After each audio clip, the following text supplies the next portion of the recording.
Hello, good morning. Welcome back to day two. Day two of the, you want to try saying it? Oh my gosh, of the 401k tournament. Regional. Close enough. Welcome back to the Sheraton Hotel for the 401 Games One Piece Card Game Regional held here in Toronto. Welcome back. We're in day two. For those at home who aren't used to the new format yet, day two is the remaining 3 rounds of Swiss from day one, meaning we will have 3 rounds of Swiss to finalize the top 32 players of this tournament, at which point these top 32 players will then play out in a TOPCUT best of 3, which are incredibly intense matches. So these next 3 rounds, for many players inside the hall and at home, will basically decide who gets to play this TOPCUT and be the best of the One Piece card gamers here. Yes, it's time to sit down. Yep. So we got our first match coming up to you now. It's going to be, well, as you guessed it, one of the best decks that we've seen this weekend, and we're going to expect to see for a very long time, probably for the next at least like 2 tournaments, will be Purple Enel facing a hometown hero here who is undefeated currently in 7th round, going to the 8th round as Ace. So we love to see someone who's willing to take on the hard matchup. So we're seeing Ace face a really aggressive deck. There are a lot of tools though, and Ace can actually get the game to go out of control. There's a lot of aggression they can put down. Yes, I am pretty biased because I love Ace. So I am rooting, but it's okay. We're going to see really great competitors, really great, strong competitors that have been playing for a really long time. Yeah, so there's definitely a lot of people from Toronto who are cheering our hometown hero on right now. So if you are at home watching, please like afterwards send them a text like good job and just like cheer for them in the chat. Yes. But we're going to the game very soon. But yeah, just stay tuned for it. But any predictions for what leader that you want to show, like to make it into TOPCUT? To make it into TOPCUT, I mean, at this point, it's it's any deck that's not an L. Me personally. Yep. It's an NL's world, and I'm trying to make it not. Yeah. Even looking at the top tables with the 4 NL players, just like lots of great energy still, and they're like, we understand we're the villain. We're like, I'm the villain. They say it like, I'm the villain, yes. Yeah, we see 4 NL players, and literally, I think all 4 NL players just coincidentally happen to be sitting on the same side of the tables, and the 4 non-NL players on the other side, and it's like, this is a random coincidence. Yeah. But they're very strong players as well. Like, not to say that NL players it's easy. You guys don't understand. It's actually really hard to strategically think of your combos, to think of which way to do what and what processes. So stay tuned for a great, great gameplay. Yeah, so for those of you who just want to know like what's still there, there's also Lucy. We have Yellow Luffy, Bell Luffy as well, and we do have a what was it? Mihawk as well, still undefeated. With that, we're going into our main round for round 8. It's going to be Purple Enel versus Ace. Going to this game, I believe, trying to decide. Enel has 1 dice roll and chosen first. This is a matchup that I think what we've mentioned before is that it really does favor whoever goes first, because you either want to deny that aggression or you want to be putting down that aggression as Enel. Ace definitely has much better plays going first and can always assign that extra Dawn to leader to make sure you get that bonus draw. True, but Ace does like going second as well, because you get that extra, because you get to 8 Dawn quicker. Yeah, you get that combo turn early. So second is playable should you see the right cards on the right points. And we see that Regionals Charlotte Pudding. Someone already wanting to max rarity their Enel deck as soon as possible. Yep. So beautiful. Yeah, so we're seeing the pick here. We're choosing to take Lightning Dragon. Really good pick for Enel's side. It's a really great early spell to just stun something, draw a card, and it targets a lot of the early game bodies in Ace. Seeing the 1 Dawn attached to leader and pass. So no searcher open for Scrimmin. So not what you want to see as Ace. Not what you want to see, unfortunately. But it's okay. We have draw power, and we're going to draw into the searchers. Yeah, we'll find them. We'll find them. Ohm coming down on Donut's side. So he now gets the extra draw off the Ohm. He's got another Ohm to play and gets another draw off that. So he has these 2 power reducers set up now. They're basically like pocket kittens, or kittens if you prefer saying that. Wow. Oh, and we're seeing a 4 searcher opening on the Enel side. So that's a very strong opener. You get these bodies to either set up for cost reduction or also just like swinging with them. And off the pudding, he's going to pick up a Divine Departure, which can help him clear the new gate when it comes out later on. And activating leader ability and swinging a 6 with pudding.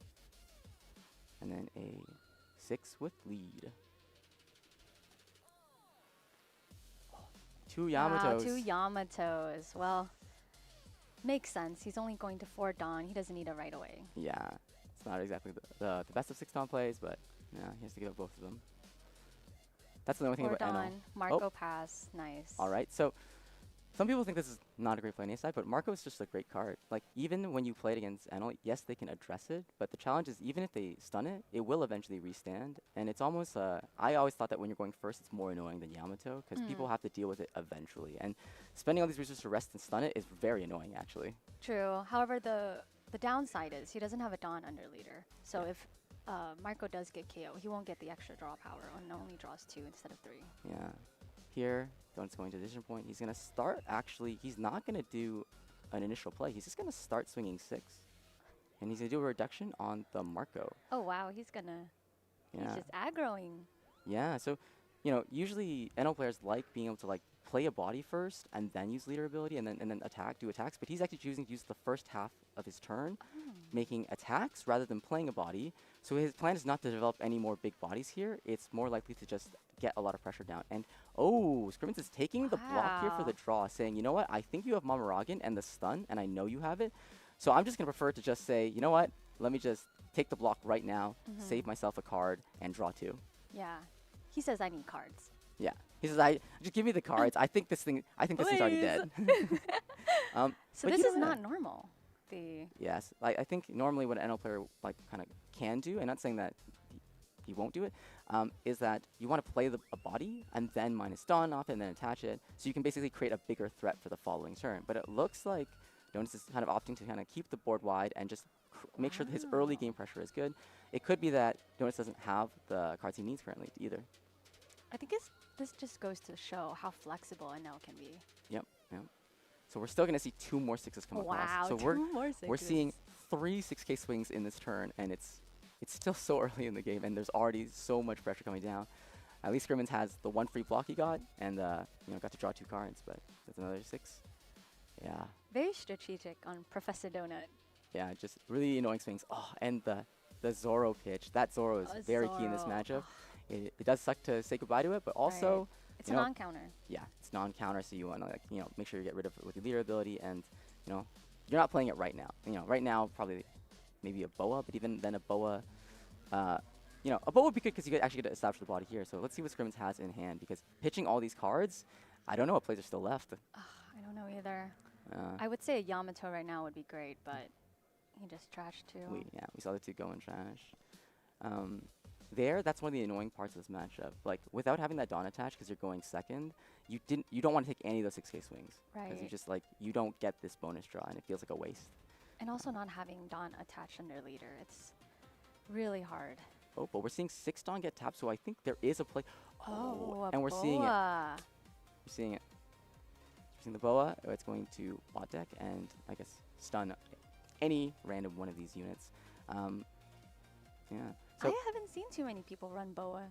Yeah, so one of the big tech cards in Ace now is actually this Boa, because they want to be able to stun the NL from attacking, because the 6-drop NL has very few things that interact with it, but it can be stunned from attacking. Oh, fascinating. Right? A very specific tech, specifically for purple NL. Yep, and then the Boa's secondary effect, which is the bottom deck 1 cost, isn't too relevant for other leaders usually, because it's usually for Boa wanting a bonus draw, but in this case, getting rid of something like an Ohm is very useful for Ace.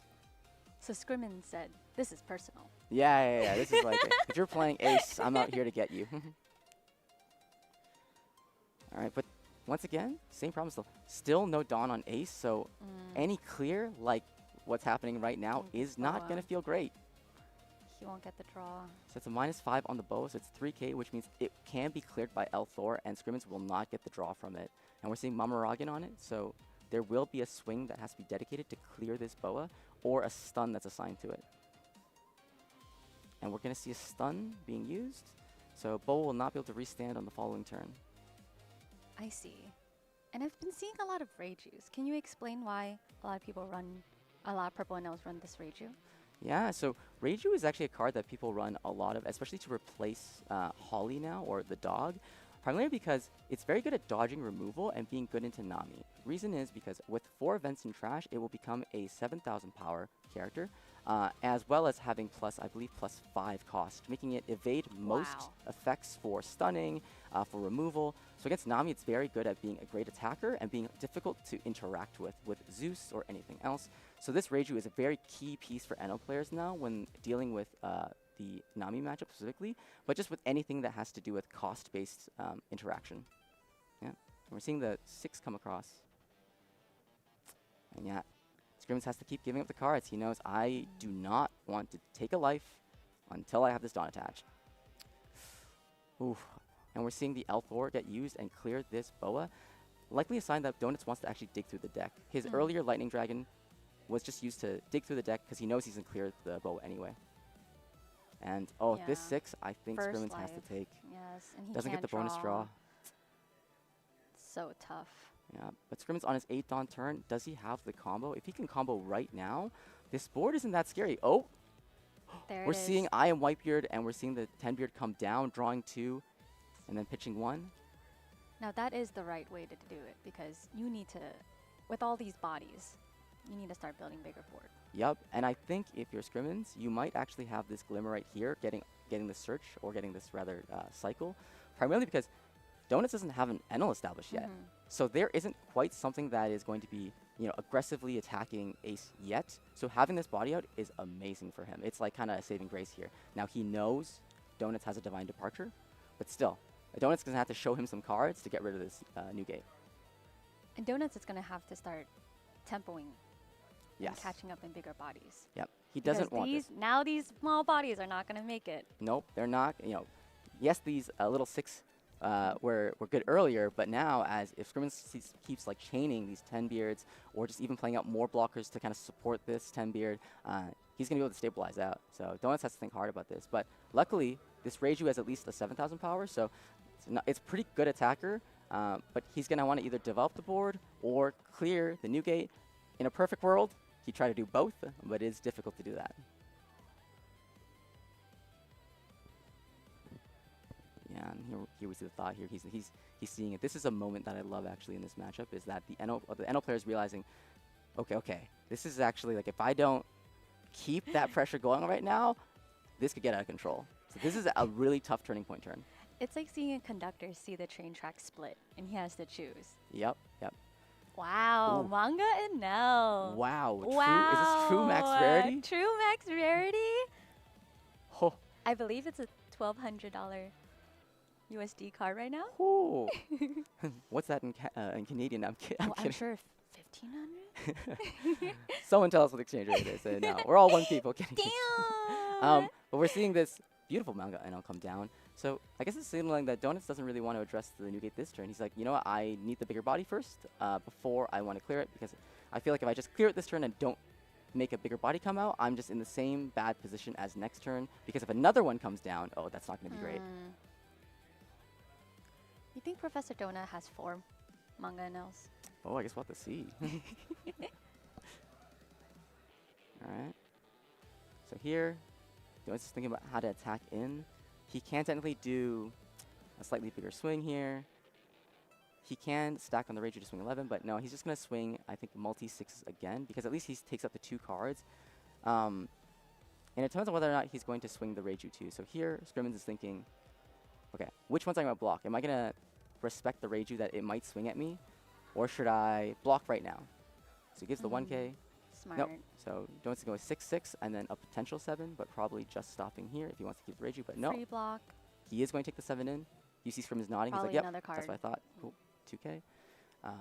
But yeah, so slight optimization is like Scrimmins thinking there, yeah, he was probably expecting this, but had he done the block on the 7, he could have saved. But in that case, Donuts could have not attacked the Reiju, and then he would have wasted having a chance to block at all. That's true. The first searcher. Let's go. Hey. Things are coming up for Ace. Man, that pudding she is putting in work. I tell you what. Yep. He found another daddy. Ooh, there we go. That's a 10 drop. But we need the event if we want to play it. So the Scrimmins already have it in hand. We could hard 10 drop. I'm seeing a lot of Dom being picked up. Oh, he does. we are seeing the Iron Whitebeard come down again. If you are Scrimmins, this is the line. This is the line going second. This is the miracle line going second, where you get to get double Whitebeards down at this point in time. You know there's a Divine Departure for one, but you know, well, that's just one of them gone. I still have the other one. So seeing that Whitebeard from that Garp search was the perfect thing. Yep. So here, the next question becomes, where does Scrimmins swing into? But yeah, this is a line that's a saving grace, because you got to develop these two Whitebeards. This is the power spike going second. That only reason why you would have a slightly higher power spike going second versus first. Right. We're seeing 8 go into the Reiju, and Donuts gives it up immediately. That's good. Yeah. So right now, Scrimmins definitely has a bigger board. Yep. Despite the width of Donut's board, he's got the 2 bigger bodies. We know that one of them can be cleared, but it would occupy most of Donut's turn to do so. True.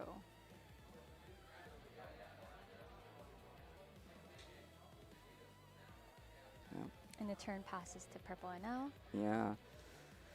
This is where it gets really tight. Scrimmins, I think, is stabilizing. He had a good search. He's had good plays so far. If he drops a third Whitebeard, it's definitely going to be incredibly in his favor.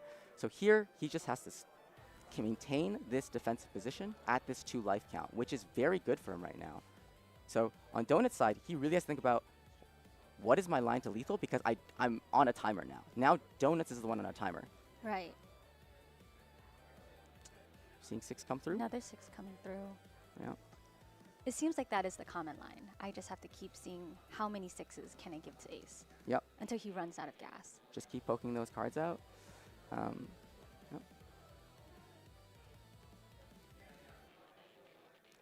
Here, one of the difficulties is from Donut's side is by making this play, he is actually telegraphing that he's not going to use a Divine Departure on the new gate to KO it, because he would need to rest a total of 5 Dawn and have 1 attached to minus 8,000. So if you're Scrimmins, you're like, well, I can do some safe blocks now.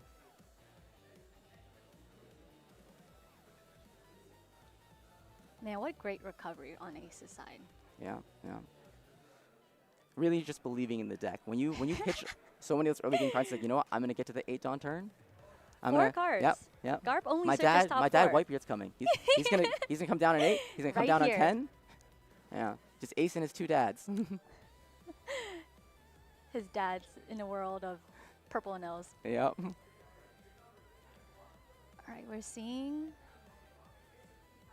Leader ability get used, but only for 3 rested Dawn. So not full efficiency on this, but we're seeing another 6 come through. I believe there's a -1 on this new gate. And I believe the Shura has Rush, right? Because he just Yes, the Shura had Rush, because it was just played. And then see another 6. So, and there's still a 10 coming through.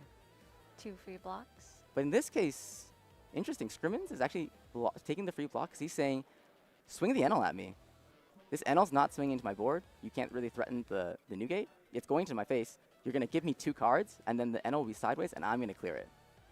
True, he's baiting that NL swing. Yeah, he's saying, come, yeah, like, send it, turn it give sideways. Give that to me so that this Whitebeard can swing at it. Nice manga NL. Nice manga NL. See it in the trash. I want that thing gone. Yeah. Which is really smart. Now, Professor Donut doesn't swing with it, and so it takes away a swing. Yeah, great mind game. Yep. Donuts knows he has to keep this on board. He knows that if this gets cleared, this game might just be locked out on the spot. Right, because he doesn't, I believe from his hand, oh, incorrect? I see one more. I see one more. So maybe his plan is to try to play another one and hope that Scrimmins can't develop another Whitebeard and take the game further out of the control. If you're Donuts, you're at 3 life, so you know that this turn you might be taking a ton of hits. You probably are, and you kind of are on this clock like we said. Because now Ace is in the driver's seat. We're in the aggressive position. We have these massive attackers. We can threaten lethal on the following turn if we want to. And we're seeing even a 5 poke with the Garp to say, you know what, give me a card. You have to start respecting my swings. That is so funny. Oh, and Mamaragan pitched for the draw. Donuts is looking for something. And a 7 with leader. 7 to lead. Yeah, Donuts doesn't want to take this. Donuts really does not want to take this.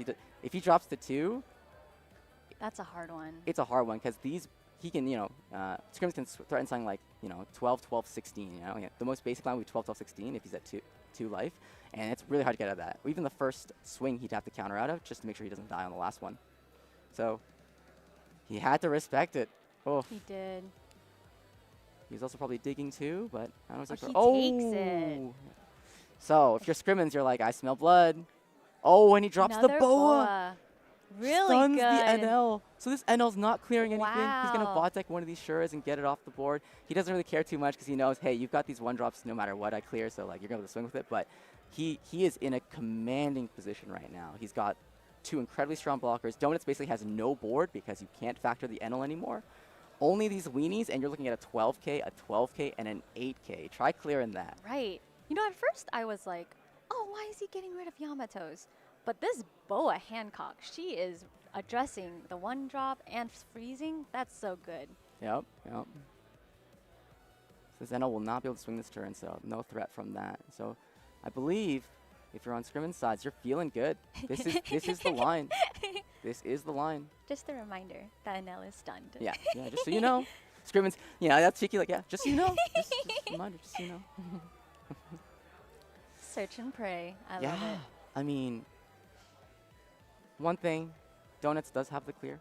He probably has a way to deal with this Newgate, one of them.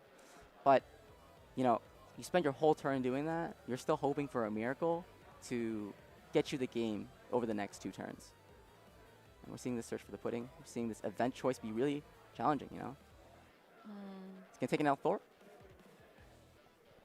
This is a signal that, he wants that removal. So he has power reduction in hand and a KO effect.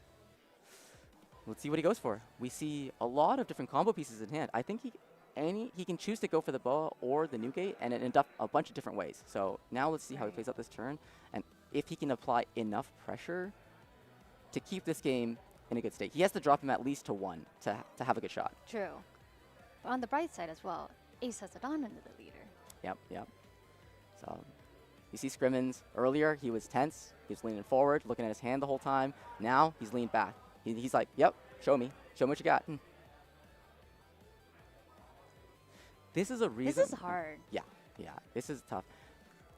Now, we know from some stats that Ace is unfavored in this matchup because NL has so much aggression. Many NL players have very flexible lines versus Ace can be often locked into certain lines.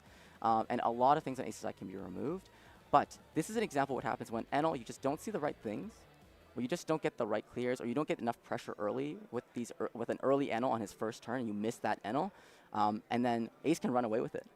Which is very surprising because from the looks of it, I really thought NL was extremely aggressive. Swung so many 6s. And we see another Reiju. Yeah. See leader blade get activated. 4 Dawn is going to get attached to something. It's going to get attached to the Shura that can poke a 6. But now there is only going to be really 2 attackers. Oh. Yeah. So yeah, he's going to decide to pop the boa and pass. Pop the boa, which will result in a draw for Scrimmins because he has the Dawn attached. And we see the 6 come across, and yeah, he's going to take the free block. 2 into the Garp just to get off the board. And there's 1 more 6, but we know it's getting blocked. Right. There's no more swings to, yep. So Scrimmins is getting just free draws off these blocks because any swing he's blocking is just not a card he's spending from hand. So we're going to see that hand size get probably ridiculous over the next few turns. Right. But on the other side, that is the best play that Professor Donut could have done. Yeah, it's unfortunate. I think Donuts is in a tough spot because he knows he needs enough swings to actually break through these Newgates. He knows if he just spends the entire turn just clearing, it may not be the best option, but we have to wonder, was it a good idea to hold this Divine Departure for so long? Because Scrimmins has had knowledge of the Divine Departure being in hand the whole time. The whole time. Yeah. I really thought he was going to drop another no. Yeah. And we grabbed I believe it was a vanilla ace. Yeah. Very interesting build. Yeah, Definitely not the standard ace build. That one's the 2K. I like calling it the French vanilla ace. The French vanilla ace. For the fancy vanilla enjoyers. It's not truly vanilla. It's a 2K. It's a French vanilla. We're seeing 9. One of the reasons Donuts cleared this boa, he's like, I don't want to get swung at with these two massive bodies, the boa and the leader, because I think I'll die. Oh, and Scrimmins is like, I could swing, but you know what? Another one. So good. Oh, and that's and we see Donuts just laughing. He's like, oh man, this is. He said, so you didn't put another no. We're gonna have to stun that other one then. Enel's not the villain today, and he's like, yeah. Well, the very least, I'll bot deck the rested one. You know, I won't take the active one away. The rested one that I was, would have died to a swing anyway. I'll just rest and Scriven saying, you know what? I'm not even swinging any of these new gates. I'm gonna play as safe as possible because I am fine here. And Frankie coming down for some draw.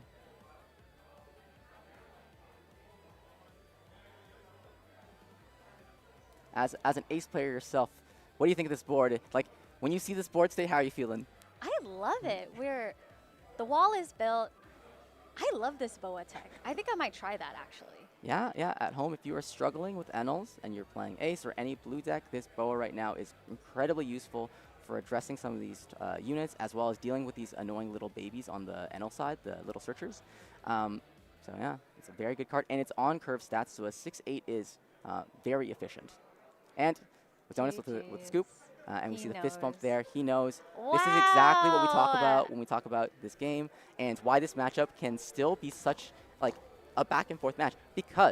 Exactly because the moment Enel doesn't have the gas to play that first Enel to put that pressure down, and you give too much space to the ace player, it's going to get out of control. And we saw Donuts not play the Enel on, I think, the first turn he could, or I think he played on the second turn. There they are. Look at those being dropped down.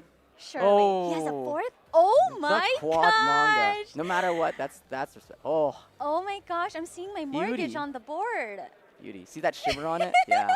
Thank you, production team, for such beautiful lighting and such amazing cameras to capture how gorgeous this is. Yes, I hope you guys can see just how beautiful the latest manga is. Yep. Yeah. I love that. I am so proud of that ace player. That was so great. Yeah. If you are from Toronto or you play with Scrimmins, I know a lot of you were saying that you're going to watch him on Twitch and whatnot, and excited to go watch his game as he comes up here. A lot of you knew he was going to be on stream because he was 7-0 yesterday, and like, oh, I wonder if he's going to be on stream. Can we watch him? So if those of you at home must be very happy to watch him take the win on stream. But yeah, great competitors both sides. Donuts played really well considering what the hand he was dealt. And the fact that Scrimmins just got the double new gates off, right? And you look at that and you're like, that was great. That Garf search was, oh. Yeah, it honestly feels like you're driving like a sports car. You're just pedal to the metal, and then you just hit like so much mud, and you're like, oh no, this is not going where I think it's going. But yeah, wonderful game from both of those folks. Wonderful game. We got some interviews to show you guys. We got one with Scrimmins as well that we'll show you. But yeah, stick around. We'll be back with more One Piece card game action. We're going to around 9 shortly, but stick around, watch some stuff, and catch you later. Hello. Helloing. What is your name? My name is Bunny, Ace Bunny TCG. These? I'm kidding. This girl. This girl. Okay, so were you playing in the regionals? I was playing Yellow and L. Your boy. My boy, but not this time. Not this time. No. Sadly. Did you draw?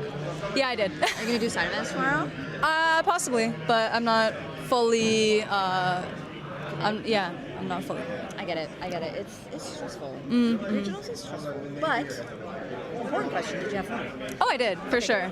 I learned a lot, especially in this meta. I also learned a lot playing the package that I played. I played Thriller Slop, and it was difficult because that's not my playstyle. So I think I learned a lot about how I pilot my own deck and how to interact with other decks that are doing completely different things. So it will help you for next time. Yeah, for next time. And hopefully in June. True. Yeah, in a month, literally in a month, dude.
Hello. Who am I speaking to today? You are speaking to David or D Moon on Twitter. It's nice to meet you.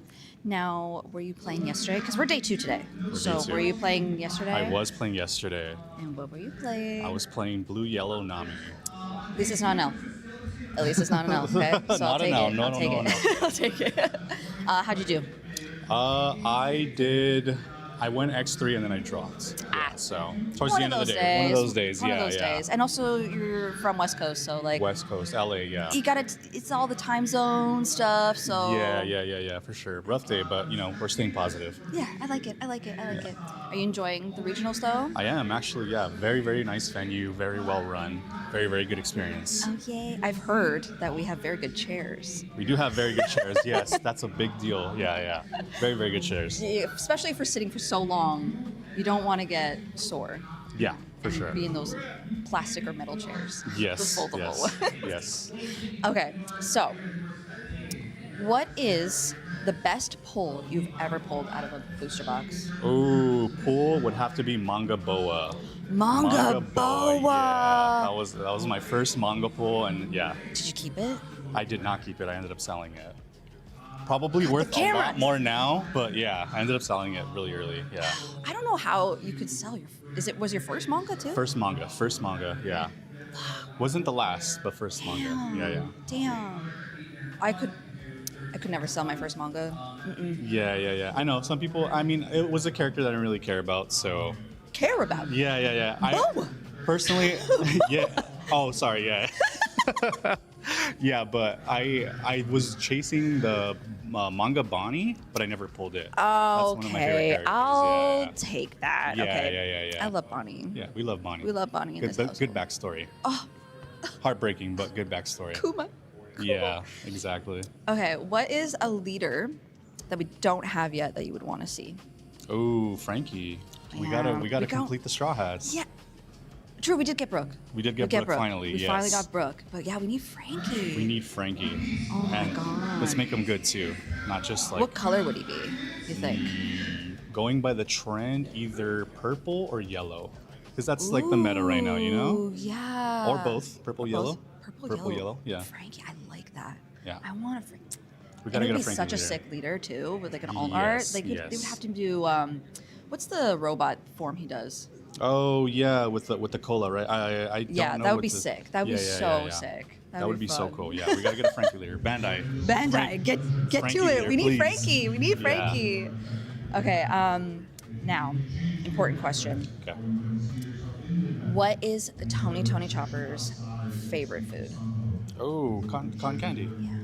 Yeah, that's easy. Misleading for the card that we're using because he has a strawberry. Right. Yeah. People Cotton thought candy. it was a strawberry, and I was like, no, it's cotton They candy. haven't seen the show. Watch One Piece. Seriously, watch One Piece. And finish it. There's a lot of people in the TCG have not watched. Yeah, surprisingly, a lot of people in LA. Every Really? time I ask them, "How did you get into the card game?" Oh, I just was playing card games before. It's like you've never seen the anime. Never seen it. Yeah, crazy. And then there's people that play the TCG, and then they're like, oh, I got spoiled. yeah, I got spoiled. Exactly. Yeah. Then watch or read it. Yeah. Watch It's One your Piece. fault. Watch One Piece. Watch yeah. One Piece. Do yourself a favor and watch One Piece. Well, thank you so much for talking Thank to you me. so much. And enjoy the rest of your day today. Thank you. Thank you so much. Thank you.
All right, we are back with round number 9 of Swiss for the Toronto Regionals hosted by 401 Games. We've got 4 players left undefeated, so we've got table 2 for you guys.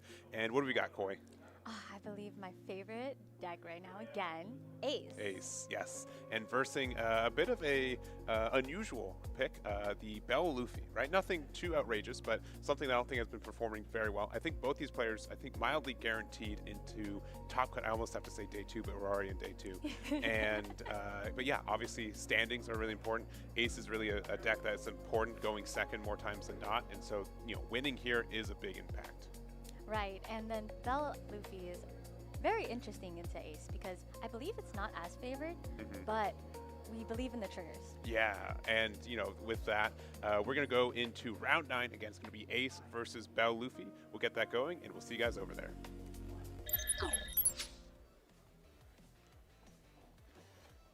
All right, we've got Scrimmins over on the left with Ace. They did win the dice roll going second as preferred. And we got Endpoint on the right with the Monkey D. Luffy. Very, very strong player. A little bit more West Coast American side for it, but cool to see him out here. And again, mildly guaranteed a top 32 finish already. So really great performance with the new Luffy. Great start. We already have a searcher. Very different from last game. Yes. And we've got the 2K Ace there, just the vanilla, but it's not too bad to play a 5-drop 6K, I think, in this format either. I've been told it's French vanilla. Oh, French vanilla, because wow. it's a 2K. Gotcha, gotcha. Well, there it is. And then we've got Luffy. Quick 6K to 6K taking it. And then we are going to be playing up the Shura for the last 2, looking top 5 for a Sky Island card.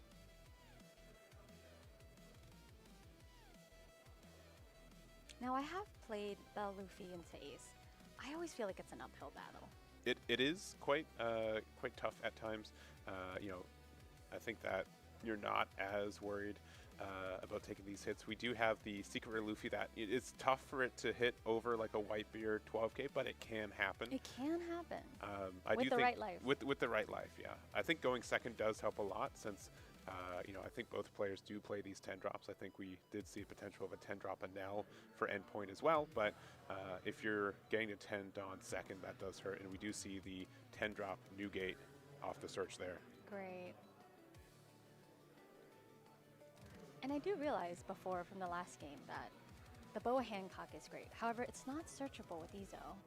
No. Or 3 Ezos. Yes, R3 Ezos, yeah. You can find it with Garp, right? So it's not unusual, but I think, well, we do have another, and then I don't see the exact hands from scrimmage, but there was an 8-drop event in there, yes, so we needed that. Yeah, and a Whitebeard. So yeah, whatever, we're seeing all the good things. We've got our searches, and it looks like we're gonna go 8 to 5, and yeah, Endpoint taking it, no trigger there from life.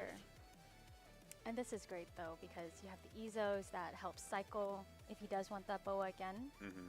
Oh, unfortunately though, we've got the Wiper here, so known for getting the clears for 1-drops against purple now, but we will take all 3 of those Ezos.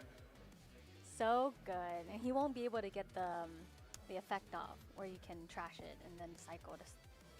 Yeah, exactly. Yeah. So yeah, the Ezos. I mean, they're still searchers, right? You're so happy about that, but you definitely would have preferred to also get the additional search in before they hit the trash. Wow, Wiper's so good. Give all of your opponents. Yeah, it's very good. I mean, we do have also the Nico Robin at the top of the life there for Luffy. It's going to be our best card to play next turn on curve, so you kind of don't want to give it to them, but it looks like Scrimmage is going to take it, and if Endpoint needs it, yeah, we're going to take it for sure.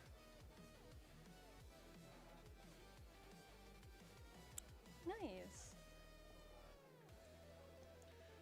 Yeah, in case you guys don't know, Endpoint won the last big regional in March for the OP14 format with Mihawk, so a way different deck here, but yeah, being able to get 2 top 32s in such a short period is super nice. We do have the Nico Robin. We get to cycle the life. We get to play with the 5-drop Luffy. We also have the Wiper being able to attach the Dawn, so now we've got a 6K into scrimmage here. This is pretty good curve for, I think, both players. Right. I think both have done fantastic here. Talk about a Bell Luffy perfect curve. That was beautiful. Yeah. Seeing that Nico, I'm sure. Especially when they played all those searchers early. Yeah, Wiper was great here. But we got the 8 Dawn. You know what's coming. It's the I am Whitebeard. Right. There's the new gate. We do get the draw 2, discard 1. And we do attach 2 Dawn to leader and to the likely the Boa there. And that can be some damage. Dropping the Atmos, we don't need it.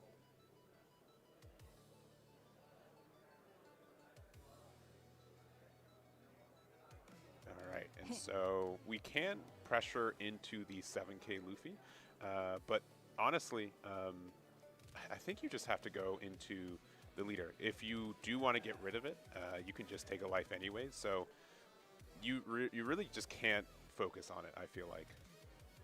But we are going to take the damage. Whether this was towards the leader or the character doesn't really matter there, and then passing it back to endpoint. Now I gotta say, going from Mihawk to Belufi, drastic change. Drastic change, yeah. Very, very different. Both are aggressive leaning, but I think that just shows just how good a player Endpoint is to be able to play such wildly different decks in 2 different formats back to back and find success with both. Find success, and both can brick pretty easily too. Yes, yeah. There's not as much searching as perhaps Purple Enel, Nami, Ace here, but we'll Another still Wiper. do good here. So yeah, we do have to do that, but it does give the -2 across the board, right? So that means that we can pressure this 6K Boa. Going 8 into. The other thing too is that unfortunately it's Ashura at the top of the life, but if you do block with Newgate, you do get the +2K on the Luffy as well, since you reveal the top life as a 2, so that ends up being a big 9. So Scrimmins is going to have to either use cards to counter or take a life. Yeah. So I think there, obviously another Luffy might have been a little bit better, but the -2K does end up being really important. So yeah, Scrimmage deciding one on if they want to block or not, and then You're right. I misspoke. I mean, give the Boa. Yeah. But on the bright side, we get a draw. We do get a draw. We're going to go, it looks like some 6s down the line. So 6 with the Wiper here. Got a 1K. I believe he's deciding if he wants to swing. Yeah, with the so this bow. is currently 8, but again, if they do block, we're going to have the Shura 2 add to the 8 there. So it'd be 10 to the 10K Newgate blocker. Which I guess would be a card anyways. Yeah. But then you are good to attack the Luffy as well, leader. Otherwise, like if you don't block here, probably just not attacking with leader, probably using the rest of the Dawn, maybe a little bit defensively, but a lot of pressure from endpoint here. Very interesting position. One Whitebeard versus all of Skypea. I mean, it's close. So we're Wow, going 2 to cards. get the double 2K here. We're going to spend the last of our Dawn to play out the Nico Robin blocker, and then yeah, saying you can just block with Newgate now, so I'm just going to keep my leader active. Fascinating that he used 2 2Ks instead of 2 and a leader effect. Yeah, agreed. I don't think we used it earlier. We might have, but I don't believe we did. But just playing out the Newgate for 10 here. Just following the quota. Yeah. I'm not sure if there's another one immediately in hand. Deciding to discard, end up being a Marco. A brick. Nice. And now Scrimmage just has to start building board to catch up while also staying alive. Yeah, I don't know if they're going to outbuild the board here, but it's going to be tough. And again, the big thing about like the Luffy 5-drop was already a pretty good card, but in this leader specifically, since you have protection against battle, you can attack into it, but endpoint will just say, sure, I'll take 2 life and I'll still have a good spot. And I see in the hand, I think there's 2 10-drop Enels, so very good spot. We've got the blocker here for Nico Robin to get out of attack. Yeah, I don't really. Lead into Luffy. And I think this shows like, He's scared of that Luffy. a little bit, but again, like it's such an it's way easier to defend that than your leader. I think you just have to pressure the leader, if anything. But True. I think when he swung into life and gave endpoint that Nico Robin, yeah, that was a great advantage point for endpoint. for sure. Yeah, I think there should have been, because adding that just offered a lot of tempo and pressure. So full 10 Dawn here. He's deciding if he wants to use that 10 drop or pivot into something else. He Yeah. looks like he's in a great position. Yeah, I think he's doing well. I think you could have actually taken the damage for endpoint because we do have the Enel that does let us heal, but only if we're at 1 or less. So it didn't really matter if we did the damage, but we're going to start with a 6K with the Wiper here. Let's just swing with all our characters. No Dawn commitment. See what he does. All right. Ooh, 8. Big 8 here. So we're not playing a 10 drop. 2 cards, please. Oh, this is so tough. So many swings. Oh, we're taking it, drawing the extra 1 there. Because he can't block. Yeah, well, Oh, you can. Yeah, but and honestly, you don't want to. the Shura is not that bad. It's not that bad. No. He can take that. But also, Luffy's effect is not once per turn, so if you block with the first Whitebeard, you get the +2, and you block with the second one, it gets the +2 again, which only gets you to 11. But, you know, I think endpoint would, you know, there's so many different options. Obviously, like a 10 drop Enel was in there, right? You get some We do pressure. give one. Yeah, there's the +2 from the Shura. Ooh. Oh. Yeah, just going to I was big like, 6. that's a big swing. Another Just a 6. using the leader effect on the Marco blocker. I mean, we could just put everything on Luffy, and they either lose their Whitebeard or go down to 0. That would have been another line. Yeah, there is a bit of a danger of putting them down to 0 because you are a little bit frail to like a Goldie Roger. We do have like the Nico Robin True. blocker that we appreciate, but But that means 3 swings. We need, actually, 4 swings. No, Yeah. no, 3 swings we need to go through. yeah. We also could be attacking into one of the blockers as well. That could just be an answer to just remove their blocker and keep them at 1 life. They've already activated their leader effect this turn too, so they won't get like a draw from it getting KO'd. Because right now this would be, I think, 14k. But if they block with one of the Newgate blockers, it'd be 16k. All on Luffy. So that is... It's 5 plus 9, so I think it is 14k. So... Man, he has to take that life. Yeah, if we're going to life, likely. If you're attacking into the Newgate blocker, you're asking for 2 cards and ace. I think it only has about 5 right now. Right. So if you block it, it's another +2. It's another +2k, yeah. So So it'd then- be 16 to 12. So Yeah. that's 3 cards in hand. Yeah, that'd be, and we've already used our leader effect for ace as well. So 3 cards in hand versus your entire hand Yes. versus a life. Yeah. That's so tough. And yeah, I believe we've got, looks like 7 cards in hand for endpoint. Not endpoint putting his hand down and Well, getting just letting you know. watered. Let him know. and letting us know. Right. Oh, blocking We with the block Newgate, it. and it's going to go, so Oh, that's another option. You let it go. yeah. That's that, tough. That is very tough. So we're back to 10. We've played 2 Newgates in a row. See if a third one's coming down. I don't know if another Newgate is the right move. Well, for 8, looks like we are. Oh, wow. It is the play for scrimmage here. Is he So going to take that at life? Oh, no, he didn't. yeah, that would be another decision, right? You'd be Become an 8K leader? 8K. Yeah, yeah.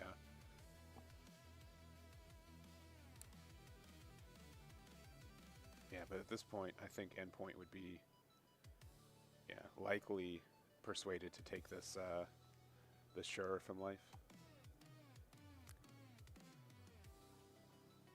All right, This going. is hard because that Whitebeard's a blocker. It is a blocker. Yeah. I've been told that Taxbeard is good too in I- these situations. I could see in this situation it being pretty good. Yeah, we're just going to use the Nico Robin block here. Free block. I'm going to play the Uta for 2, and yeah, that's going to be it. So, again, staying healthy at 2. Unfortunately, again, we'd much rather Luffy be copying like a 5k or something, right? That makes the numbers a lot better here. But you know that you've already, this is the 3rd Newgate coming down. So if you're able to get rid of one of these again, like they've got not a lot, and I think they've got looks like 3 on the screen here, but I think it's 4 total for scrimmage. And we're just going to keep swinging away. See Yeah. if he has it. Start with the 8. 8's hurt. Yeah. Good numbers. And again, if they block, Luffy becomes a 9K. And they've got 3 blockers, so they can continue, you know, making them even bigger. But 2K1, get out of it. Wow. Another He's fighting 8. for his life. Another 8. 8 is so detrimental to Ace because it's 2 cards. Yeah. Alright, you got the Luffy effect. Another 8. Another 8. Ouch. Ouch. He's so strong. Ooh, another 8. Oh, another 7. Yeah. Oh, another There's 8. 8. Yeah, yeah. We've used 5, so we should have 2 left open after this. Ouch. All right, taking it. Now, if you have a way to interact with Uta, you're happy.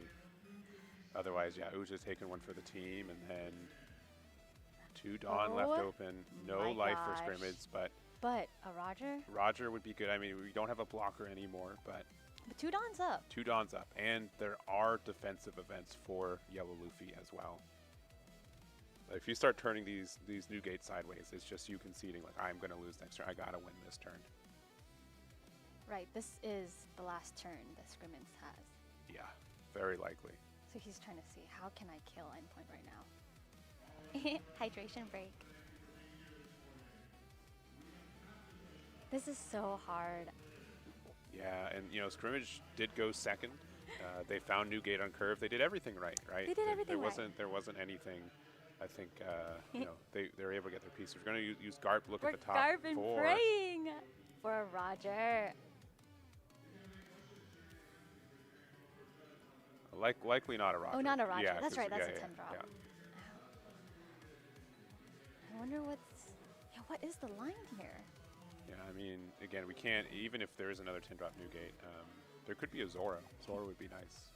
It let us be a little bit Right. more defensive. We turn ourselves into a 7K or 8K leader. Blocker and pray. Yeah. I Or don't know. 2K and pray. Another thing is Boa Hancock doesn't do anything against Boa Luffy either. Against Luffy specifically, Yes. no. Against any of the other cards, yes. But Luffy's the one that you really wish you could prevent from attacking next turn. Wow, I was so wrong. Luffy is great in Ace. If you see this curve, yeah. If you see this I curve, think okay. that's very helpful, right? I do think that scrimmage missed, like, on 4 Dawn, we did double search and they got punished from the wiper there, so. I had 3 Ezos, and then Yeah. that wiper was, oh. Yeah. All right, we're at 7. So 2K, 1K with the Nami Kalgara. Well, now he knows he can't go for lethal Uh-huh. because he only has 2 swings. Yeah. And again, if you try to attack into board, endpoint will gladly take life to, you know, keep it around. But we're going to go and play out Boa, And freeze the the Nico. Nico Robin. Okay. Smart. Stop 1 stun. And we've got 2 left. I mean, we can play out Uta. So we're still kind of hanging out. Or hang out, but that was a big Dawn commitment. Mm-hmm. But if you didn't have anything else. Sure. Yeah, and I don't know. I said previously, yeah, I think this was maybe his last turn. He had to try to go for it, but this is see him okay winning. defense. Yeah, yeah, Yeah. it's not outrageous. If one of the new gates get KO'd, you do get a draw card too.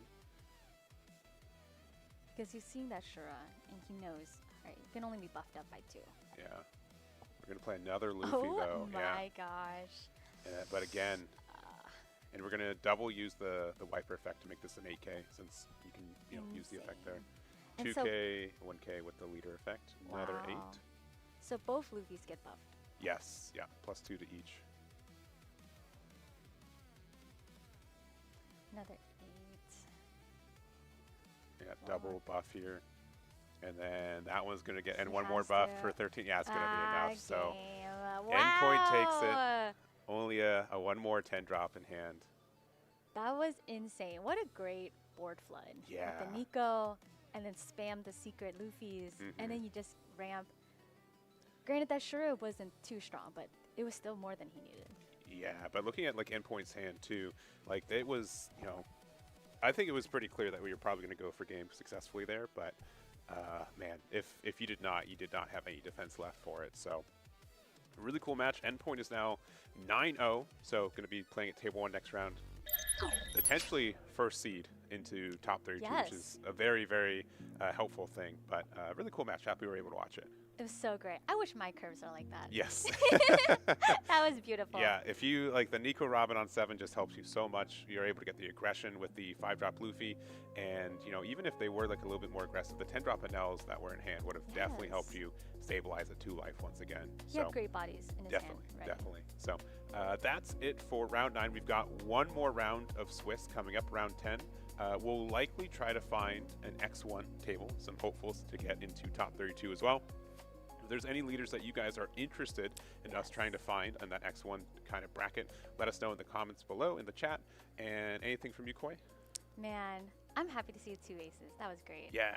I yeah. loved seeing it, and it do be like that, where you see everything you saw, and you put all your wipers down, and it's just not enough. And that's just how the deck works. Definitely, but I think Scrimmage did well. Also, Scrimmage is likely in the top 32 with an 8-0 record, and even if they're 8-2 with the last 2 rounds being losses, your seeding should be pretty good for it. Yes. So, anyways, we're up. Yes, we're still we're up. still up. So, anyways, we're gonna go into a little break. We'll be back with the 10th and final round of Swiss, and we'll see you guys then. We'll be right back. Hello, who am I with today? Andrew. Nice to meet you, Andrew. So we're here on day 2, and what's your record from yesterday? 7-0. 7-0. Are you excited for today? Very excited, yes. Okay, what are you playing? I'm playing ace. Oh, ace, not an L. Not an L. Not played plenty of Ls yesterday. Beat them all. Beat Beat them them all. all. Hell yeah, hell yeah. Now, what's one, I guess, are you looking forward to seeing more NLs today, or what are you not looking for? I feel comfortable with the NL matchup. Yeah. I'd like to see some Namis. Ooh, yeah. Nami, bye. Get her out of here. We don't want her anymore. Same with an L. Don't want her anymore. Now, is this your first regional? This is my first regional, yes. How's the experience so far? It's awesome, yeah. Yeah? The vibes are great. Everyone's been super nice. And Hey. yeah, I've just been excited to play. Oh, good. I'm happy. It's regionals is fun. It seems very intimidating, but really it's just like one big local, It's a giant local, yeah. just with really good pricing. A lot of good players, yeah. Now, what would be advice you would give to someone who's just starting in TCG? This TCG. The starter decks are great. They're really strong from the get-go, and you can just go to any random local and compete. I like that. I think that's the first time someone said starter decks. Yeah. Yeah, One Piece is one of those games where I think they make their starter decks competitive from the start, unlike Yes. other TCGs where it's more so for kids. Yes, you can actually play with the cards. You don't have to get too many to add to the starter deck. Exactly, yeah. It's pretty affordable. It, Starter decks, they're like $20-$30. if you can get them. If you can get them. Yeah, that's true. Okay, what is your best pull you've ever pulled from a booster pack? So my very first box, I started playing about a year and a half ago when OP09 came out. Mm-hmm. My very first box of One Piece that I opened, I pulled the manga Goldie Roger. Not And fair. I was hooked from that would from make that sense. point on. Yeah. The high is Yeah, so yeah, high. yeah. And you pull good stuff all the time. Had some pretty good pulls, yeah. You get Yeah, pull. yeah. You get good pull. You're very lucky. Are you caught up with the anime at all? I am, yes. Okay. What is your best moment you think about One Piece and be like, oh, that was just such a good moment? Gear 5 Luffy Awakening is obviously peak. My favorite arc would be... It's tough. It is tough. There's so many good episodes, good arcs.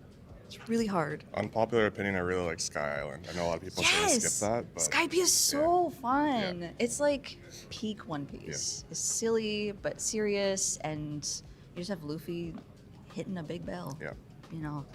It's so good. It's so good. Now, important question without looking at the card. Okay. What color is Tony Chopper's nose? Is it red? No. Pink? No. Don't look at it. It's blue. Blue. It's blue. It's blue. It's blue. Red. Sorry. It's close because he's a reindeer. Okay. I was thinking of Rudolph. It's. Cut the cameras. Cut. Not a true fan. But thank you, Andrew, and good luck today. Thank you. I'm very excited to see you on stream. Yeah, I'm excited to be on stream first Very time. fun. Yeah, first regionals, first stream. Yeah, Hell very yeah. exciting. Have it. That. Thank you.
Hello, and who am I with today? Carrick. Nice to meet you both. And you both just played against each other? How did it go? I got picked. The simple way, yeah, you got. What were you playing? What decks? I played GP. Crocodile. Oh, okay. Because I'm just assuming it's going to be Pinel or BY Nami. Probably why you got chosen for the stream. Yes, something different. Yeah. So you got cooked. What would you do differently, you think? Looking back, I think there was one turn. I don't think it mattered, maybe, but later on he swung at face and I 3K evented, and then I had to give up my pudding on board. I could have maybe giant to that to draw a counter to protect the pudding and Right. gone for game next turn, but I think it was still kind of far off. Right. I think the first pudding was like deep in the deck, which kind of hurt, and I think it was a little bit awkward just like the way my hand played out. Right. And you're happy with how you Yeah, how you I play? was just shocked he lived the 15K swing. to Yeah, lead, but- that's crazy. 15K. What's zero done? Yeah, Holy. Oh, well, that's GP though. yeah. That's Triple awesome. giant. If I had one more done, I would have gone 5-6-6 for lethal, and maybe we get there. Oh my gosh. Was it nerve-wracking to be on stream? Not really. It was nerve-wracking, like seeing my hand, knowing that this was gonna be hard. But it's nice not to play an L, so I was happy with that. True. There's just so many, and Namis, and Bellufis. Like, no, we don't want them. We don't ever want them. But when did both of you start playing One Piece? I started at the end of OP04. 04. I started when PRBO2 came out. Oh wow. Okay. It was like halfway between OP12 and 13. Right. What was your first decks that you started I with? played with a Green Zoro first. Ah. And then I played RG Law in OP14, and now I'm playing GP. My first deck was Blue Nami. Nice. All those cards rotated. Yeah. I bet you missed that deck. Yeah, of course. Yeah. Did you play the reverbed, not reverbed? Yeah, I tried that You know in what I the mean. Heroines Cup. Oh, was that fun? That was fun to mill myself again. You know? That's true. The memories. Are you both watching the anime at all? I'm caught up on the manga.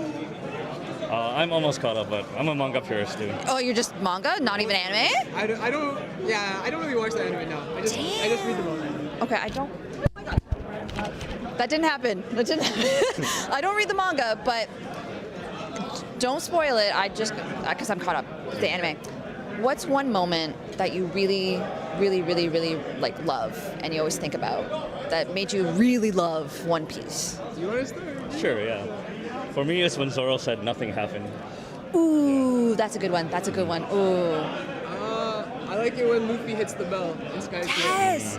So many people don't like Skypiea. I read it, so I actually really like it. Skypiea is so I'll be honest, good. I didn't even remember that moment happened. So.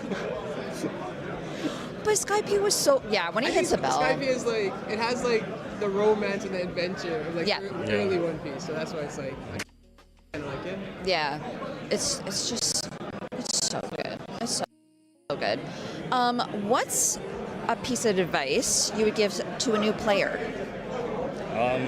Crawling the ranks and I don't know if I'm allowed to say that, but yeah. do that. Grind the ranks. No, I think I did lose though, to be fair. I think how you do things and like the game is actually pretty skill intensive. Like you don't really lose just because like bad draw. So just sequence well. I think is the most important thing. Yeah. And I think that's the main thing people don't realize, that sometimes you can threaten lethal and then switch to a different game plan. So it's just important to understand like the order you do things. Right. That's very good advice. But still, very good advice. No, that was good advice. There's very good advice. Very good advice. Because it's intimidating, especially in like such a high intense TCG, like just starting out and with all these big players, especially when you're going to locals, you don't know what people are gonna be like, so you just wanna go in with a clear head, have fun. Did you guys have fun? That's the main point. Yeah, that was This is my first regionals, so I'm enjoying it. Oh wow, first regionals. Are you from? I'm from Toronto. Oh, okay. Are you also from Toronto? I flew in from Vancouver. Oh, okay. Have you been to Toronto before? Yeah, I've been here a few times. Yeah. Oh, okay. Do you like the regionals so far? Yeah, it's a good time. It's a good time. It's nicer to have a big area to play in. Yeah. Well, Vancouver doesn't get any regionals, so. Calgary got announced. Oh yeah. So that's close. Ish. That's a little bit cool. He said Vancouver doesn't get any. Calgary. That's true. Yeah, Calgary. I guess you can fly us. Seattle probably gets. Yeah, fly out there. It's fine. It's better than. Well, I guess I was gonna say it's kind of sucks for Toronto, but that's okay. We get Yeah, three. you get so many regionals. We have Three. now, We have two more. Two in June. Yeah. Yeah. But thank you both so much, and good luck on your next matches. Yeah, thank you. you. You guys got this. Take care. Thank you so much.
Hello. Hello. Who am I with today? I'm Joshua Cruz.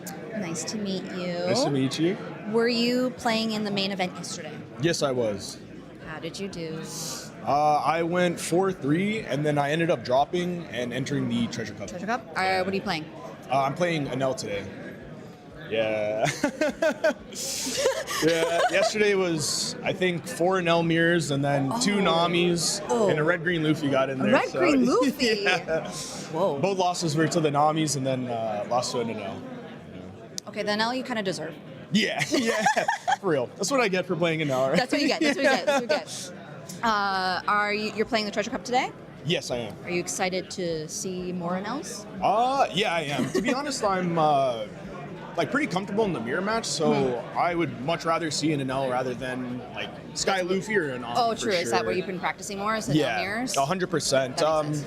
I find the yellow matchups a bit tougher as well too. Like Nami can definitely be really tough, especially with like the Coronas. Yeah. The new gates can get a little annoying. The Borsellino heals, right? Oh, Kiki right, Nojo yeah, coming out. The Robins. Yeah. The Namis. All of it. Yeah, All of it. Pretty All much, yellow. yeah. The whole All deck. yellow. The deck as a whole whole. deck. Yeah, whole the deck. deck as a whole. Okay, so I have an important question for you. Yes. If you worked at Bandai and you were able to ban cards, what card would you ban right now in this meta? Right now, currently, I feel like I'd ban Gamma Knife, just with Anel being the best deck in the format, and Anel kind of moving to more of a control build, a more mid-rangey build. Right.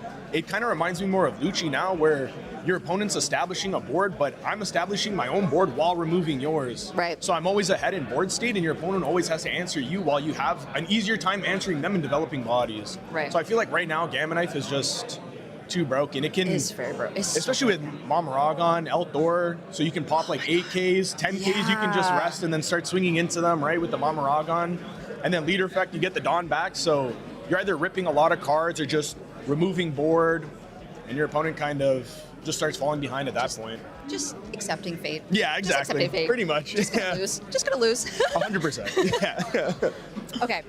What is your favorite alt art ever? Oh, my favorite alt art ever. Doesn't even have to be one that you've pulled, just in general. I feel like it'd have to be probably like the 5-drop Rush Luffy, the one that Dawn times 2 it gains unblockable. Oh, yes, yeah, I really yeah. like that one. The one that had the signature too. That one was really, really nice. OP5, right? Yeah, OP5. That was like one of like the first kind of alt arts I got. Kind of you the got first one? alt arts I put in Wait, my deck. you didn't get the No, not the signature. Okay. Not the, no, Okay. no. I wish. If I did, I'd probably like max out an L or something, right? Would you keep it if you pulled the signature? No, I'd sell it. Sell it instantly. Yeah, I'm not much of a collector. I've lost my sentimental value with my cards, I guess. Yeah. So you just like would rather just play the game. Yeah, pretty much. Yeah. Like most of the cards I've won and like alt arts and stuff, I just end up selling. Yeah. Because you're a gamer. Yeah. You're a gamer. We game a little bit. In for the game. Yeah, In for the game. exactly. A bit of a gamer. Yeah. We do our thing. Now, what was your very first win in the OPTCG? Oh, May it be like with friends, at a locals, at a tourney? My very, very first win was it was actually at locals. It was with RP Luffy, and it was in the mirror. Yeah, it was pretty funny. Was yeah. it at Emmett's? It was at Emmett's, yeah. Shout out to Emmett. Shout out to Emmett's. And then the only reason I won was the 10-drop Luffy. That Luffy was broken, yeah. And I remember after that game, I'm like, oh, I felt so good. Because, like, I think, like, the weeks before, I'm just like, X4, X4, X4. So getting that first win was definitely, it was really exciting, right? Yeah, get that high. Yeah, exactly. I'm like, now next time I'm going to get 2 wins. Maybe I'll win a locals, right? Hell yeah. Yeah. Definitely come a long way. You have come a long way. Yeah, for sure. Yeah. Used to get dogged on by everyone at the locals. I still get dogged on. It's okay. It's okay. I get dogged on all the time. Yeah. I mean, they used to call me the free eat, so. Yeah. But now things have changed. Things you know? have changed. Yeah, things have changed. Well, Josh, thank you so much. Yeah, of course. And yeah. enjoy the Thank you. Treasure Cup. Yeah, I will. Hopefully we do good. You'll get it. Yeah. You'll get it.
All right, we're back for the 10th and final round of Swiss for the 401 Games Toronto Regionals here in, you guessed it, Toronto. Yeah, believe it or not, right? Yeah, go with the tongue twister. I Yes. was like, yeah, that's always the one that trips us up. Yes, definitely. Well, you might not feel like Toronto. It's pretty warm actually this weekend, right? Yeah. We've got some good weather, and we've got one last round, as mentioned. We've got in our 10th and final round. Yeah, we got our 10th final round. We've gotten one of the X1 rounds, and the X1 rounds are actually incredibly intense here because many of those competitors are playing for a top 32 spot. So winning or losing this round that we'll be showing you could decide if you get to play the rest of TOPCUT and be crowned one of the best one-piece card gamers, or if you still walk away with some cool top score prizing on a lot of stuff, but it will make a huge difference for how the rest of it will go for that person. Yeah, tiebreakers also matter, but also seeding for that. So we're going to go into this 10th and final round. Once again, it's going to be the Nami versus Nell, and let's get on into it. Yep. It's going to be one of our local players, Felix, on Enel's side. Now, this matchup, despite being favored for Nami, has a lot of intricacy, and one of the first parts is whether you win dice rolls. So Felix has one dice roll on purple Enel, which is what you want to see in this matchup. Going first, developing that Satori, minus get on and drawing a card. All right, well, we've both got our starting. We've got the Girl promo, a card that we've been waiting for the English version to have for a while, and immediately saying, yeah, we're playing the Throw the Bark package. We've got the Kumasi in the trash there, playing it back to Felix. Yeah, and we're seeing standard openers on both sides. We know these are both the cards that people will open with. We know that girls can count on too. Both sides kind of seeing the curve that they want in this mapping still. So even though Andrew's not happy about going second, he saw the girl on two, and that's a great opener here. Yeah, and you know, this is kind of like the meta, right? This is probably the matchup to really look at for OP15 right now. Nell is probably the most, the strongest and the most popular leader likely in this event, and then Nami has probably the best matchup with across the board with also purple and Nell. So, you know, it's the meta versus the anti-meta kind of thing. And so, but we've got a bunch of one drops here with the Ohm as well and the Shura. We're going to use the leader effect to get the 4 and 1. We're just going to go, you know, pretty much put everything on it, right? So this will be a big attack here. Yep, 7 at lead. So we're going to see the Satori Scry off the top to the top two to see whether what he wants to keep there. If he wants to keep there, keep the same order, or just bot deck both of them. Yeah, so Phil is going to try to open up some options. I know from having spoken with Felix, great NL player, just won the mirror just the previous round, but you know, ideally you open double 7s here. Double 7 is a very strong opener, but not being able to do that, doesn't get the extra card, but still a very strong opener. And unfortunately, the girl has to stick on the board, so yeah. I do think that there might have been a decision to go 5 and then 7 just to make sure that they discard a card before they see the thing they want. But we do play a second girl, so that does mean 2 extra Dawn for this. Have to think of this card. We've discarded so many 2Ks: a Kumasi, a Baby 5, Zeus that we got off life. We're going a big 8. We do take the life there, so we do get to draw the 1 off the Nami leader effect and back to Felix. Yeah, so interesting line. I think if you're on Felix's side, I've heard him say like he's kind of happy when the 4-drop doesn't come down. If there's a body on board, he has to start playing reactive. But in this board state, he can just keep thinking about developing the board, playing aggressive. And so, on Andrew's side, though, these are 2 girls, so like you got a lot of power swinging across every turn, no matter what you're playing. Yeah. Yeah, and the other thing too, like we could have pressured one of these 1-drops, but for now, as long as they have at least one 1-drop, they can still use their effect, right? So unless you can clear all their 1-drops, I don't think a lot of Namis are playing Wiper for the deck unless they're playing more of a Sky Island package. But yeah, I think as long as there's one 1-drop, you just kind of have to let it stay. Yep. Felix winning his turn. He's at the 6 Dawn. He has the Enel in hand, so going first, this is a really good drop because you're dropping it ahead of curve, and you're getting this body real early, and there's nothing on Nami's side to really contest it. There's really just the 2 girls, so if you're Felix, you're feeling really good about this opener because it's very standard. Yeah, and this is pretty strong. I'd say, Andrew, we're not doing that much on 4 anyways. I think 2 girls are fine. It's just like we just haven't had the best cycle for it. We do have the Enel effect to draw 1 and discard 1 off the top 5, so, and we don't have to show it either, which is very, very nice. Yeah, just a really high skill cap card. So Felix grabs something and drops the key 10, knowing I don't really have a 6K I have to deal with right now, so I don't think I'll need it immediately. I can probably deal with most bodies that come down, and I have maybe a Gamma Knife for later. We're seeing the Mama Ragan get used to draw a card and also scry and clear one of these girls off the board. Yeah, so it's nice. It's nice to have that. Luckily, again, we still have at least 1 girl, so there is like an issue with Nami sometimes playing on curve and being able to attach Dawn to our leader since we need it for the defense effect. But it's just forcing them to use these like Mama Ragans as kind of aggressively to remove the girl. So look at the top 2 in the order we want. Girl goes away. Yeah, and it looks like we still have leader ability to use, so and we haven't seen the Nami get the +2 yet. So one of these these attacks will have to be respected, at least the first one. Yeah, but this is why I like attacking with leader first, because it does say, all right, you don't know what card you have to pitch for the 2K. My leader being rested doesn't really matter in this matchup either, and then you attack with the 7K. Because here on the flip side, if they take the 7, they get better knowledge of what card they want, and then you can get out of the leader attack just a little bit easier. Yeah. I've heard there's different philosophies on whether the 7 goes first or the 5 goes after. It kind of like, either way, the same number of cards, but yeah, to your point, there's different optimizations on both sides about that. I think Felix is someone who plays very cautiously around triggers, and so he likes keeping the 5K so in case, like, oh, what if I want to go into a Perona that came out or something like that. No, that's, and that's super fair too. As long as you do it before you attach the Dawn, right? Yeah. That's the big thing, because there can be, as you mentioned, like Perona can be very good. We're just going to play a Borsalino. We're going to get 1 Dawn, 2 Dawn onto leader here, and we're going to go 7 likely into Anel, because if they take this life, I think we've got 6 cards in hand for Andrew, and we can get a draw 1. Yeah, here. Tough decision point here, because you want to keep yourself healthy enough that you can address the Robin, because some Anel players ignore the Robin. I think a lot of them have been switching to, like, you do actually want to address the Robin, because otherwise you're losing way more cards in the long run, that if you can stay at a healthy life total, you should just clear it on site. Yeah. Yeah, Felix looking, still composed. I mean, this is a tough matchup, but he actually says this is one of his favorite matchups to play, actually. Really? Okay. Yeah.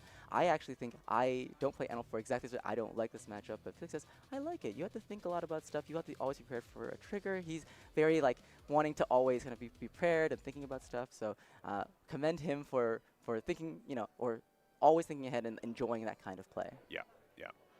Yeah, we looked at the top of the deck, a bunch of events there that we can use.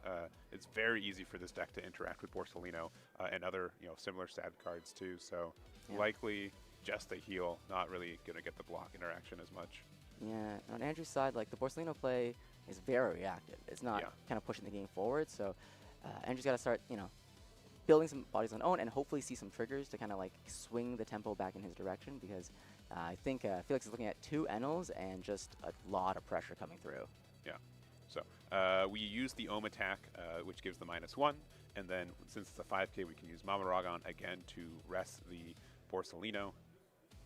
And the other thing, it's these, even though they're statted as 6-drop 8Ks, these Anels are 10Ks on the board, and they cannot really be removed by traditional means. So yeah, these 10K attacks end up being very, very scary as well. Even if with Nami, even if you're a 7K, that's 2 more cards from your hand at least. Yeah, and just the option of attaching 4 to go 14. Like, you know what? I'll just do 1 really big swing, get the life, and just pass. Yeah. All right, they attack 5 into the Borsalino. We 1K out. Yeah. It's like, it's damned if you do, damned if you don't, right? You swing the 5 into this Borsalino, you save it, and then that Lightning Dragon comes down, you're not going to feel great. Yeah. Yeah, so I think Felix is thinking about what else he's going to use -Dawn for before activating leader ability. He's thinking, like, do I want to cycle any of these cards before I go into the second, like I call it the second phase of Enel? Like, you have phase 1, which is you play stuff. Phase 2, you're like doing all the minuses, and then like, then you finish off with the leader ability. So he's not. He's going to go right into the leader ability. Where are the 4 Dawn going? Yeah, I think it's going to Shura. Yep. Now, is it going to be a 6 or is it going to be a 7? Did we I think we must have attacked with Satori. Yes. Yeah, just for the, okay, and then we do have the cycle here. Yeah. So. Oh, we love seeing all these things, I think. Oh, sure. So yeah, now we can use Elthor. This could be great to remove the girl, and then we can also now be a 7K with Shura. So very, very helpful there. Yeah, there's the Elthor. Really good. Now he can swing the 7 into this Borsalino, so it's pretty much guaranteed. I don't think Andrew's going to want to counter out of this. Yeah. I think he's going to let the Borsalino go. Unless it's to life. I didn't quite catch where his point, but I think it's to the Borsalino. Yeah, I believe it's to the Borsalino. Yeah. Ooh, this is a big 10. Yeah. This is a commanding quest, and we're not seeing the triggers off Andrew's side. No triggers either. Yeah. So with the Thriller Bark package, you are like a little bit more likely, I feel like, to find things, especially since our trash is at least set up with the hog back, which is pretty good for us. So yeah, a little bit tough. I don't think we have.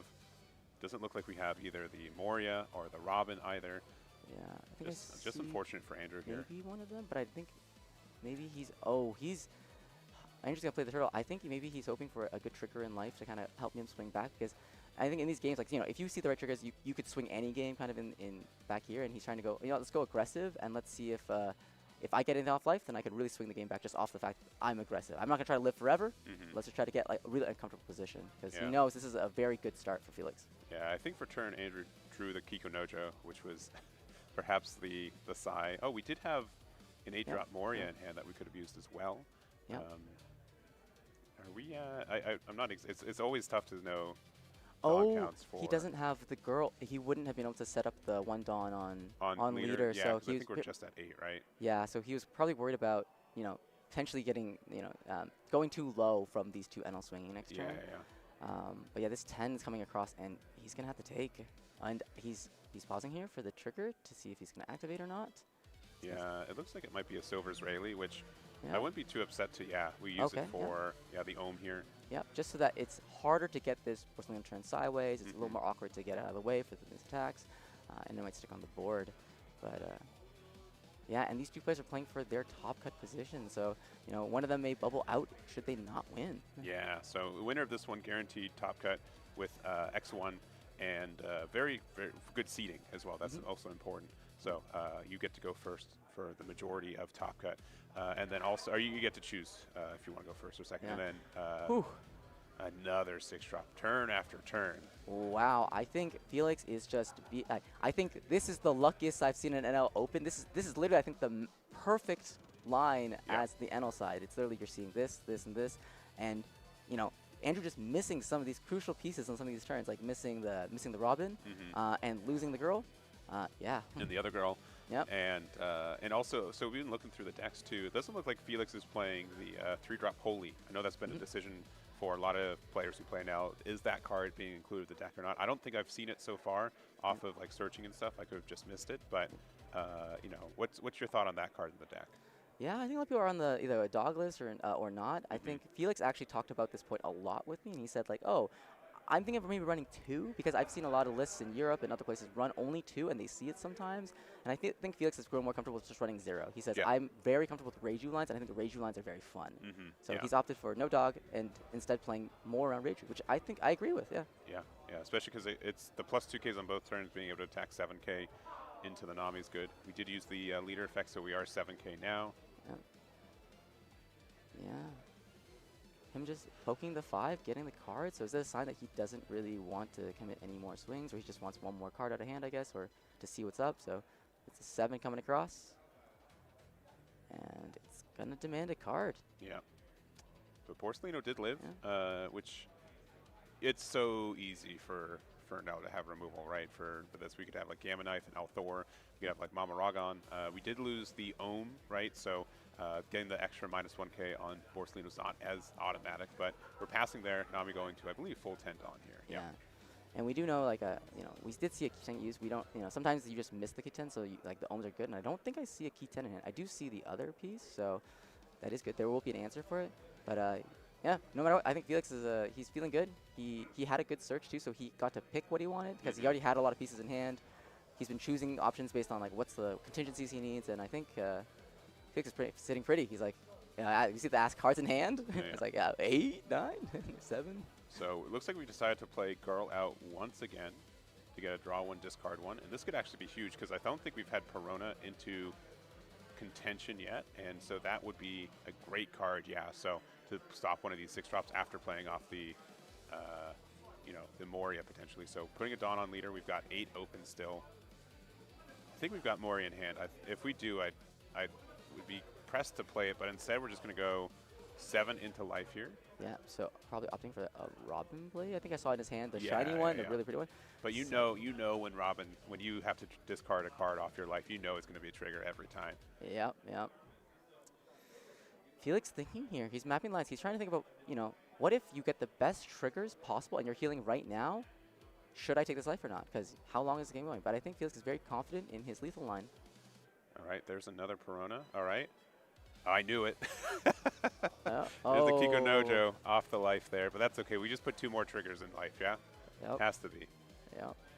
So Felix here looking at these NLs, Yeah. he is running very. He loves that card. He loves running. I think he's on potentially 2 or 3 copies of it. Yeah. So he could try to protect some of these NLs from, being unable to attack from the Corona trigger. Yeah. So, this is the first thing you think about. I think you're playing NL. I think Felix does a really good job. He always says like, do I live another turn or not? It's like, do I go for it or can I live another turn? First thing in his thought every turn. Yeah. So, but this is where Nami is not only like strong but also like demoralizing, right? You're like, man, it's so close. I've been like playing tempo all game, and yet I just can't get enough pressure to win the game. Now, 3 10Ks is a lot, though. Yep. As mentioned, that is something that will help, I think, Felix potentially be able to end it this turn. I think we've seen 2 Mama Ragons as well from Felix too. And if we have like a baby 5, we can offer another one. But we're going to start off with our first 10K here. And I think we're kind of pressed to take it early, because if we do have a trigger to play at a Perona, we want to make sure to be able to interact. Yeah, unfortunately, Newgate there. Yeah, I think Felix is not overcommitting. He's saying he sent the 10 in. He's like, I don't, this 10 is safe to do. They're base power 10Ks. Let's send them in first. Like, see what pops out, and let's decide based on that what we're going to do next. I think Felix is very much so thinking about what triggers can come out, what should I play around. So yeah, slow I'll play. Calls back to his old era. He used to play a lot of Bonnie. It's always that thought, like, do I live this turn or do I go for it? And it's always the conversation you have when you're playing Green Bonnie. Yeah, so we're playing out the Raichu for 4, which is way safer now that we've already seen 1 Silver Israeli hit it, right? Silver Israeli being able to get rid of this card on trigger is really nice for this matchup too. I think it's one of the reasons people have been gravitating towards that card a little bit more. Yeah. But yeah, both these NLs can still attack. Ooh, and a Very too. So where is that going to be assigned to? I think it's an NL to keep it safe so it can attack still. We're making that one a 7 cost. So because of that, so we can feel safe about going, into an 8 cost. So we can attack with the other 6 drop and know even if we do hit a Perona in life, or a way to play a Perona off of life, we can't choose that NL. So really good heads up play there. Yeah, Felix really playing that middle line too. He's like, I could have really committed and gone for it here, but I think I actually drop this Reiju and do this play and put a lot of pressure down. I think I can do both safely and be out of range next turn, which is, he's been really practicing this deck a lot on ranked, in person, and I hear his thought process, and it's very helpful for learning this deck. And we got the Gamma Knife here, so going to choose the Borsalino. So that will get the minus there, and then we will have the Elthor to get rid of it. Yeah, there's just so many ways to interact and remove the cards here. Giving the plus 1K to Pudding. Looks thinking about I think he's thinking. I think the judge was asking for clarification because I think he pointed. Yeah. And the KO there. So now it could have been a thing where they didn't declare the card that they're giving the plus 1K to first, or they gave it to the leader. Yeah. Okay. Yeah, I think you guys had questions like, if I point, is that enough? He was actually asking this, is it pointing is enough, or should I say the card name? And I was like, we don't know, we should ask the judge that. So, almost kind of wish this this plus was on the Pudding, because it's a little harder you have to kind of use the active Dawn here to swing the 7, but still not bad. If he has another Elthor, he can actually use the Pudding, right, to swing still. Yeah, if we had another Elthor, and that would be able to get rid of a girl, too. Yeah, so, I mean, yeah. 7 to lead, so that's a 1K it's demanding. We see, I think, Zeus is in hand, right? Veronic gone. We also have not, there's that Anel in the middle can still attack here, so yeah. Yeah, so leader's not really going to commit hard here. It's just going to be a 10 across. Is it a trigger? Nope. No, it's man. Pass. Andrew's been so unfortunate with those, and then, get the draw there. Yep, just cycling his hand, getting rid of some of these bricks, just so he can, if he needs it, he can counter out. And he passes. Yep. Yeah, nothing to get the Lightning Dragon effect for.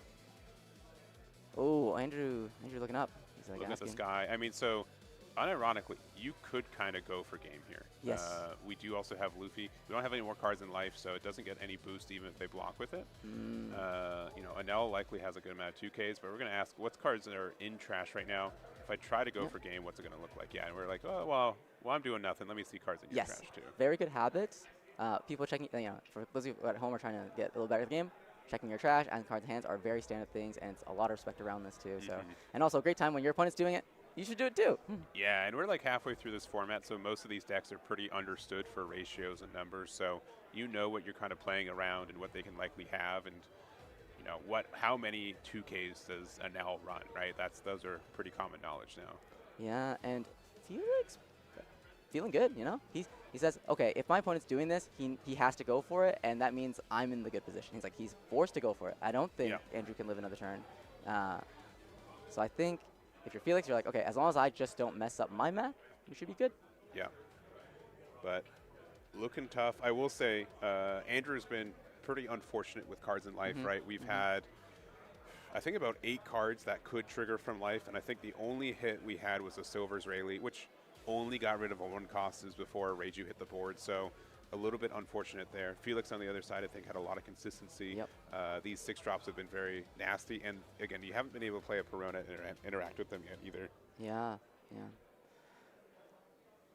Just a rough spot overall. And then this is what I think a lot of Nami's also been cutting the 1-drop Searcher event, Will You Be My Servant. And, you know, we can see it because there's a lot of consistency in the deck already, but we are kind of seeing it in these positions where it's like, oh, I kind of wish I had this or that.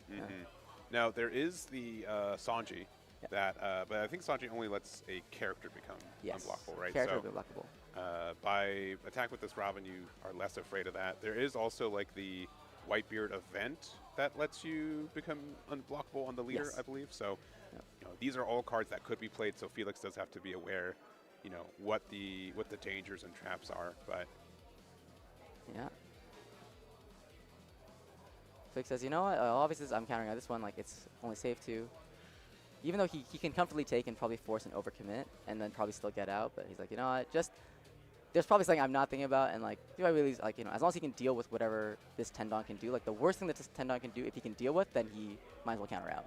Yeah. Well, we have one more way to go for game if we want to. It's 5 with leader, 5 on girl, and then 7K from Luffy. Very surprised if that takes it, but that's available to us. But yeah, we're going to play out the Gecko Moria. It's going to get a heal on the Kumasi, so not a bad card to heal, but not going to do anything outrageous. So putting a Dawn, putting 2 more, so attacking 8K into an L here. You could block with Reiju if you so desire, but you kind of need that to go for game, and because again, it for free can pressure Nami. Yeah, so Felix really thinking here, like, is it safe to take? I mean, like, can I just win next turn? Like, do I just have it? So if I do, I might as well take it. For sure. But if, and that's the kind of, I guess, like, mental bandwidth it takes to play out these rounds, to play TOPCUT. Like, you gotta, no matter like how far you're in, you know, let's still keep thinking first. Let's not like phone it in. Let's not think, oh, I got it. Let's still keep thinking about what's the worst thing that could happen, especially when you're playing against Nami.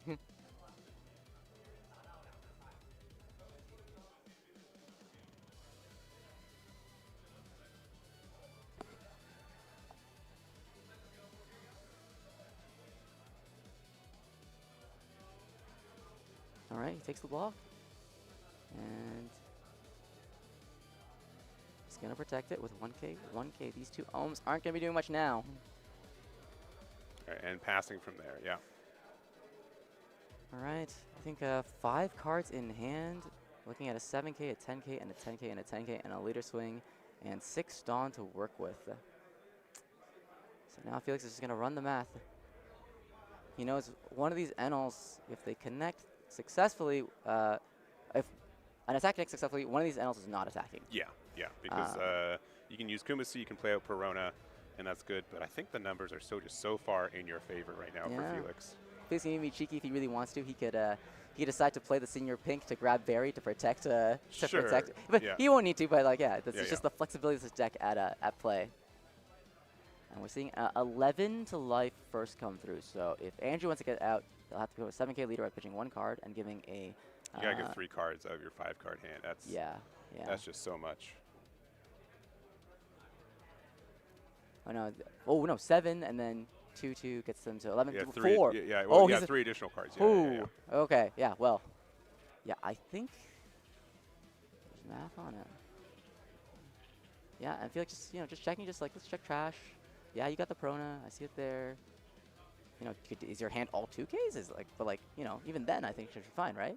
Fix, I guess, like, yeah, I think it's good.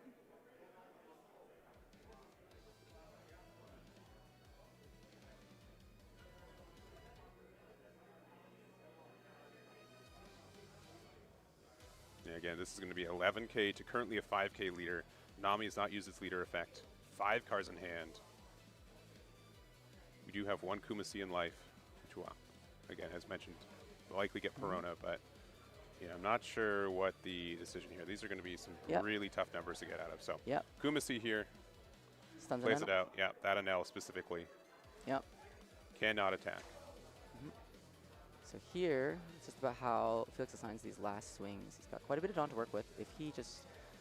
Now, attached Dawn can't be used for leader ability for the rest of the effects. So, you know, if Felix decides to attach a lot of Dawn here for the swing and he wants to use leader ability still, he'll still have to minus it in some way. Felix confirming once again with the number of cards in hand. I think he's just thinking of just joining the 15 across here.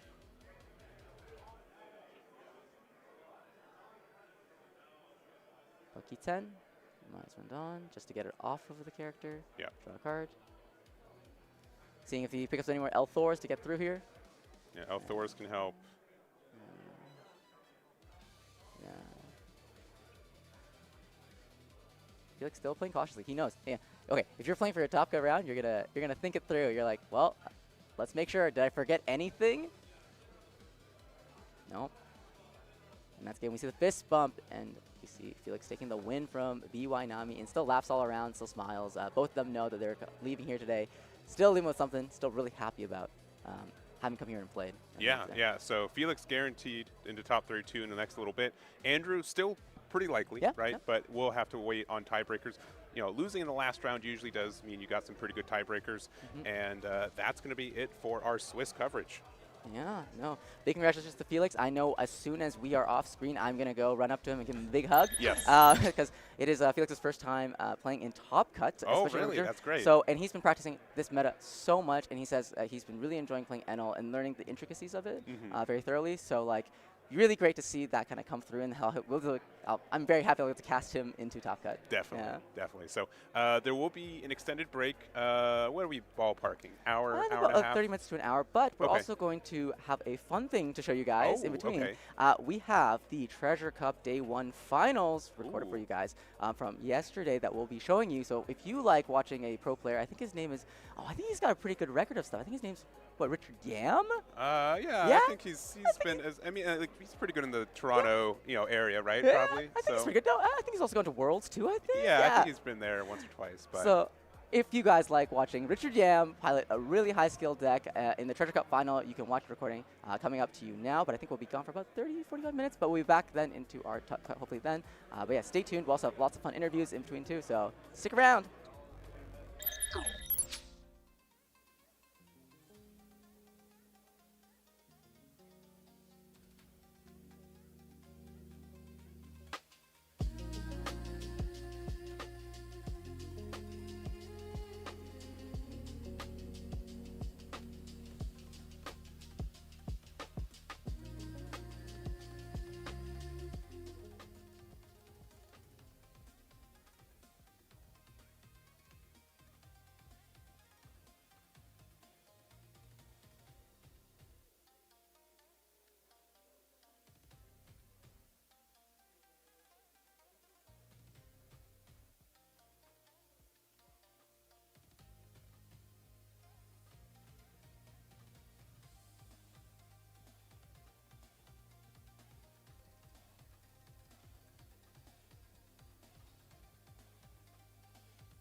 Leader ability.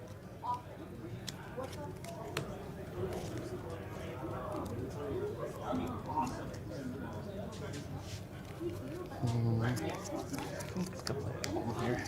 Draw. Go ahead.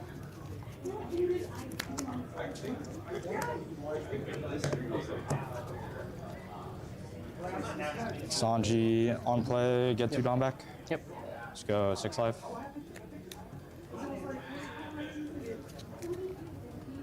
Sure. No thanks. Stand 1 pass.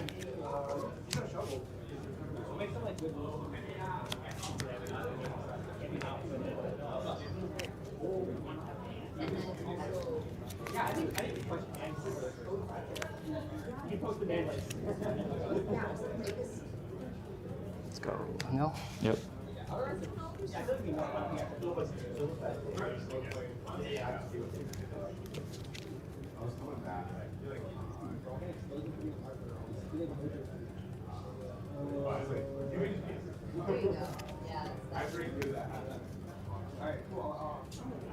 So this.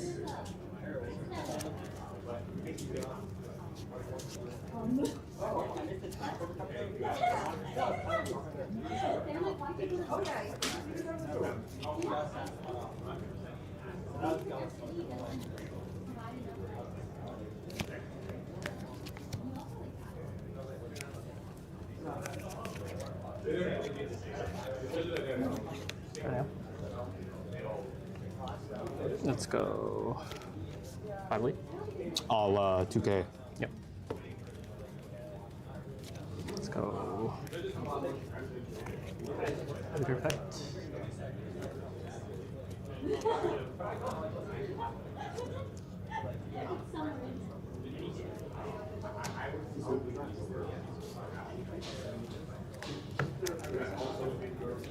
Let's go 9.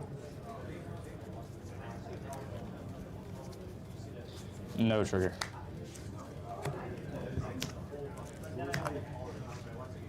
Go ahead.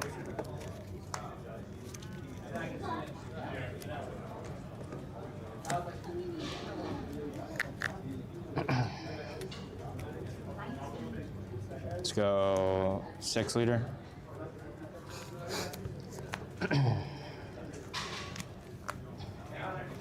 You Mama Rock on first. I'll give you a 1K.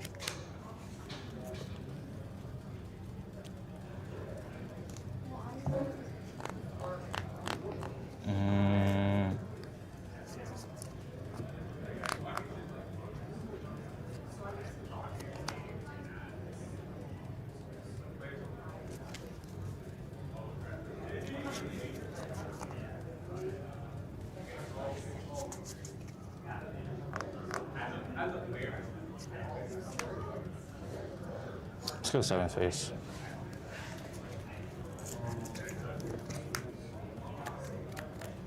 Sure. No. Luffy, stay on 4 down. Yep. 4, play Usopp. End of turn, 3 down back. Go for it.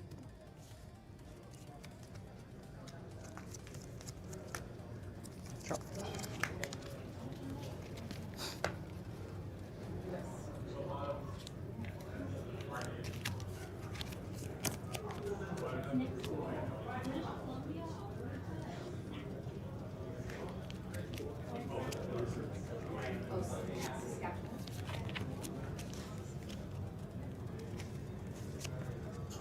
Let's go.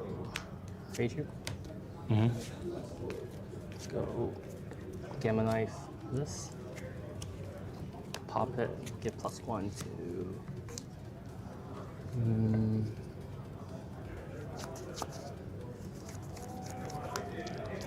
How many cards in? 6. 6.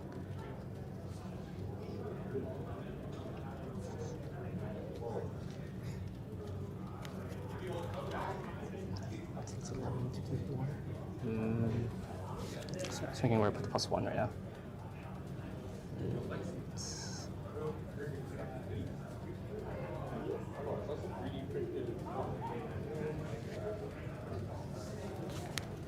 Right.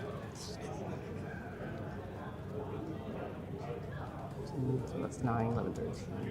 Yeah, I'll play here. Mama Raga on this one. Go,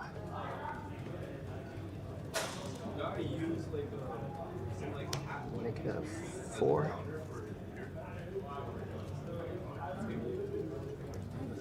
Go leader effect.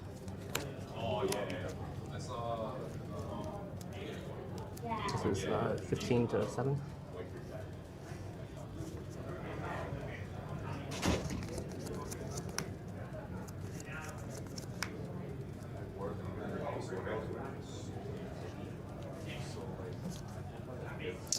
Yeah, that's cool with me.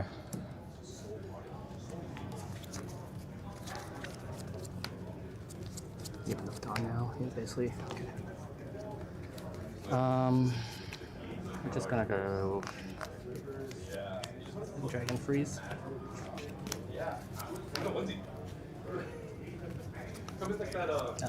Replace it. Grandma.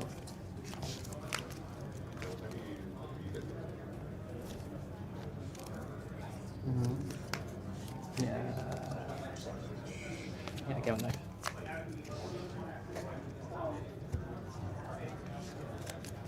Go ahead.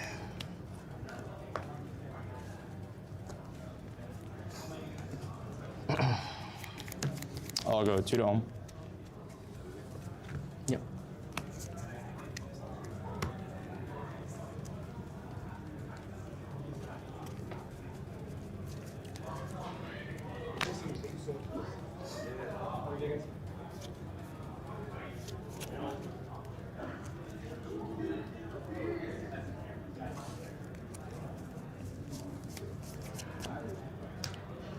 Restand 2. Mm-hmm.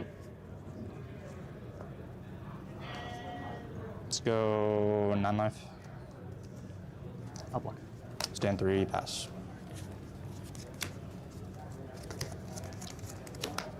Go.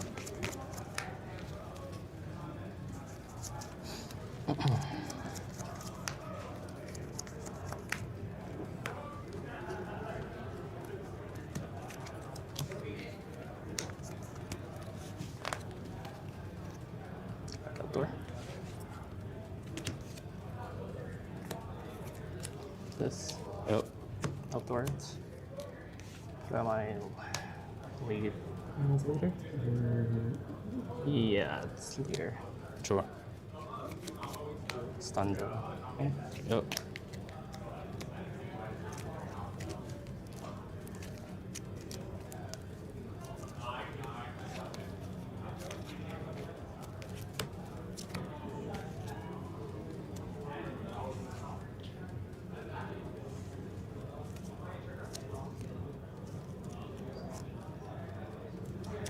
Seven lead.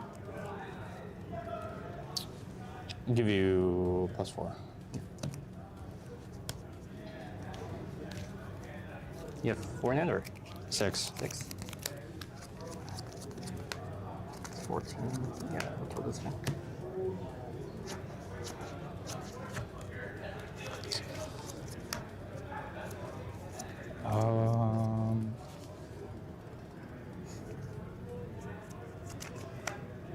Yeah, you land a Frozen, dragon, yeah, right? yeah. You can have it. Go ahead.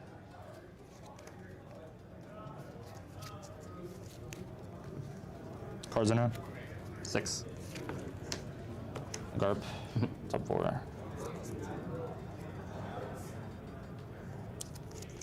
Interesting.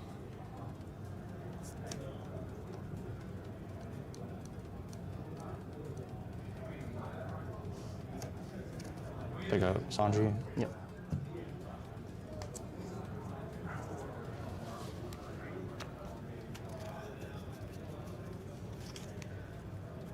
Sanji. Yep. On play stand 2. Yep. Let's go 7 later. Go block 1. Oh, Luna. Yep. Stand 1, go ahead.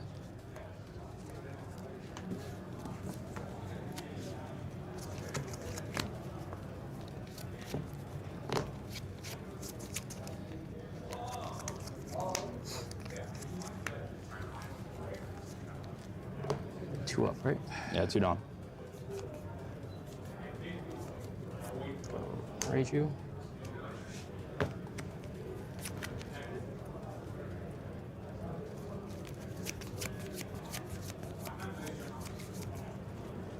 Let's go 5 lead.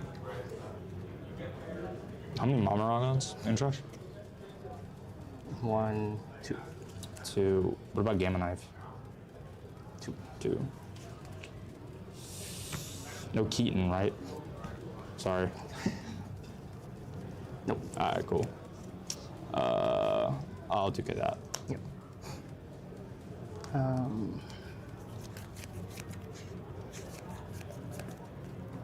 Yeah, we'll go Just pump this. True.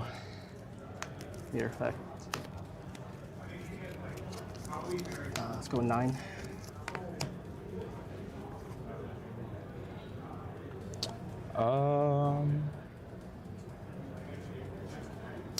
No trigger. 10. No trigger. Go ahead.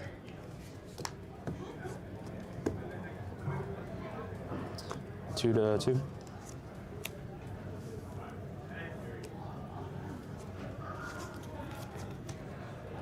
Stay on 4.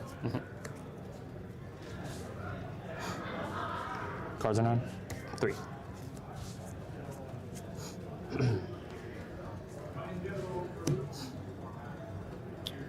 Seven read you.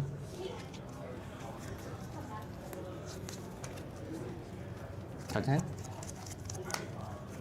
8 or 7. 7.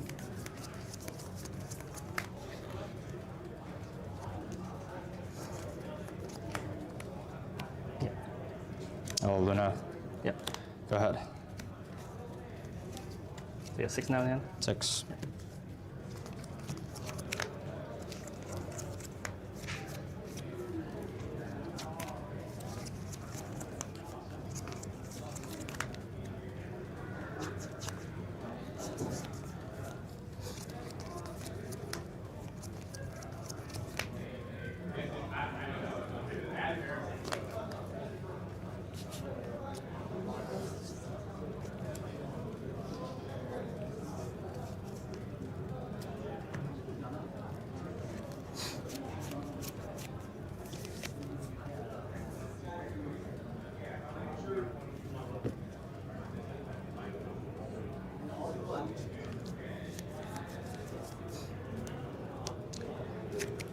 Yeah.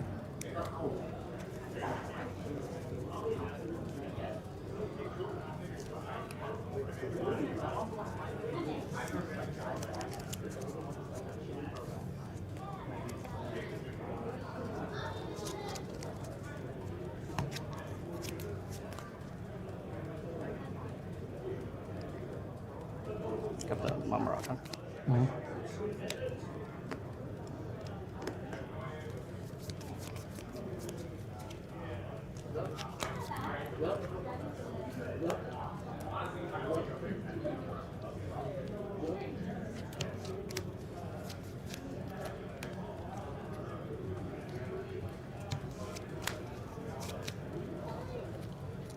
Let's go 7 life.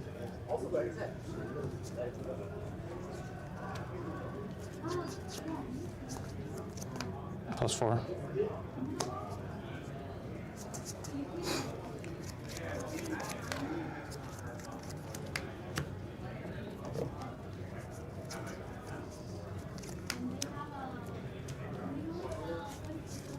That's your trash.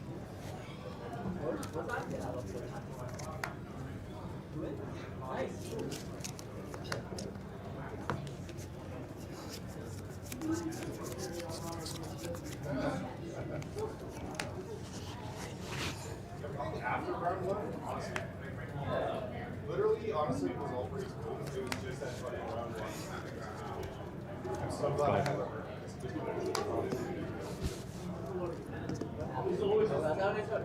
Cards are 9. At 4. You didn't play the Mama Rock, right? Or no, I didn't play it. No. Yeah.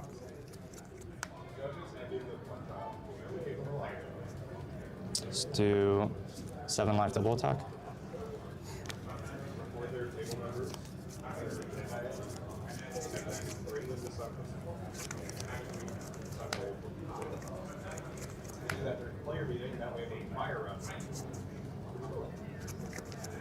I walk over to Sun Road, I was like, I dropped my line.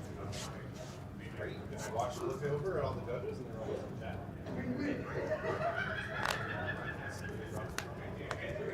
Mama. Let's just fire it as it is. We'll have those 9 next. Play Zoro. Yep.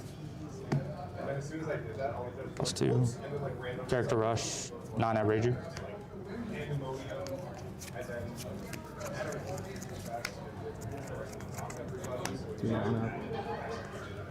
So you're at 7, 8, 9, 10, basically.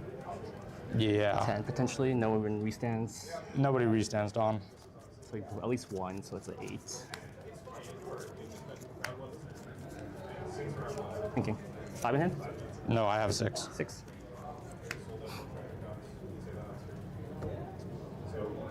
Main event, both are TD.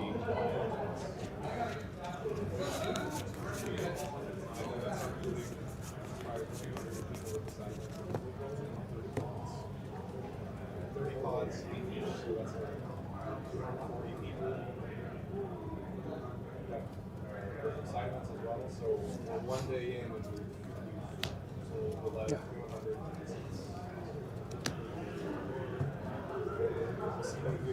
tomorrow, but like, we're well attended. Let's do 8 liter. Pass.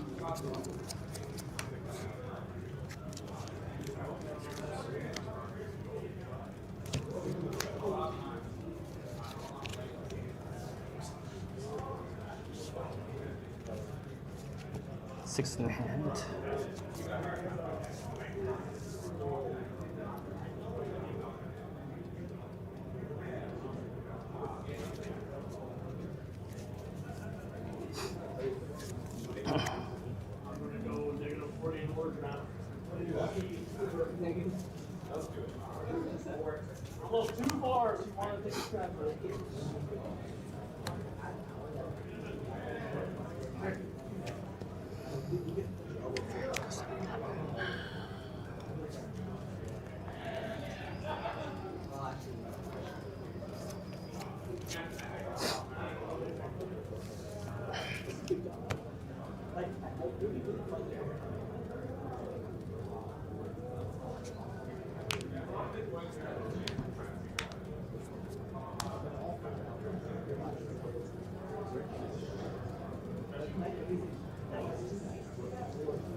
Sorry, just thinking here. No, you're good. How much time? 10 minutes? 10 minutes. Okay. Yeah, we got plenty of time.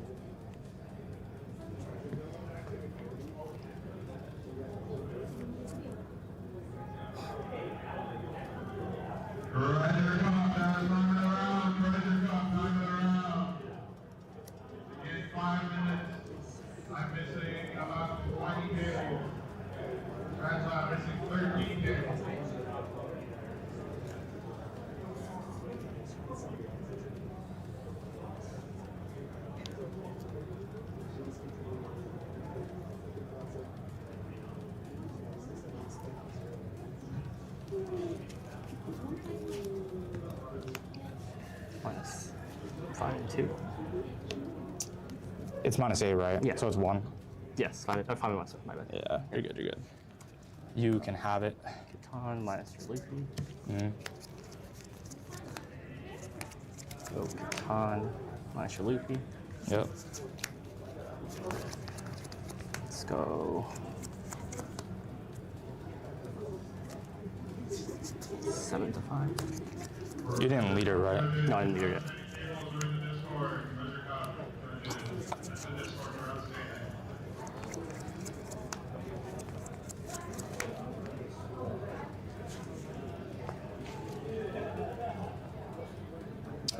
How many Lightning Dragon in trash? 1, 2, 3. 3.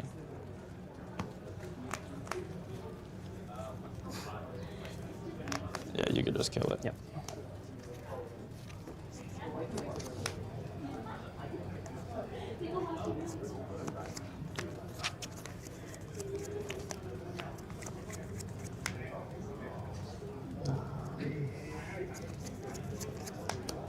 Like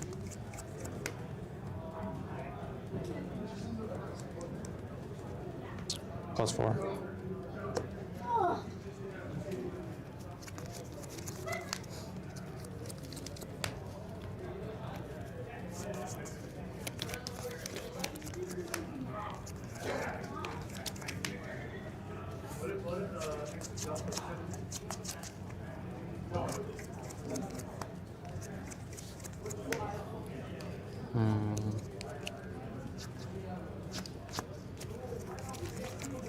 Let's go 10. 2 2s.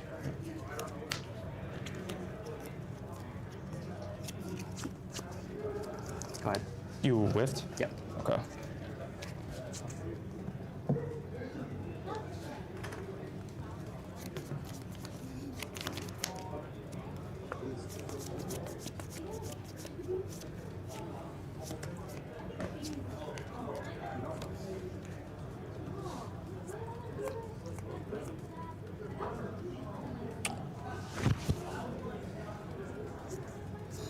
This is future.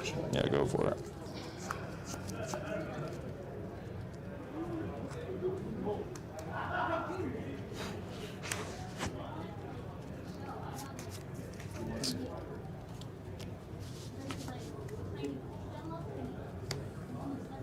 Zoro. Give it character rush. Yep. 9 into the pink. Yep. Let's go 8 leader.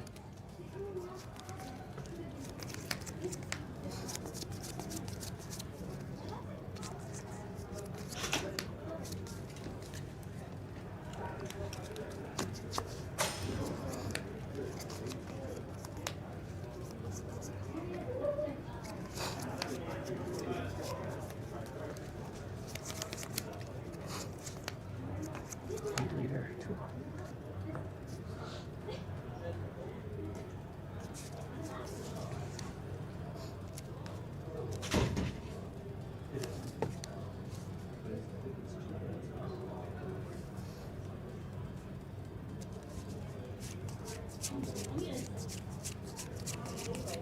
Forehand? Yeah.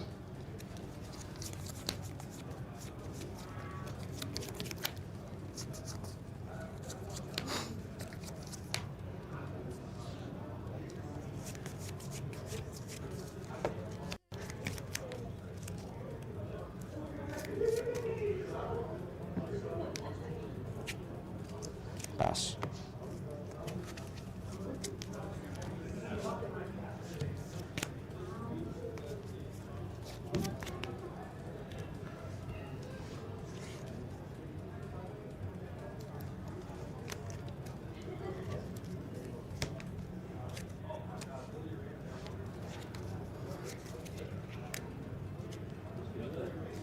Oh, sure, Zoro.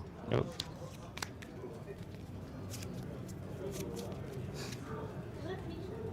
It's 8 right now.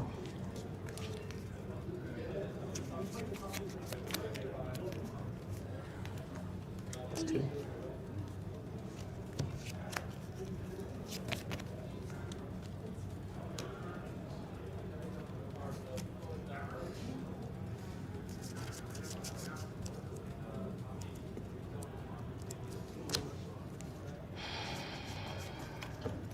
Level 13, 4 cards. Oh, so 10, 12. That's 10.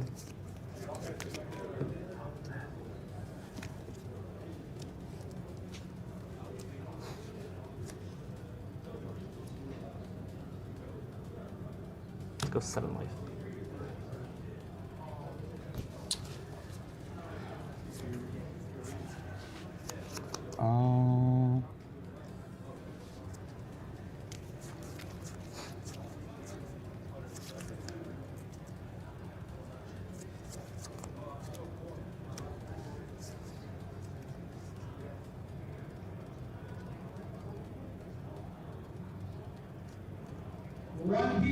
Charlestown, stand 3. While we are waiting for table 1 to complete, I will tell you how we are handling pricing for today. So One Piece Treasure Cup players, if you want pricing, listen closely. How we will do this. All right, 8, 10, 12, 14. 2 cards. First off, everyone in this room, thank you for coming today. If you are not part of the One Piece Treasure Cup, if you are not playing a window box, I would kindly request that you guys start to leave because the hall is now going to be closed. So it was 11. For everyone who is in the Treasure Cup, 17, 17, we're here 8, 8, 10, 12, 14, 10, 12, 14, 16, 18 potentially. so how pricing will work is we are waiting for table 1 to finish and then we'll finalize standings. Once standings are finalized, you will have 2 minutes to dispute any records. 2 twos. After those Okay, 2 twos. minutes are over, if there are no disputes, we will finalize rankings and you will Use 2 get twos your and prizes based off your placement. How it works is you will sit at the table of your placement if you are ranked 1st to 64. You got it, So if you are first place, you will sit at table 9, 1. or that's 11 plus 6, 17. I did 8, 10, 12, 14, 2, 2. And you split damage, it's 4, so that's 9, 9, 12, 12. You also have pricing. I will deal with you up at Tournament HQ. I would just go 17 at it. Otherwise, that is the end of our day. If you are not part of Treasure Cup, if you are not part of the Winner Box pod, please leave the hall. We can be outside for a second, but then we'll close it up shortly. Thank you. Cards are on. 4.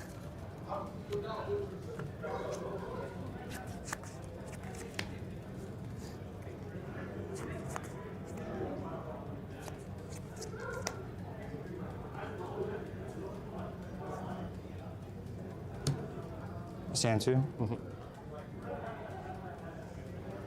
Let's do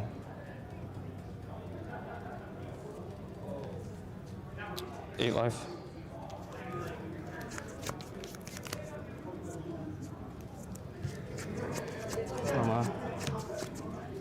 Mama.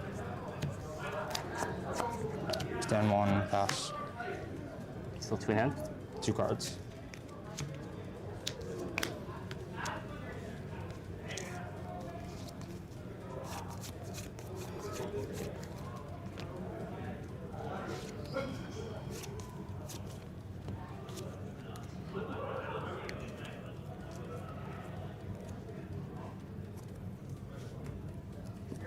Suddenly.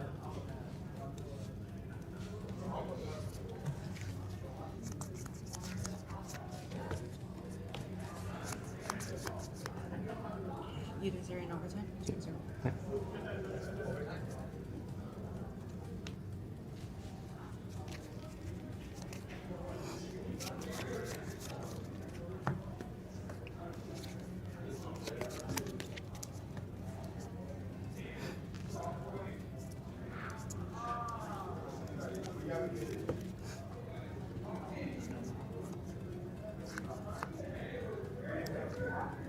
+4.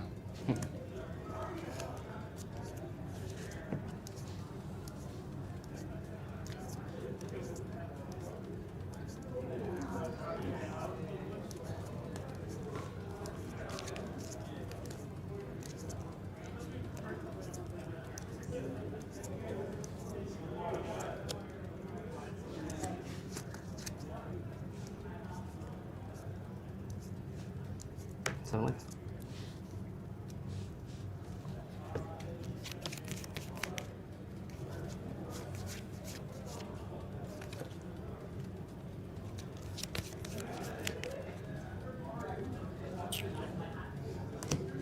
Stand 3.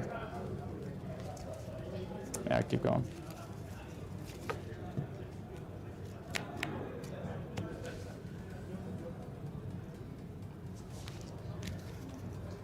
Let's go. Circle.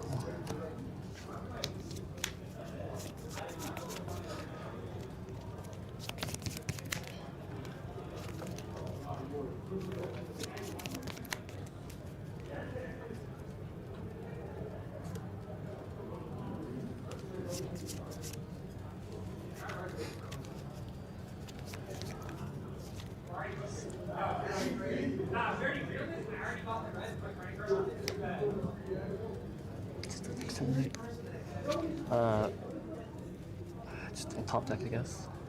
Leader. Go ahead. Rest. Holy fuck. Oh man. Cards in hand. 4. 9-9. 9-9. 9-9.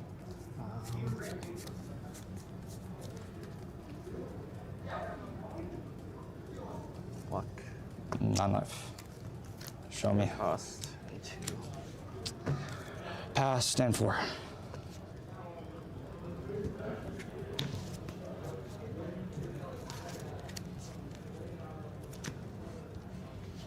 So 2 minutes left. Yeah, it was 0, 1, 2. Yeah. Okay, yeah. Yeah.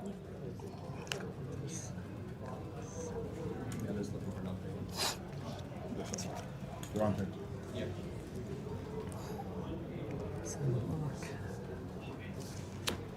Sorry. Sorry, it's last turn. I just give me a second. Block 7, 7-2, 7-2. Okay, yeah. Let's just pop it now. 7, 9. Yeah, 7. 4. 7.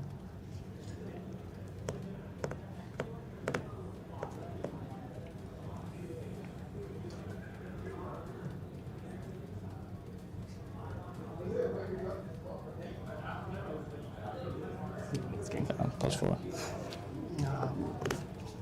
Alright. No trigger. No Luna trigger? Okay, GG's. GG's. I was like, yeah, Luna trigger. I was like, maybe I should swing this first, but then I can do 7, yeah. Yeah. But no, I had this in case you did Luna. Needed my Brook. Yeah, so I was like, broke Nami, I'm like, Jesus. Oh, nah, this dude is gone.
All right, folks. Got a money match. Best of 3. $50 Canadian online. You may dice roll for first. Both of you have already sent me what leader you've picked. You may begin dice roll for figuring out who's first. Who'd like to roll first? I'll roll first.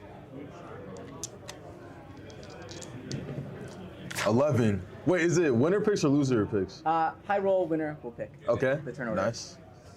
I can beat that. Yeah, you can beat that. Okay. All right, nice. So I'll go first. All right. We gotta choose our. Yeah, so I'm just gonna send it right now. And I've sent it to Twitter. I confirm I've received both of your leader picks. Cross, you have first question. First question. Okay.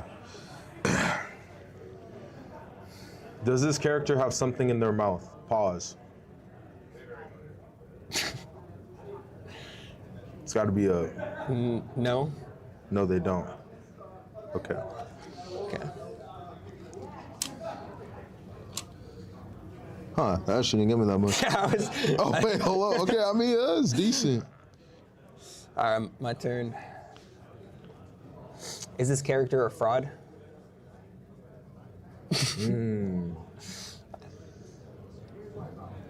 It's hard to say, but I would say no.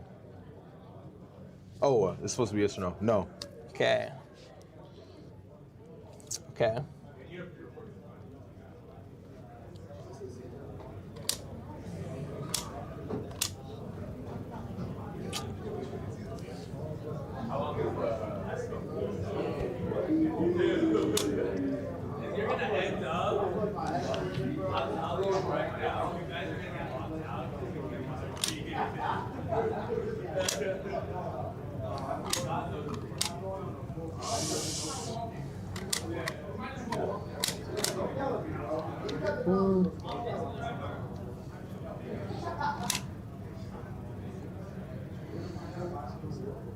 Okay.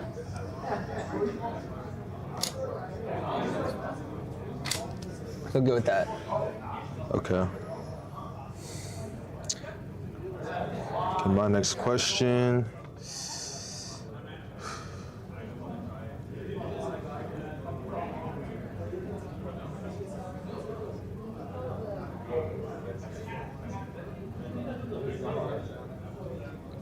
Okay, let's do it again.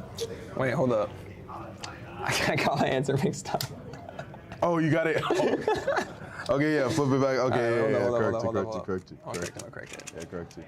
So you asked me, are they a fraud, and I told you no. They're not a fraud. Yeah, so I gotta hit the front, bro. Okay. It's a long day. So you have to get rid of all the frauds. One warning. Yeah, one warning. Shoot. You think Usopp's a fraud? Bro, he didn't get his redemption in Elbaf, I'm sorry. Okay. I was wondering though, when you were smiling, if you thought it was Usopp. I mean, I just saw you knock it down. Loki, so. Nami's a fraud. Hot take. That's a crazy take, but okay. All right. Okay. We good to proceed, Judge? Yeah, game state repaired. Okay, we're gonna Alright. proceed. Okay. Okay, be honest. Would you make out with this character? No. On serious. Okay, I believe it.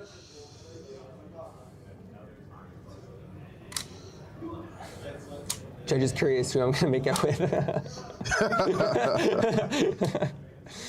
I'm judging. Like, Yeah. I'm just judging. I did the same thing you did again. Wow. Why do we keep doing this? Like, Bro, guys, it's harder than it looks. It's harder than it looks. yeah, yeah. One warning Hey, for both of us. you caught it faster than me. Okay, though. so my first one was the mouth thing, and then it's the okay. So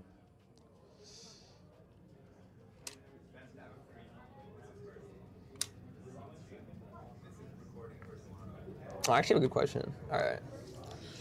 oh damn, I actually can't get that many from this. One more warning for double gaming loss.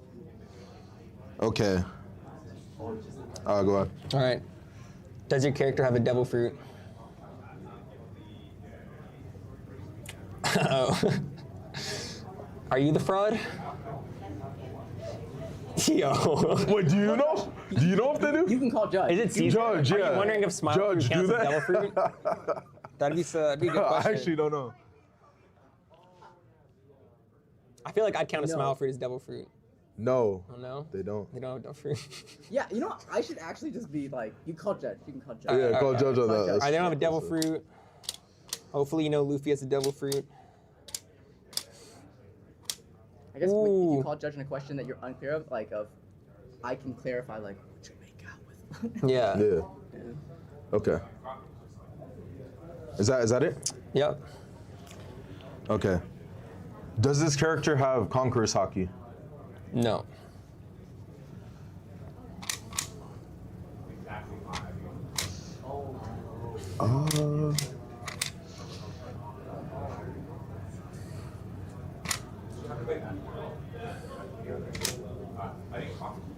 Did I get that wrong? I don't know actually. Dude, I don't know about this dude. Okay, that's good.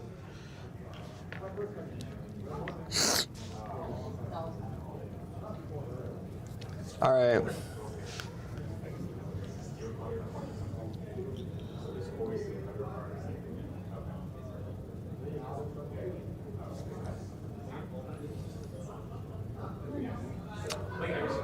All right, is there a large part of the community that ships these two characters together? No. Oh. Wait, what do you mean ships these two? What does that mean? Like, sure, I guess you can't see my... Just Okay, clarify. hold up. Just say the Is there a popular ship in the community that is related to Moss? To Moss? All right, never mind. Am I a fraud? Like, what is that? Do they got a sword? Do they got a sword? Like, whatever. Do they have a sword? Yeah, do they got a sword? Judge? The No, fuck? they don't. Okay, no. It's gotta be Kobe, bro. There's no way. Okay. Oh, I want my... They don't have a sword. Hold up. Jeez, bro. Wait, yeah. No, I did that right. Okay, you're good. Bro, All right. I gotta believe in myself. All right, I think I'm gonna lock in.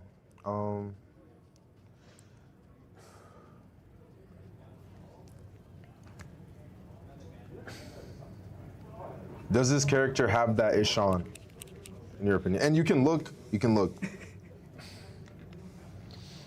And be honest, come on, like, do they have it? I Like, mean, they got what it I on? think is different than what you think, right?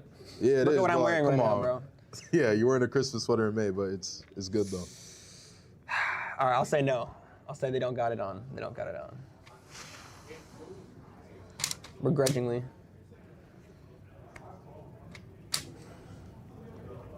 Begrudgingly, that's a good detail.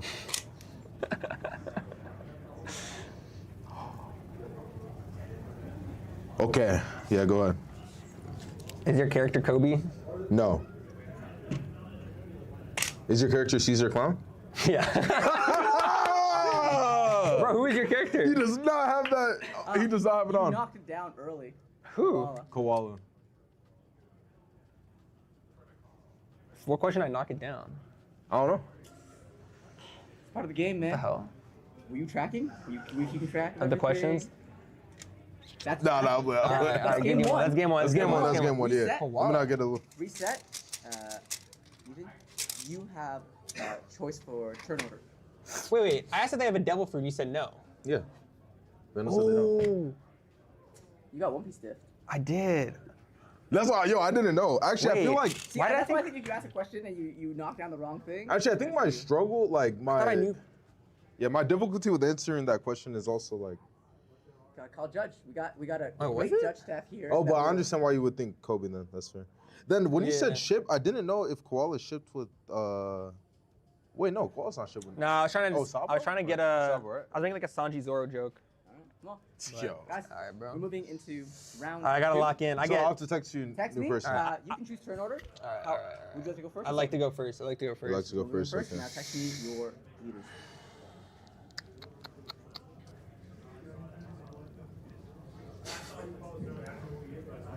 One Piece players, the hall is closed. Please vacate the hall. Are you interested? I will get a judge swap.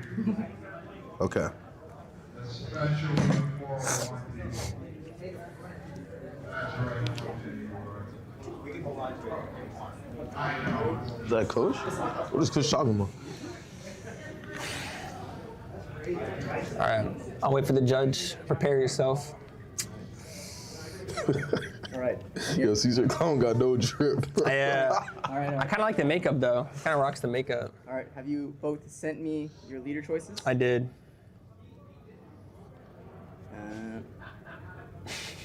You have sent me yours. I haven't received one from you. Oh my bad. Let me send that on Discord. Bro, slow playing me. All right. Okay, buddy. I need you to take a game actually. All right.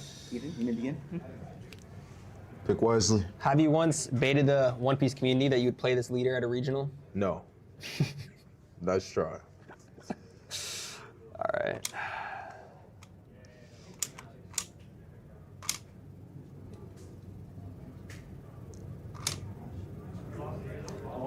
Damn, there's so many. Okay, all right.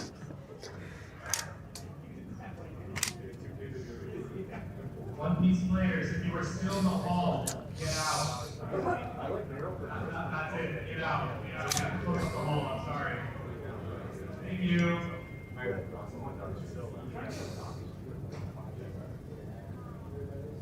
Okay. Okay. I feel good with that. I feel good with that. It's probably something I forgot, honestly. Okay. Is this character... Is this character like muscular? Yeah. Okay.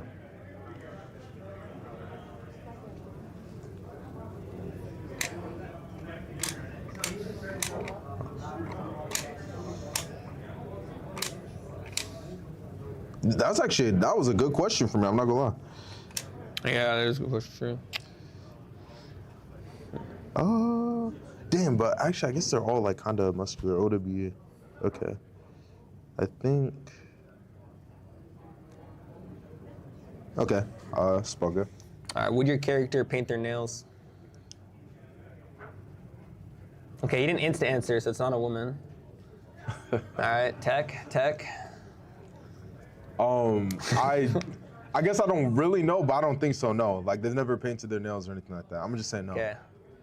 They wouldn't paint, but you don't. You stuttered, so I'm gonna leave Captain Kidd and Buggy. All right, Shanks. I feel like it's a safe no.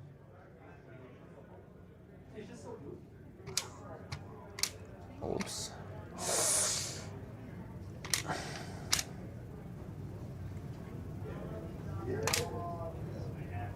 Okay. Yes. Okay. Is this still a legal game state, Judge? I saw Vandal's reaction. The game stays likely not legal. That's a penalty. So you may choose to reset your board. From the last question? Yo, I saw his facial reaction. I thought the last question I was like playing it safe. He's saying they wouldn't paint their nails. Yeah, I'm saying I don't think they would. Oh, I did the opposite. Yeah. Okay. Yeah. You may choose to reset your board. All right, one sec. You have 30 seconds to do so. Holy, chill. Yo, you know you can, physics? Yeah, but then I have to get rid of my other question. All right. I'm glad I checked. I knocked down Kuzan too. Hold up. I think that was already knocked down. All right. I think that. And Jinbei. Okay. So they wouldn't paint their nails. Zoro wouldn't paint his nails?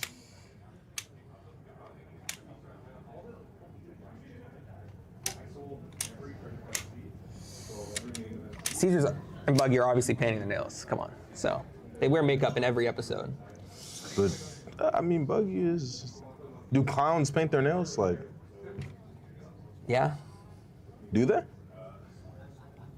Probably. Okay. All right. Yo, I've not seen a clown painting nails, but you're good though. All right. Okay. That would have been better as the last question. All right, it's fine. For the stream though, Kid is definitely painting his nails. Come on, we know that. So better not be Kid.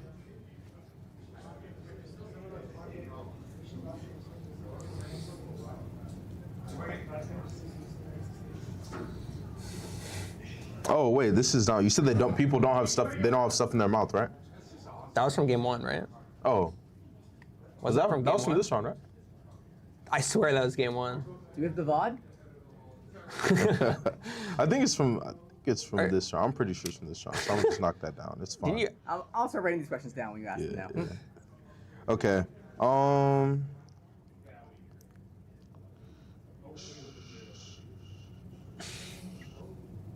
You asked me if they're muscular. That was your first question. Yeah, that was my first question. Yeah. And isn't this your second question? Oh no. We both asked 2 questions. No, because I went first. So I asked. No, I've asked 2 questions. All right. Judge. All right. I've asked 2 questions. All right, bro, maybe it was from this one. Maybe it was Yo. from this one. My bad. You good, bro? Really on. Okay. I'll just keep it simple. Is this character wearing glasses?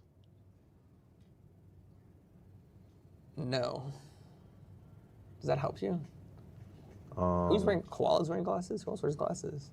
Rayleigh, Kobe, or I guess goggles. Oh, yeah, like really. you know what I'm saying? No, like no, eyewear. No eyewear. Yeah. Okay.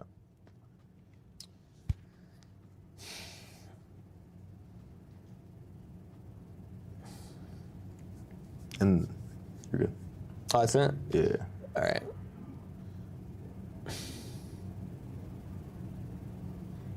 All right, is this character, or is this leader one color? Yes. Okay. I wish to Jinbei again.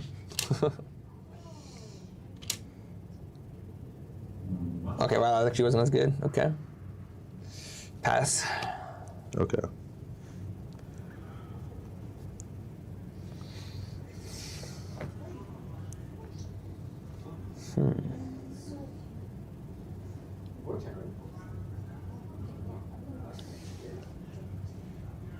Is this character black or spiritually black?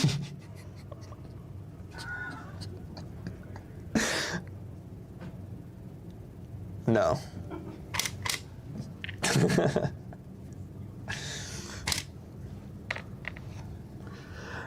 Okay, I'm gonna leave that one for. Okay. You're not putting down Jinbei? Bro, Jinbei's obviously spiritually. I was gonna say. I was gonna do. I was like, can I? Okay. Come on. Yeah. It's funny. I was thinking of asking that earlier. All right. Here we go. All right.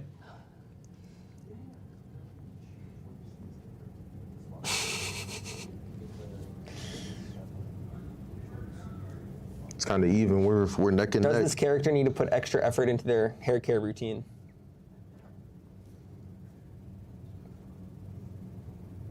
That one is definitely a fun. That's a hard. I mean, like.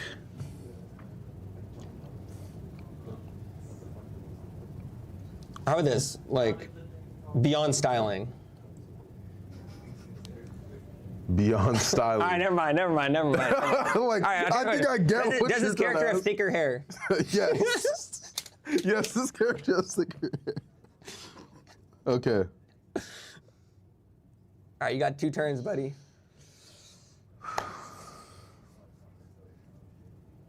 Damn, bro's in Toronto for 2 days and he thinks he's the Iceman. I need a miracle. Is this leader purple? Yes. Ooh, I was hoping you said no. Okay, they are purple. Damn, it's not helping me. I feel like I knew that. Why did I even ask that? Most of them are purple. Is your character Drake? Okay. Yes. That was a tough question. I like that. He got it. Okay. All right. It's Kuzan. He was Kuzan. Yeah. The Iceman. The Iceman. I will accept that, but you must next time. Say the name, yeah. That was cool though. I like that. All I right. like that. One apiece. All right, one apiece. All right. Okay. Round, both of you may ban one question. Hopefully, we have a flawless game here. Both of you may ban one question. Okay. And neither of you may ask. And please send me your leader as well as Carl. You get to pick turn order. Okay. So I'll definitely go first. I'm gonna ban color-related questions, like as in like a leader color. Leader color. Okay. I'm gonna ban like skin color related questions. So like that also refers to like hair texture, like stuff like that. right. So we're on the same page. All right. So you're banning leader color based questions. Leader you're color. banning leader color based questions. Yeah. Yeah. Yeah. Yeah. All right, and then let's see. Ooh, let's make this good.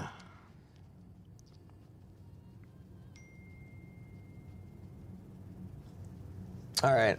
I'm taking a risk here. Receive your leader pick.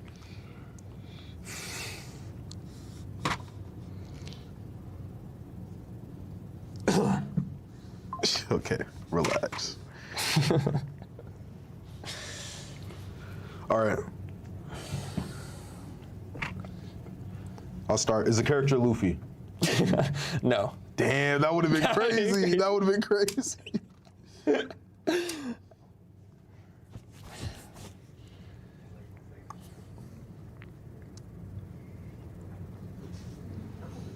Oh, you're go, by the way. Yeah, thanks, boss. Yeah, you're welcome. Can I see 2 pupils in your character's leader photo? Does that apply to any of these? Like, yeah, some of them are facing the camera, some of them... Oh, wait, sorry, repeat the question? Like, can I see both pupils of the leader? Oh, both pupils. Yeah. Okay. Oh, like the eye, not like... I thought you said yeah, people. I heard people. Yes, you can see both pupils. All right. I'm not giving Cat a career. I can't see that. What? Really? Okay, wait, no, nothing. No, my bad. Can you see Cat a career there? You can literally see both, but okay. I thought that was like eyeshadow. Okay, I kind of see it now.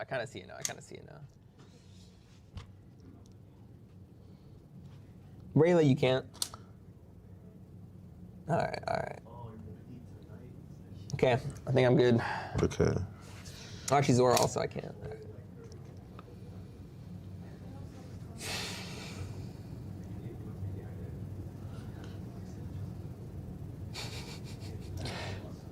Does the character have something on their head that covers any amount of it? Like, just do they have something on their head? Is your question? Yeah, basically, yeah. Yeah, they have something on their head. Okay, they do. Okay. That's a good question. Man, wait till you realize every character has hair. This guy's in trouble. Okay. You said they do. Zoro got that Dewey on, so he's good. Nami has that hat on, right? Yeah. Yeah, you can't really see, but it's there. Yeah. Shigi don't count. This is just glasses. Damn, that was that good. Holy shit. That was a good question. All right. Here you go. Really? You knocked down Kobe? Kobe has something on his head. The glasses. Headband. Headband. Does that, like... It's on his head. What do you say? Okay, headband. I mean, then by that logic, wouldn't you include Tashigi as well? Like, because of the glasses? Their position. Their position at the same. Oh, I didn't even see that. Yeah, I would include Tashigi as well. I honestly didn't even see the glasses. Okay. All right. So I mean, all right.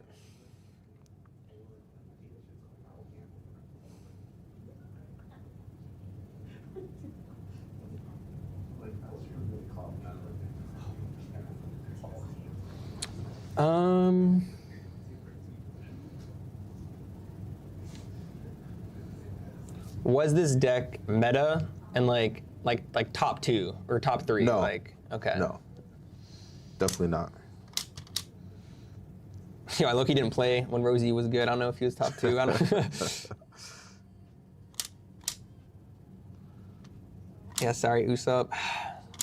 Fuck. I mean, for Usopp, it might depend who you ask. You know what I mean? Nah, there's a pocket format Buggy was. After you intervene, looks like there's an invalid game state here. At one point in time, I've can't track exactly when you knocked it down. Okay, we'll reset. No, that was earlier. What I knocked down? I wonder how he knocked it. There's no way Yeah, Kid was ever top 2. Caesar, I knocked down a lot here, so it doesn't really give me any hints. Wait, what question was it that you asked? I just asked, were they ever meta? And then like what was the previous one, though? No, you didn't say were they. Well, you said were they top 2? Like yeah, like top were they top 2 meta. deck, yeah. What was the previous question for that Or one? like top 2, top 3. It was, let me look at one of the ones I knocked down so I can remember. Oh, it was about the eyes, about if you could see 2 eyes or not. Yeah, I mean, you can definitely see 2 eyes. You can see 2 eyes, yeah. I actually don't know how. Yeah, no, I know. I Okay, wonder so how we knocked this character out. there's no way Jinbei or Shirahoshi were meta. Like, I don't. He's saying they weren't meta. Yeah. Oh, they weren't meta. Yeah, you asked me if they're meta. I said no. All right, bro. Hey, one of these days I'll understand how a yes/no question works. All right. All right. UI Nami. Yeah, there you go. Yeah, so I think so Bug you had his would format. keep Usopp because you cut off Usopp, like you would keep. Yeah, Usopp. I'd keep Usopp.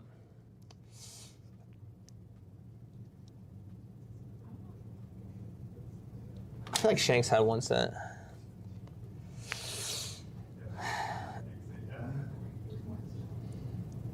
Lim had her time to shine.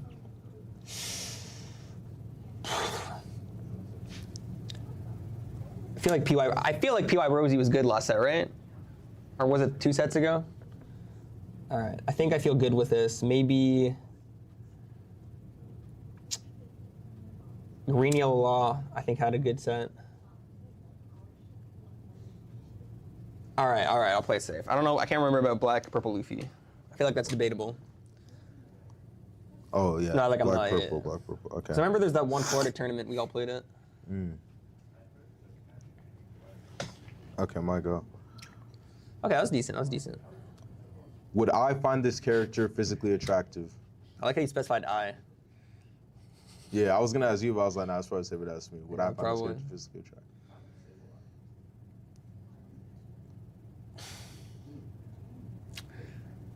And you know what I mean? Yeah, by I know. attractive. Yeah. No, you wouldn't find them attractive. I wouldn't. I would not find them attractive. You wouldn't. Okay. You wouldn't. You wouldn't. Damn, this wasn't even that good. Trust the process. Trust the process. Wait, this is like.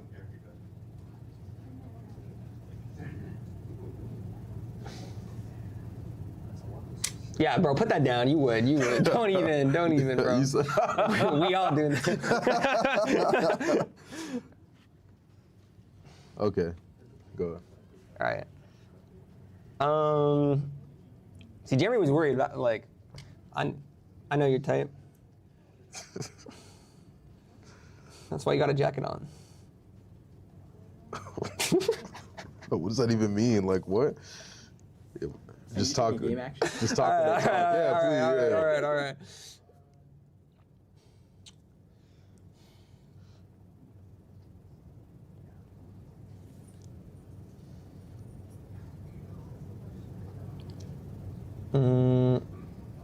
Is your character's, like, body proportions realistic or, like, close to realistic for, like, a real person?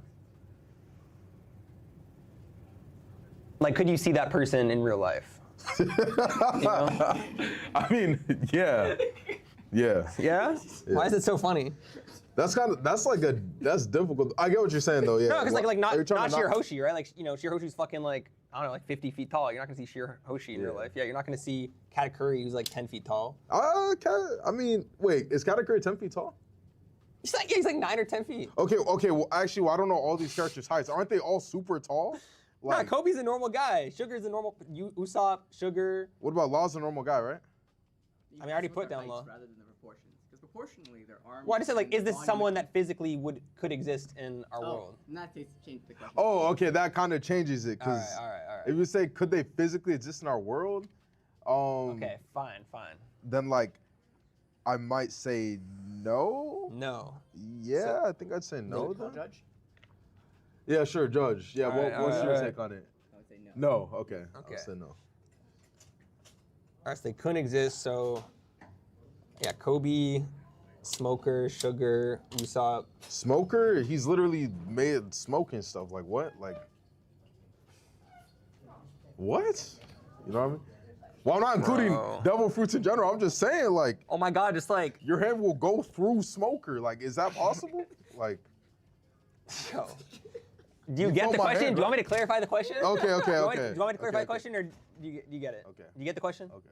Nah, because I think you actually understand my question. You're rage baiting. So what's the truth? You good, bro? Yeah, I am good. Relax. All right. You're good. All right, kid knocked down.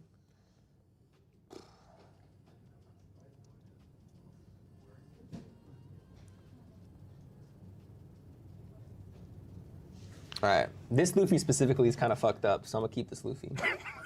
Or messed up. Caesar's kind of a freak too. All right, I feel good. Caesar could definitely exist in real life. Okay. Let's see. Yeah, catch up, bud. You started, by the way. Just want to remind everyone. Is this character Usopp? No. Damn. Yo, bro gave up. I was shooting out the moon. Bro gave I was up. shooting out the moon. I was shooting out the moon. Like. All right. Does this deck utilize fishmen, pirates? Yes.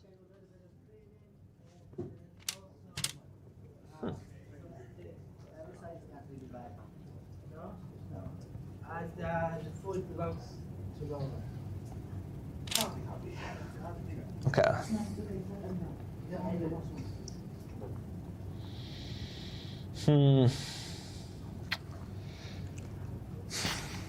You gambling again? What's your out?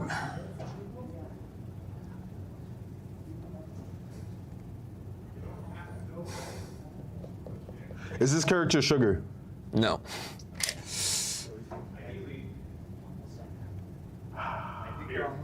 I'm Is your cooked. character Jinbei? Yes. I had to shoot. Man. Hey, good game, bro. Good game. Next time. You got it. Who's your character? Shirahoshi. So that's who I was gonna shoot next. Damn. Because you hesitated on the was I physically attracted to them question. And I was like, why'd you hesitate? And then I was like, oh, okay. That's why I hesitated. I saw you trying to bait me for Katakuri like 3 times. Ooh. Damn, that's soft cheating. I'm calling judge, bro. Last game and tried to like guess it. I think you would. Y'all would have got it. Oh. Thanks for hosting us. I'm gonna collect my prize. What is this? It's a booster box. Appreciate the host. Thank you. Thank you. Good game. All right, good game. See you in TOPCUT. Sure. Yeah. Maybe in a month, bro.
What was your hand on your 10? Was it just like the new gates and a bunch of counter? I just had all the new gates. Oh, just all the new gates, yeah. I had a bit of counter. It was all 2Ks though. Yeah, I'm so glad I didn't play the NL on 10. I was sitting there like, I mean, I'm at 2 life with a blocker. Maybe I get away with this NL, but then if you just stack new gates against me, I feel like in a really awkward spot. Yeah. I was considering playing Tax Beard that turn too, but you had too many cards in hand, and it would have been useless. Yeah, if you play Tax Beard, then I'm forced to play the NL, but it's like, I don't know. Honestly, the Tax Beard might have been good. I think I probably would not have swung. Yeah. Yeah, and then you got a free turn off of it. Yeah, because like you get a free turn and then you like find the extra 8-cost spell and then play it. Like I think I'm probably for sure dead. Yeah. Thinking about it. It was a good game though. It was fun. No, it was fun. Yeah. Have you played this matchup much? This guy matchup? Oh, dude, yeah. I probably have like 3 or 4 reps into it. So. That's what I'm hoping for. Yeah. Just not something that gets played a lot. Yeah, I don't know if you saw the Oceania regional, but like I was prepping the deck and then it topped in Oceania. I was like, please, I hope nobody starts testing against it just because it topped in Oceania. Because you're good into a NL with it, right? Yeah, it's good to know because like mostly because people are dropping dog. If they play dog, it's like it's so bad. Yeah. No one's playing dog anymore. Yeah, no, most people aren't. I know like so some of the guys that I test with, they're still playing dog. And it's just so painful. Because, like, honestly, not even because of the double attack. It's mostly because the Ohm goes to 6K, and then, like, I can't swing my Luffy anymore. Yeah. It's, like, so annoying. So, I can't wipe her. Yeah. Are we good to go, or do we have to... I guess there's still lots of time left in the round, You right? still have lots of time. Yeah, I think, yeah. And he kind of wanted us to just chat for a bit, yeah. Any reason you chose Ace? I've been playing it since 13. Oh, really? Yeah. Favorite deck? Just what I have built. Yeah, favorite deck. Yeah. Yeah, favorite deck though? Hey man, I can't resist the power drawing cards too. I did good in some treasure cups in 13. Got a few top 4s with it, and then I just practiced the NL matchup a ton. Yeah. You feel good about it? I tried playing Ace a little bit, and I felt a little sketchy. Like, it's for sure winnable. But like sometimes like the pieces that I want to see, like it feels like I need way too much. I'm 4-0 against them this weekend. Yeah. I mean, you shouldn't have just so you're just like, the goat, man. I feel pretty comfortable with the matchup. Let's go. We'll see if my luck runs out. Yeah. Do you actually golf? I golf, yeah. Yeah. Nice. You say you're local, right? Good golf courses around here? A lot of courses, yeah. Good ones? Yeah, a lot of good ones. Yeah. They have the Canadian Open here once a year, and they rotate between like 4 or 5 courses. Yeah. So yeah, there's good courses. No, yeah. I used to golf in high school, and then like I fell off of it, and then I try to get back in every now and then, but it's that like aspect of like I'm so bad that's frustrating. Everyone's bad at golf. No, yeah, for sure. Everyone's bad at golf, and it's super frustrating. But, I don't know, being out there, wide open green with your buddies, drinking and driving. But the vibes are so good. Fun. Yeah, golf has the best vibes though. Yeah. Play any other sports? Or did you play any other sports? I played football in high school. Football? Yeah. Oh, nice. I wish I kept up playing baseball. I love it so much, and it's like it's so fun to watch now. Yeah. I play baseball too, actually, but my buddies have a team, and I'm playing in a tournament in 2 weeks. Oh, really? Yeah. Nice, man. My brother-in-law is hosting it. So. What position you play? I don't know. Oh, you just win. I don't know what I think I'm playing outfield. Okay. Yeah, we haven't even had a practice yet. We're having one practice and then going to the tournament, so we're probably gonna lose pretty badly. No, that's the best vibes. But it'll be fun. Mm-hmm. It'll be fun. Yeah. You said you're from where again? Nevada. Nevada.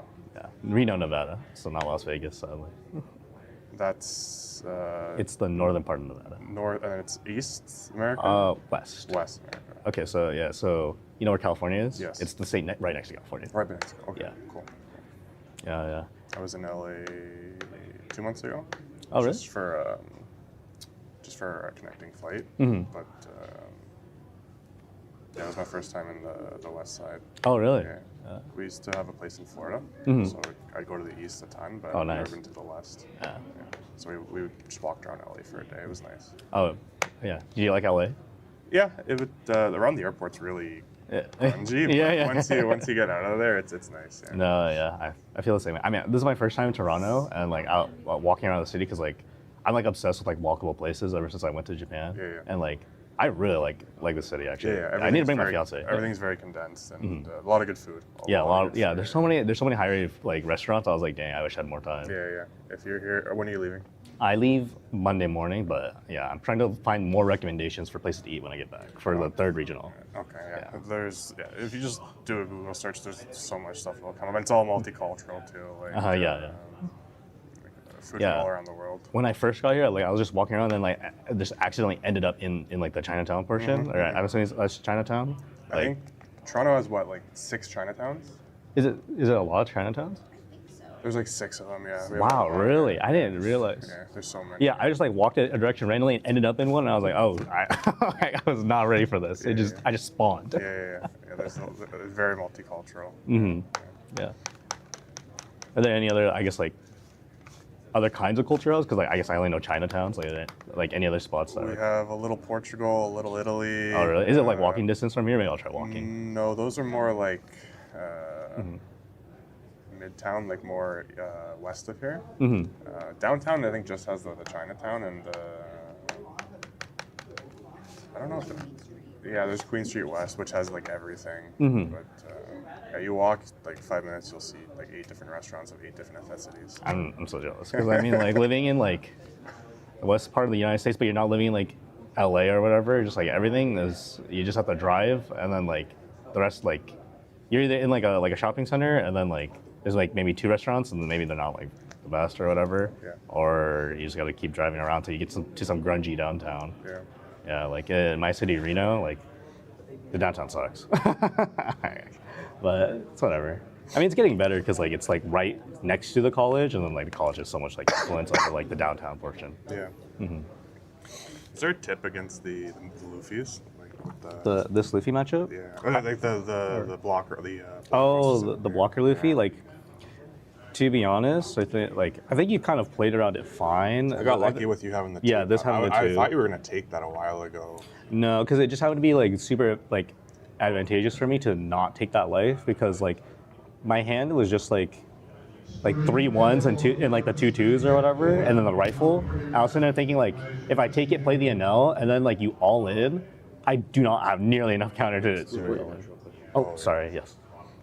Yeah, not nearly enough counter to survive the all-in. So I think like you probably should have just went face just to like pressure like some kind of heal, right? Because like I didn't end up having Borsalino, so like I couldn't like easily heal back up to like a good life total while staying like. I was thinking of swinging with one of the new gates, but I didn't have. Yeah. I was just scared of your board. It was yeah. That's why like that second new gate turn, if you went 8K, you could have swung the first one because it doesn't matter. Like I have to just stick my dog. Yeah. I just didn't have another event. Mm-hmm. Yeah, that makes sense. Yeah, I think the other thing also is like when you, I guess the order was I went 6, then played Shura. Maybe you just pop the Izo immediately. Yeah. But did you have the boa in your hand already? The one that you played on 6. I did have it, yeah. Oh, you had it on 6? Yeah. I think maybe you just always like pop the Ezo there just to like dig deeper, just because and just assume they play Wiper because it's like the best thing for them. Yeah. Otherwise, like whatever, you just draw more cards, even if Josu's live. Josu's useless in this matchup. It's like kind of like nice, like in the aspect of like it gets you more pressure because like I always have to take the life, right? But it's like it's so bad, like it's so bad because like pretty much you always want to play Wiper so I can get the 6. Yeah. So like I think I would always like bank on the side they always have Wiper and then just keep digging for better answers and like more 8-cost spells, Zoro. Yeah. You got, you're playing an L now. Oh, in final? Yeah, because the they're playing mirror. That's right. Yeah. So you're chilling. It doesn't matter though. It's just Swiss. Do you know if for the top 32, do I have to win my next matchup or? It's just like your tiebreakers would have to be so bad to miss 32 here because it's like the bottom third-ish X2s, maybe like a little under 50% of X2s. If I lose, it's 8-2. Yeah. Yeah, because there's, assuming a perfect setup, which there won't be. Yeah. Well, it'll be close because obviously people with good rankings don't play. Yeah. There's 45 X2s, and 21 of them are top 32. So 21. Okay. 21. I should have higher resistance because my last. You I just lose lost that. now. Yeah. Yeah. I mean, don't think about it too much. You should bump my resistance up if you beat the last. Don't say that. That's how you get bad energy in there. Oh man. Yeah. Well, I guess should I just stay here, or are they gonna shoot me a different match? Stretch your legs for a moment. Okay. I'm good. What's the time left on the? They've called time and overtime. Oh, they just called time and overtime. That's why I was yelling about. So yeah. Or you turn it off, or okay. Oh, good. Okay, cool.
Like pseudo draw. Yeah. And I was like, I don't know. Yeah, but and I think it was good then. Yeah. You tried to use like pressure me. Yeah. Hey.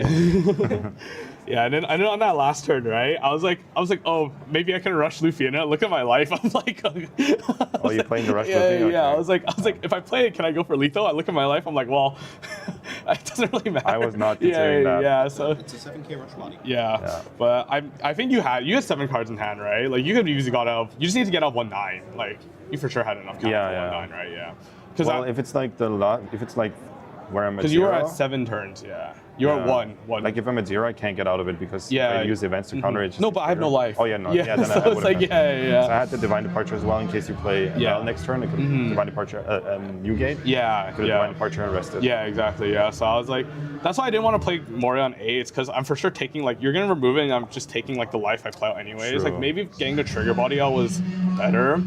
Yeah. But it was just so rough, like, not having curve. The board size, if you don't have enough pressure in this match, I mean, it's very hard. Yeah, because I was just digging through, deck of girl. I was just like, where's my pieces? Yeah. Oh, thank you. That was fun, though. Yeah, no, it was fun. Yeah, great game. I felt like maybe if I had one more Borsa at the end there, I could maybe just squeeze it out. Yeah. Yeah, but I think you had you had one more Mamaraga on hand anyways, right? So it didn't really matter. I believe so, yeah. Yeah, because I saw two in trash. I'm like, just probably, you went through so much of your deck. Yeah, because I almost used it to counter out the last swing, but then I was like, well, it'll dawn minus. Right? Yeah. Well, more it'll dawn minus next turn. Yeah. Like, because I can remove the 2 dawn that I have attached and then use them again to swing. Yeah. That's why I didn't want to use Mamaraga. Yeah, that's true. Yeah. Yeah, but yeah, I think it was I think not seeing the Nami in this matchup is pretty rough because not seeing her and then I didn't really get any positive triggers too. My triggers were like until Rayleigh at the end, like I was just trying like straight like I was worried bricks, with your 2 girls though in the beginning. I was like, you're gonna swing so big every turn. Yeah, but then like I was swinging big every turn, but I was not developing a board, so it was like fake pressure. Because you can probably, like, if I have no board, you can comfortably go down to 1, and, like, just 1 blocker is enough, right? Like, 1 rage is enough to kind of offset the pressure. And it's like, there's no way I'm living 3 nails for multiple turns. Depends. If your Robin stays on board, then it's, like, a lot of pressure. But yeah, a little bit, but yeah. But my Robin came on the 10 on turn, right? So it's like, it's too late, way too late.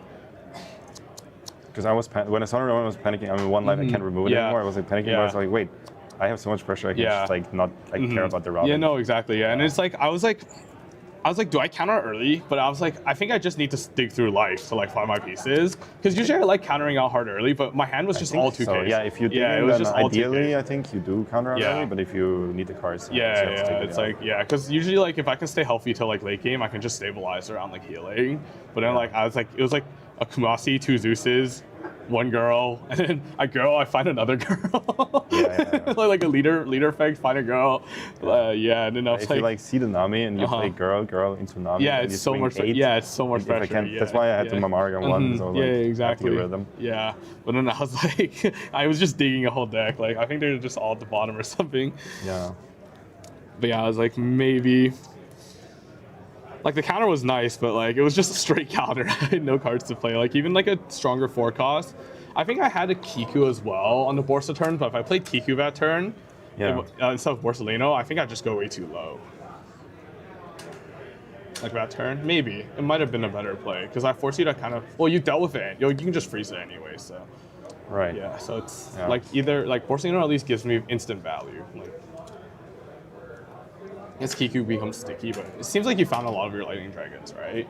Yeah, I had 2 in hand. Like I was kind of like hoarding them. Yeah. But then I realized I don't actually need them. No. Because I had nothing. Exactly. I had nothing left. Because I was like, I think maybe if I just played the Kiku, I could have like forced you to lightning dragon. But I think forcing a lightning dragon doesn't really do anything, like because you're gonna use it anyways, right? So it's like Like if you stabilize so that you can keep your board, like I have to keep stunning it, then and the Nami I have to keep stunning.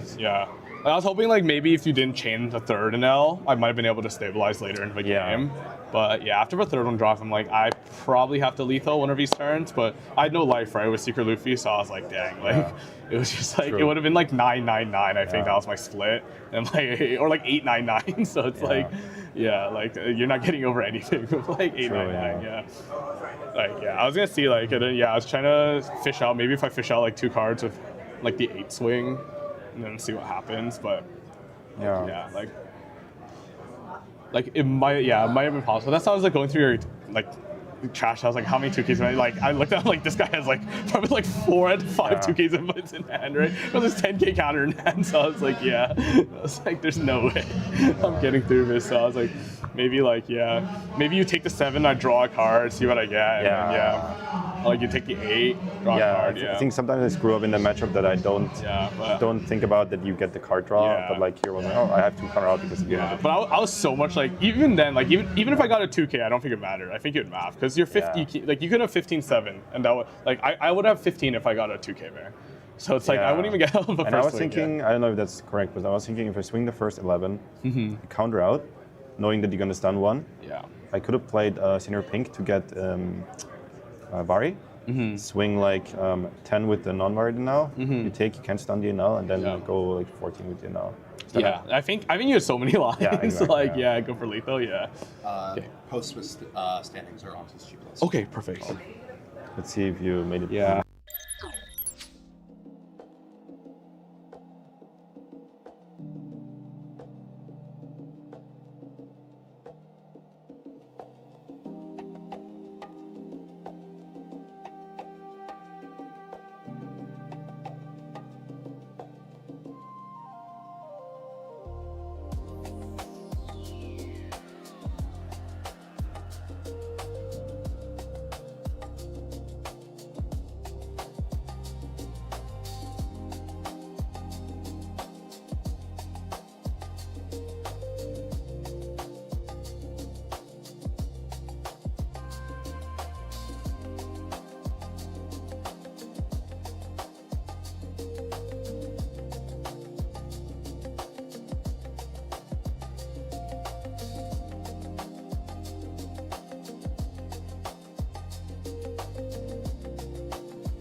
right, thank you guys for sticking with us. We're here in the top 32 of the 401 Games Toronto Regional. 32 players battling out for that first place prizing. I'm joined with Koi. How you doing? I'm doing so good. How are you? I'm doing well. I'm doing well. We do have a good variety of deck list for this, and looking forward to it. We have the top 32 cut as well. So this will be best of 3, 32 players. So there will be 5 rounds into our champion. And what's our first match for this top 32? Absolutely riveting. We got Crocodile versus Purple and Nell. Yes, and this is going to be a repeat of a matchup from an earlier European event in this format. So Nell was able to win that first place in Europe, but going to be seeing if Crocodile is able to stabilize, and I think generally it's a good matchup for them. So that's what we're getting into. Our first one is going to be Crocodile versus Nell, and let's jump on into it. All right, we've got Faisal on the left here with the Crocodile, and going first with the Miss Valentine there, looking top 4 for a Bon Clay. Super nice there. And then we got Tipo on the right with the Anel. And Crocodile took first. Correct. And Faisal was, I believe, the top seed for this one. I'll double check real quick. But that does mean that with top seeding, you do get to choose on what is, if you want to go first or second for game 1, which is pretty instrumental, I think, for some of these.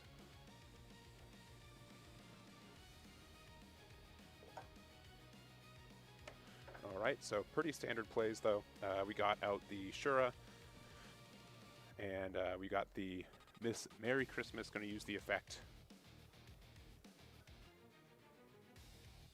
Yeah, so if your leader includes Baroque Works, draw 1, KO 1 of your opponent's stages, are cost 1, are, yeah, so just being able to get the cycle there. So not able to get rid of a 1 cost. It's a minus 10 cost Shura, so minus 9 cost there, but just a quick 6k into an L there, and pass it back to Tipo. Would be really nice if we could get rid of 1 cost or lower units, or characters as well, though. Swing 5 if he takes it. Alrighty, great starters. Yeah, and we've got the Frankie, and being able to use this for a Dawn 2, and discard 1, draw 2 is super nice. It's a pretty old card, not made for Anel here, but since you're so, you really don't care about how much Dawn you minus in this deck, just being able to have a blocker that is able to offer some more cycles, pretty nice. Yeah, this card was for Purple Luffy. Yes, yeah, for myriad of Purple Luffys, but Purple Anel will definitely take it as well. And Faisal's on 5. We do know the Bon Clay is in there, so yeah, this is going to be our turn, our 4 Dawn turn. We can use the effect of the Crocodile, KO it, make the Frankie cost 0 here, or less than 0. Gonna get the mill, and then we do get the copy of the Daz Bones. So Daz Bones, since there's a 0 cost, we'll be able to attack this turn. It's resting the Frankie, and we're going to go 6 into the 5. He lets it go. And then another 6. This is going straight into the Anel leader, and taking that as well, going quickly down to 3. One thing I've learned is that the more competitive the player, the more they're not scared to take life. Yeah, there is definitely a balance. It's one of the, I think One Piece has a lot of interesting decisions, and the fact that you do gain cards from your life into your hand can help you with that. So we are going to play out the 6-drop Anel here, look at the top 5 to get any card. We don't have to reveal it. We have to discard 1 afterwards, but a lot of this deck revolves around this 6-drop Anel, but unfortunately for Tipo, Crocodile has some of the best interaction in the game for it, so which is kind of why I think Crocodile has seen a bit of a resurgence here in OP15. Not having to show is crazy. It's crazy, yeah. I play the deck sometimes, and I reflexively, like, here, this is what I got, and they're like, why are you showing me this? You don't have to. That's optional. Yeah, I appreciate the free knowledge, but you don't have to. All right, using the effect here, we're going to go a 6k into 5. Faisal taking this, going down to 3. And then we are going to play the Lightning Dragon there. So no longer being able to attack with the Daz Bones, and then playing the Ohm for the Dawn -1, draw 1. So another thing to really balance with it now, like you don't, especially with people in TOPCUT and everything, the balancing of how you're using your Dawn is really important. You are okay with going down to 4 because you're going to go max out at 6 next turn. When to use your leader effect and the timing for it. There's a lot of really minor sequencing that players here just go quickly through. So attack into the Shura there with the Miss Valentine to get rid of it. We're at 7, and we do have the Miss All Sunday here. Nice. I wonder what he's going to grab. Another Bond Clay. I mean, it's probably the same Bond Clay, if I'm being honest, and the Miss Valentine.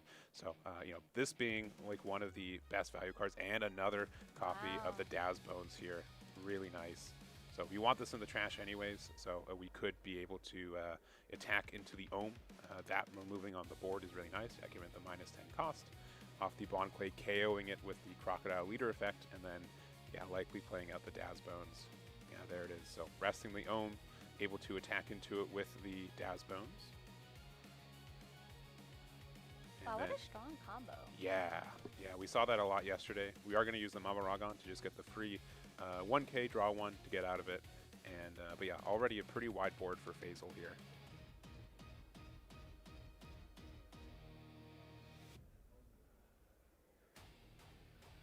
Yeah, Nell's going to have to match the board. Yeah, and you know, you're used to having a bunch of these 1-drops, you know, being able to populate the board, but being able to get the removal, like Miss Valentine being able to recycle it and everything. But we're going to be playing out the the Senior Pink, one of the better ads for this deck recently, and we are going to use the Gamma Knife as well, get a -5K into this Missile Sunday, and then El Thor being able to get the removal. Just such good flexibility with all of these events, and yeah, Senior Pink really being able to allow that to happen. Great board removal. And the events just keep coming. Has this one with leader yet? Nope, we haven't used our leader effect either, so yeah, we're gonna get all of that Dawn we put away, we get it back. And attaching 4 into this Enel, which is currently 14K, using our last Dawn here for the pudding, looking top 4 for another Lightning Dragon, which will be able to stun the other Daz Bones if we want to, but I think we're probably pretty okay just to attack into the Daz Bones with the Enel 14K right now.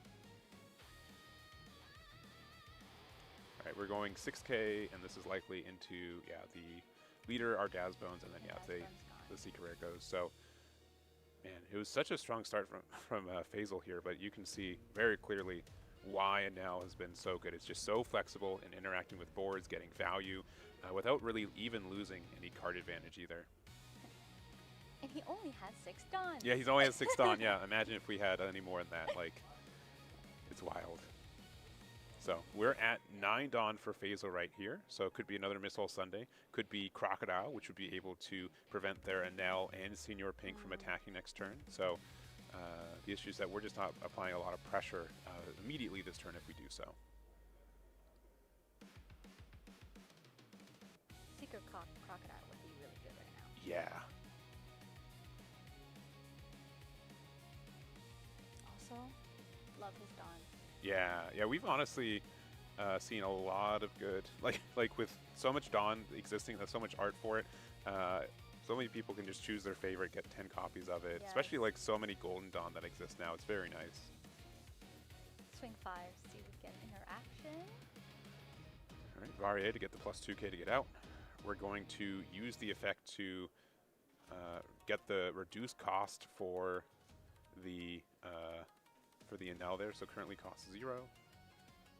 And then we are going to play the Hot Culture card. So this is a very old card here from OPO5, barely in set 2, block 2 for it, but you give something -3 costs, and then one of your opponent's characters with a cost of 0 will not be active at the next refresh phase. So that will allow us to be safe from the Enel attacking next turn, and then we are also playing out the new 7-drop Nightmare Luffy. So has a lot of effects depending on how many cards are in trash. We don't immediately know cards in trash here, but I'm going to guess that we have at least 20 due to the +2K on defense with the Crocodile.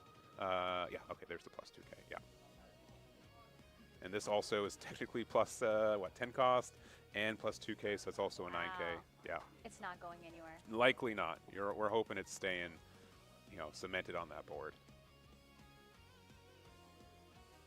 definitely a great response to an Enel that cannot be removed. Yeah, yeah. So yeah, these kind of interactions are why I think Crocodile's allowed to be in this meta, since we can interact with a card that says can't be KO'd, has a lot of power, has a lot of cost associated with. We have RA.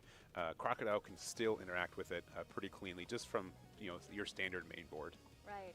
Oh, you can't be removed? I guess you can't swing either. Yeah, you can stay there. Yeah, sure. You can stare at me across the board, but not going to be able to attack. All right. You get the discard there. It's 3 life to 3.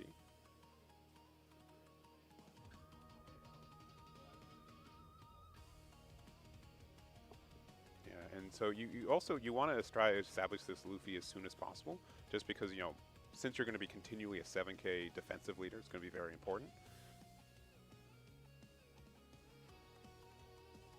Oh, and maybe Tipo may put 4 on the pudding. So these are 2 6Ks, but maybe just trying to pressure the Daz Bone. So yeah, starting with the 6 there. Treader with 2 cards. Yeah, and we're just gonna let it go. Senior Pink can attack, pudding can attack. So, but the Luffy, 7K or 7 drop all by itself prevented any damage this turn. So, but luckily for Tipo, the plus 2K is only on defense, right? Only on your opponent's turn. So still a 5K on offense here, but yeah, this Luffy's really big right now. Yeah, it's gonna be really hard to remove that at all. Is there a line where Purple Enel can? You'd have to have like a lot of you can still use Gamma Knife and Mamarong to rest it and attack into it, but we kind of already saw that combo earlier to get rid of the Missile Sunday, and so less common here. Now again, Gamma Knife can just be obnoxious to try to get rid of it, but looks like we are going to play the 8 here. Yeah, we're going to see the Crocodile. So that will allow us to likely stun one of these. Now, that one can't attack next turn, and then we can use our leader ability to get rid of it, and then play it again on the other one after giving that the -10 cost. And getting rid of a Bon Clay, playing this back out, and then yeah, since they have a 0 cost on the board now, we get to draw 1 off of that Crocodile. So yeah, this Secret Rare is huge for this matchup too, because we can just be able to, counter exactly what these 6-drop Enels are doing. Really great tech, just stunning everything and then bringing everything back again. Yeah. All right, back to 6 Dawn now. Luffy also has a 30 or more, which I'm not sure exactly how many cards are in trash there, but if we're at 30 or more, it gets another 1k power. So currently it's at a 9k, it can become a 10k. But if they have a way to get a Gamma Knife, we can pressure this Luffy, which will then offer, a 7k leader going down to a 5k again. Being a 7k leader is so great right now. Yeah. I mean, that's why part of the reason Nami is a good matchup against the L2. They're really good at establishing 6Ks, but we are going to use the Divine Departure. Ooh. So you do have to have a Dawn attached for it, but you tap 5 and you give the minus to the Luffy here. So Luffy currently is a 9k, and then with the Divine Departure, we get a minus of, I can't remember exactly the number. Is it minus 8k? So yeah, that gets removal of that very cleanly, and yeah, now your leader's back down to a 5.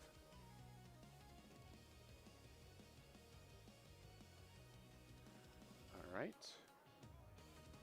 We're going to go 6 to 5 after using the leader effect. We're going to get a 2k there, and then we can attack with a big 10k Senior Pink, but we do have to be worried, we don't have that much defense, and also asking for cards in the trash here. Oh, it's a lot. Yeah. If we're not at 30, we're pretty dang close. Yeah, taking the life here, going down to 2 for Phasal, and starting up again. So the Enels can swing. yeah, so these can attack again. If we have a second Crocodile, we can prevent both of them again. If we don't, we can at least prevent one of them by using the on-KO effect of the first Crocodile. We're going to start with a 5k. Mamarong's going to get out of that for free. We're going to go big 10k into leader, going down to 1. And what are we doing for the rest of this? We could play another Luffy. We can play another Crocodile. I think both are great answers here. So I'm going to use the Crocodile effect to get the reduction on the Senior Pink. Trash and bring this back. Yeah. And we do get to draw a card there. We're going to play Disappointed looking top 3. Oh, we do find another. Oh, we find 2 more Crocodile. Got to get the shiny one. I can totally relate to that. Yeah, yeah. And then guess what this this likely 8's going to be paid for? Beautiful. So he didn't have it in hand. No, Search no. for it. Yeah, he had to search for it. So, you know, using the Crocodile effect does let you get a discard 1, draw 1, which is great. So that might have been helpful to find the pieces. And yeah, now we've got 2 of these. And Now's only down to 1 life. We have 1 Dawn open, which can be used for defense here. But yeah, it looks like it's going to be the Reiju 4-drop from Tipo here.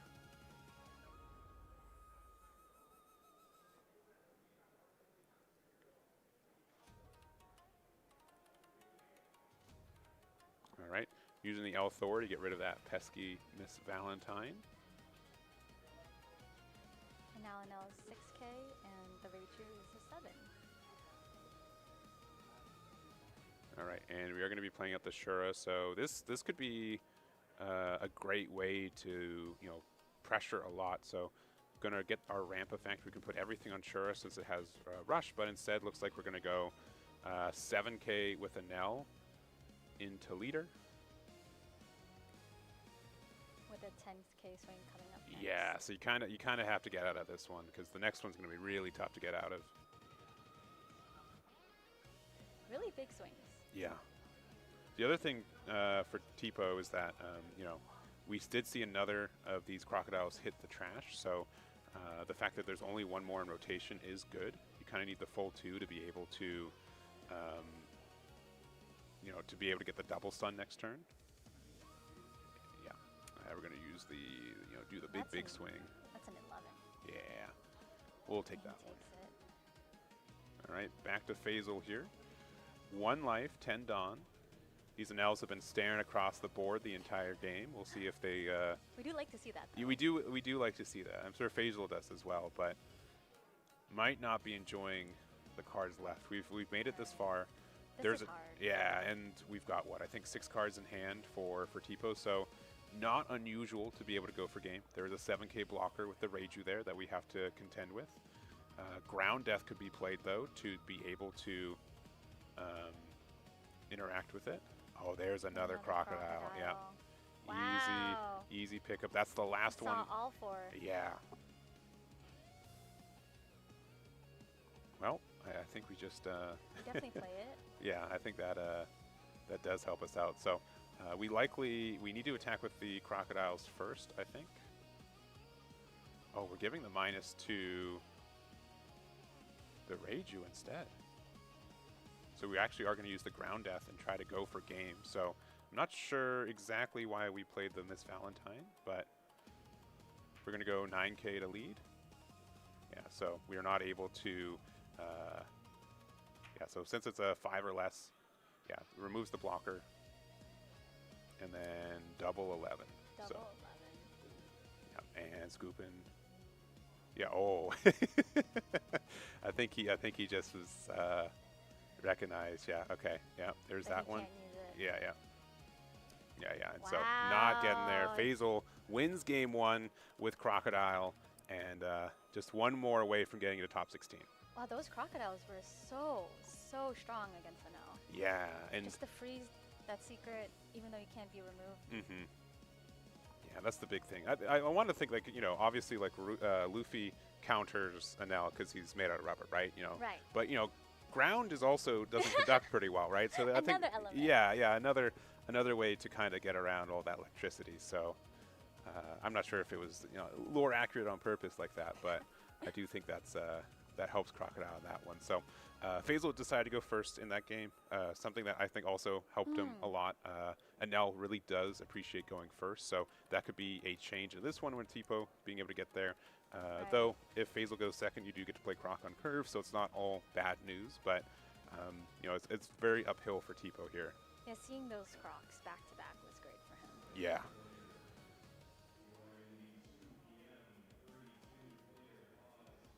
Yeah. Also, I was like in my mind, I'm like, why did you play Ms. Valentine? Why do you spend the 1 Dawn?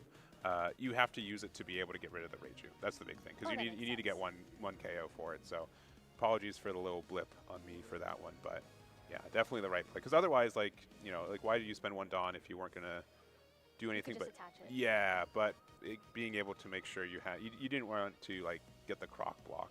So.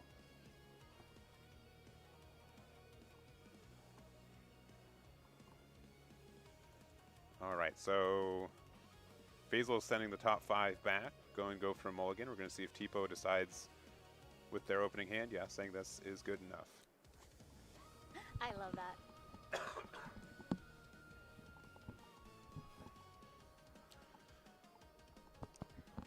And Faisal deciding to mulligan. Yeah. Yeah, honestly, half the time with purple now, oh, I found a 1 drop. Okay, probably good enough. We're probably good to go. I love it when my opponent doesn't shuffle my deck. I'm like, oh, thank you for trusting me. Yes. Also, love his sleeves. Yeah, yeah. If you guys don't know Faisal, he's a long-time Dragon Ball player as well. Another Bandai card game here. So, but Canadian local, plays in these events when he can. And we're going to just use the Crocodile effect real quick to get the mill and the additional draw, passing it back to Tipo. But no 1 drop from Tipo, so actually kind of surprising. They kept this hand, I believe, so there must be something in there that you were appreciating. But at the same time, when there is so much interaction from the side of Crocodile for your 1 drops, maybe you felt less priority for those.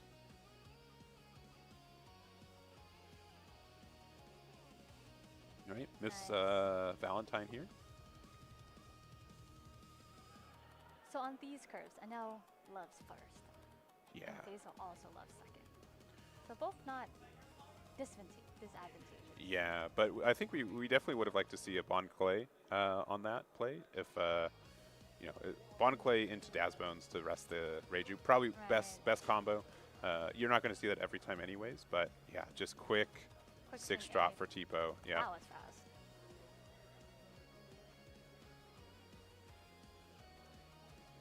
Adding 1 to hand. Looks Has to like an discard event. 1.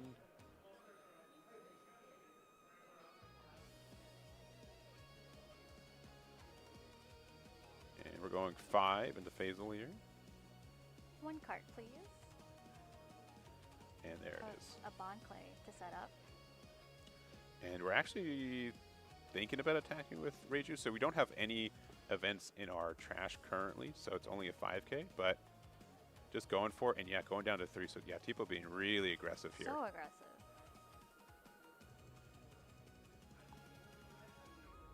Now we're at 6 Dawn.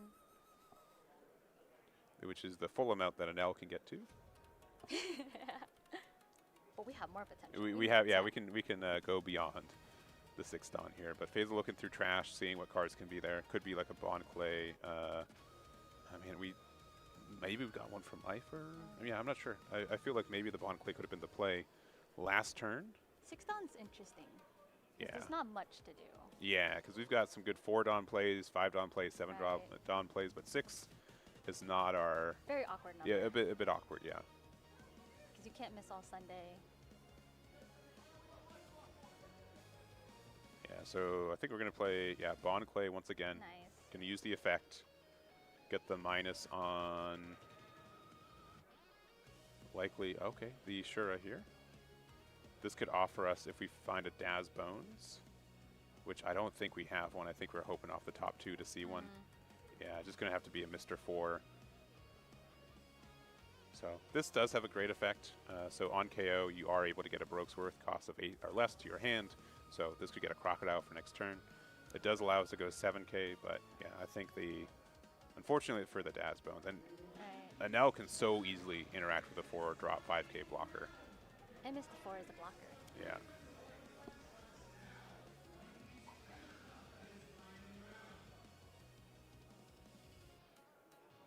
I will say, Tipo's definitely in a good position. Yeah, I think this has been a really strong start.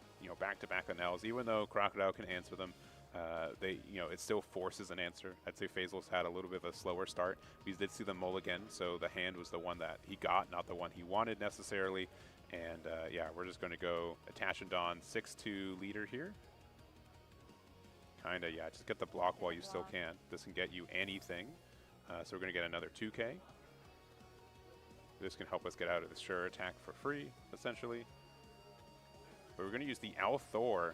So now this is going to be attacking for 7K, assuming we gave it the +1. 2 cards, please. Yeah, 2-1. And then 1 10K from the Enel, going down to 2. And Faisal's going to start the turn at 8. So I have to believe it's pretty make or break of you kind of have to find Crocodile. And if you don't, you're in a really tough spot. So Very tough spot. Because attacking Ashura, you're paying 8. What could it be?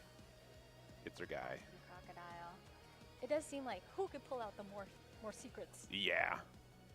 Putting 2 in the trash, still no Daz Bones in rotation. Discarding a 7-drop Missile Sunday, and then we get another draw off of that. I love this art too. The art for the alt art is really, really nice. For Crocodile? Yeah. Beautiful. All right, Frankie for 4. So discard 1, draw 2, getting rid of a Gamma Knife. Thing with Crocodile too is that it's on KO. Even if you try to get rid of it, you can still just bring it back. So it just kind of, especially in this matchup, you can maybe prevent it from attacking, but it's pretty cemented there on the board for the rest of the game. Right. Most likely is the only address you can do for Crocodile and bottom decking. Yeah. So we're gonna go 5. Which Enel does not have. Yeah, we got a card out. We're gonna go 10. Potentially Frankie block, we're just taking it. KOing it. Discarding, or choosing the Enel there. And then we're using the effect, discarding the Missile Sunday to play it out again. And then this will offer a draw. And then, yeah, we have another one. Another one, nice. So this will offer another draw because there is a 0 cost on the board right now. We've got 1 to play out the Miss Valentine again. So you just see the consistency for this deck, and it's gonna grab a ground death. Smart. Yeah, especially with 1 Dawn left open, we can use that defensively. Yeah, and the reason we didn't block with Frankie is generally the idea that it can just offer such a good, like we need something to put our Dawn with our leader effect. Oh, I'm swinging with this Yeah. blocker. All right, 7 there. 1, 2, yeah, only 3 cards in trash that are events for Reiju. For Reiju, yeah. So we can't become a 7K 9 drop quite yet. Now we can.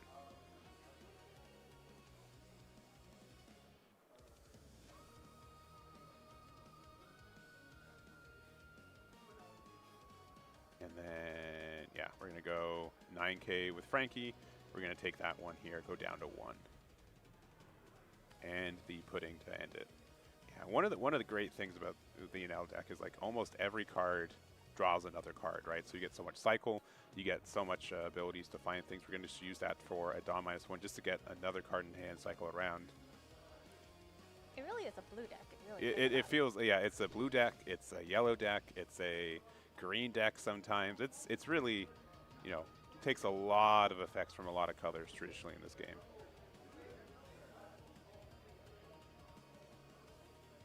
This is tough because he only has 1 life. Yeah, going into the Frankie, going into the Frankie, going into the leader, taking 2. Getting free swings off. See Yeah, what it using the does. effect, get the -2. That one. Does Crocodile, I have to double check. Does Crocodile only look at the original cost for the draw effect? Or is it the, because currently the Rage is at 9 cost. Okay, yeah. So 8 or more. So even without like the cycling, we can still offer a draw just from playing it. So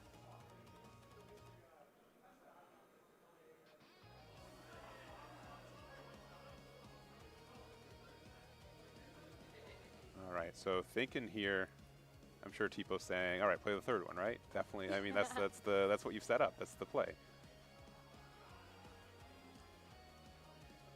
But for 7. We're going to play the Monkey D. Luffy here. So the big number is having 20 cards in trash, right? Which I believe we do.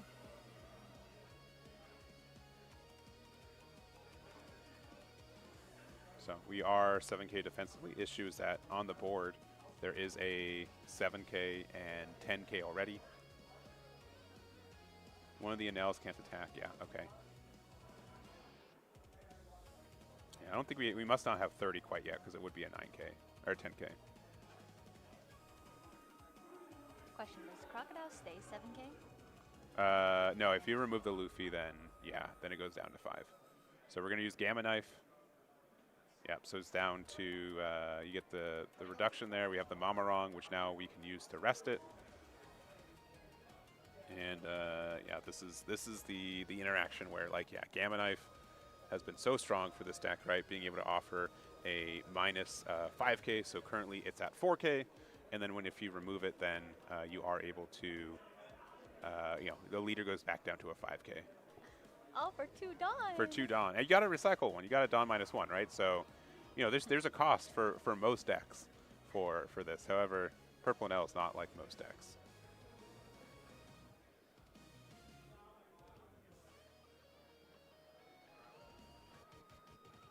He gives up 2 cards. Yeah, and we have another 6K coming in. Okay, Ground Death. And 7 to 4. I mean, another Ground Death would be fine. 4 cards in hand, 1 life. Still 1 more swing to go. Or 2. Mm-hmm. No, just one. We just played that Reiju, I believe, this turn.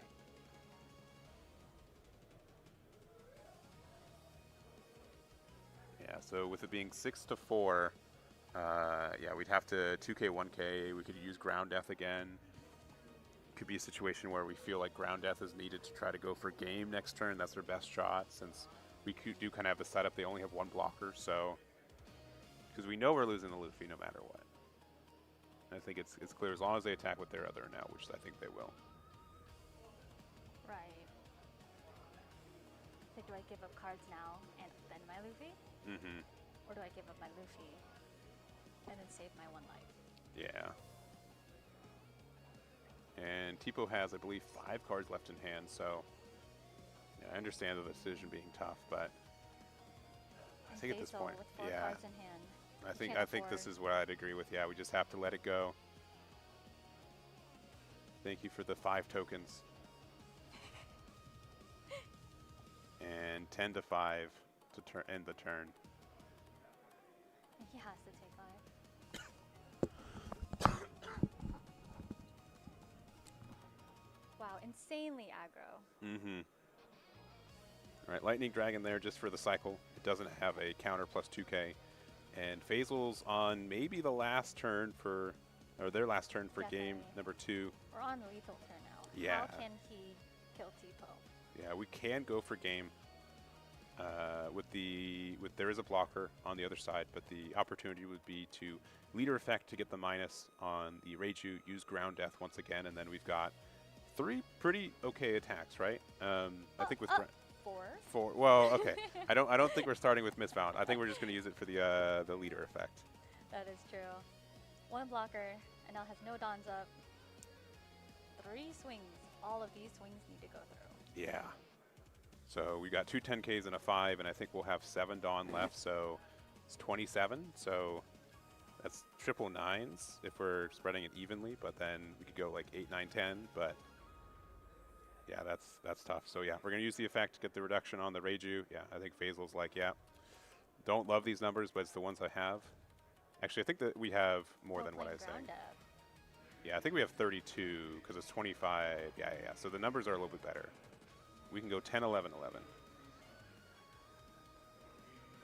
This is by far one of the hardest part about One Piece. Yeah. Dawn allocating. Mm-hmm. Yeah, we can also go, I think, 9, 10, or sorry. I think we go 9. Yeah, I think we can go 9, 10, 11.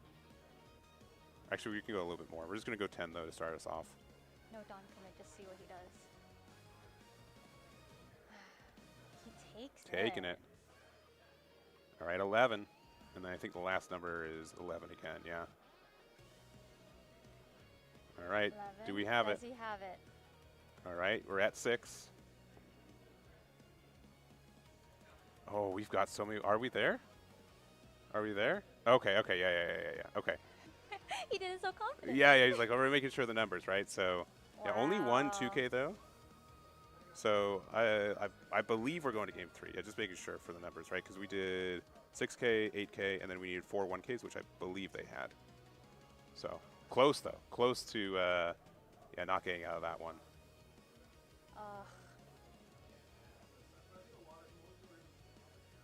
Yeah. Okay. And Tipo did one. Thank you for the production confirmation. Sometimes it's so tough, right? Like where both players are smiling too. You're like, it's like you have half a second. yes, you do. Yeah. It's very tight. And there might have been some numbers. I'm not sure exactly what we got off life for Tipo, right? But you know, I think with again we had 7, so we had 32. Divided 3 ways could be what 10, 11, 11. Right. Could also be 9, 10, 12, I think could have been a number we went with also, which the 12 might have been enough to go for it, but... Do you think he could have gone out a bit differently? Yeah, actually, I think we could have gone 9, 11, 12. 9, 11, 12. Yeah, because it's 32 is what the... That's why this is so hard. Yeah. I'm trying to go to lethal. And, well, you know, once you're sitting under these spotlights, all your basic math skills just go away. They fly away. Well, especially with a leader that has so many events. Mm-hmm. Yeah. When you're like, man, they have so many free 2Ks that exist, right? Like, that's some math. Like, no, Dawn up, it doesn't matter. Yeah. But we'll go to game 3. I'm going to guess Faisal's going to want to go first against Tipo here. Wow, 2 very close games. Yeah. Both at 1 life, hanging on by a thread. Yeah, I mean, yeah, it's you know, Tipo, I would say, narrowly got out of that attack. Was very, very close for it. So, and then we are, going to game 3 here. We've got 24 minutes left, so should be enough time to naturally conclude this match too. And we'll see what our opening hands look like.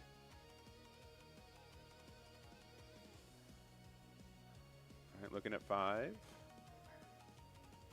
All right, And Tipo, he likes it. yeah. Keeping our first hand. Oh, both of us are keeping our first hand. Faisal as well. All right. Starting us off at 1. Faisal playing out Miss Valentine here. Well, we will not see a Miss Valentine anytime soon now. Yeah. 3 are in rotation right now. We've got the 7-drop Miss All Sunday in the trash too, but which means likely we have another one in rotation, but Bonclave for 4 is also pretty nice.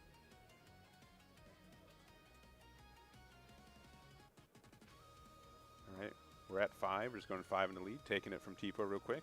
And then another 5 with the Miss Valentine asking for another card. Very aggressive off the bat. Yeah. Different strat. I like it.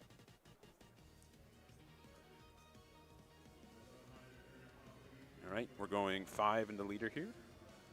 Getting a Daz Bones into the trash, which I think we need to get one for our play next turn with the Bon Clay, and then we're going to use the Althor, get rid of there, get the +1, and we're offering a 5K attack, and Faisal's going to take it. Now it's going to be very unlikely that we're going to see another Miss Valentine. Yeah, but this is kind of important here. We're going to go 5 into the Althor, and I think we do have the Bon Clay for 4. We can use the effect, get the pop there. And the 2, and then we will be able to play out the Daz Bones and rest it. Which being able to interact with this Reiju before it gets to be, our 7K is super nice. We have 1 more Dawn as well, so we could make this a. We're just going to use the VB there. Or sorry, the Miss Wednesday. So it gets the additional -3, and the 6K is able to take rid of it. Ooh, 6 Dawn. I wonder what he's going to play. Yeah, it's the turn. yeah. The turn. And also he has another one in hand. Yeah. I mean, the good thing about the 6-drop Anel is that one of it can find another copy of itself if needed. We do get a discard 1 we have to do, which we're going to use for the Senior Pink. We're going to go 5 into life. All right, we're going to get rid of the Luffy there. We're going to use the Lightning Dragon to prevent the Daz Bones from attacking next turn. Use the leader effect to get 1 back, playing out the Ohm. Dawn -1 to draw 1. Back to Faisal. Such good cycling for a purple deck. Yeah, and this is like, you know, a real treat because, you know, both these players obviously have played this matchup before, know what's going on, right? There's a lot of quick back and forth. Yeah, just quickly going 5, taking it. And then for 7, I believe we have a Miss All Sunday, which we do. Wonderful. And then if we have another Daz Bones, we can't interact with the Ohm. So we're going to use the Miss Valentine first. There's another one, but so we can't add it to hand. But we will yeah. add that crocodile to hand. Yeah, this is going to be some good rotation here. So using the leader effect to get the minus on the Ohm and getting rid of the Bon Clay, getting 2 cards in the trash, likely playing out another Daz Bones and going to be able to attack into the Ohm there. So honestly, really good start for both players, but Faisal going first and being kind of like the anti-tech for this deck has, you know, shown some real power.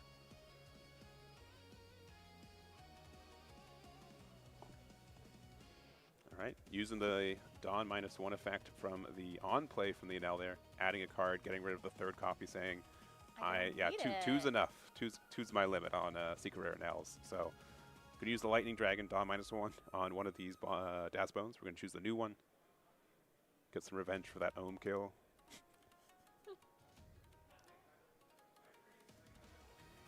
Leader effect for the Dawn. We're going to put all of it on this other Nell here. We're going to go 6 into the Daz Bones. We're just going to get rid of it since we know. And then we're going to take the life there, go down to 3. But this is a really good 8 Dawn Crocodile turn. Right, we're back at it again. Battle of the secrets. I'm going to go 5 into leader.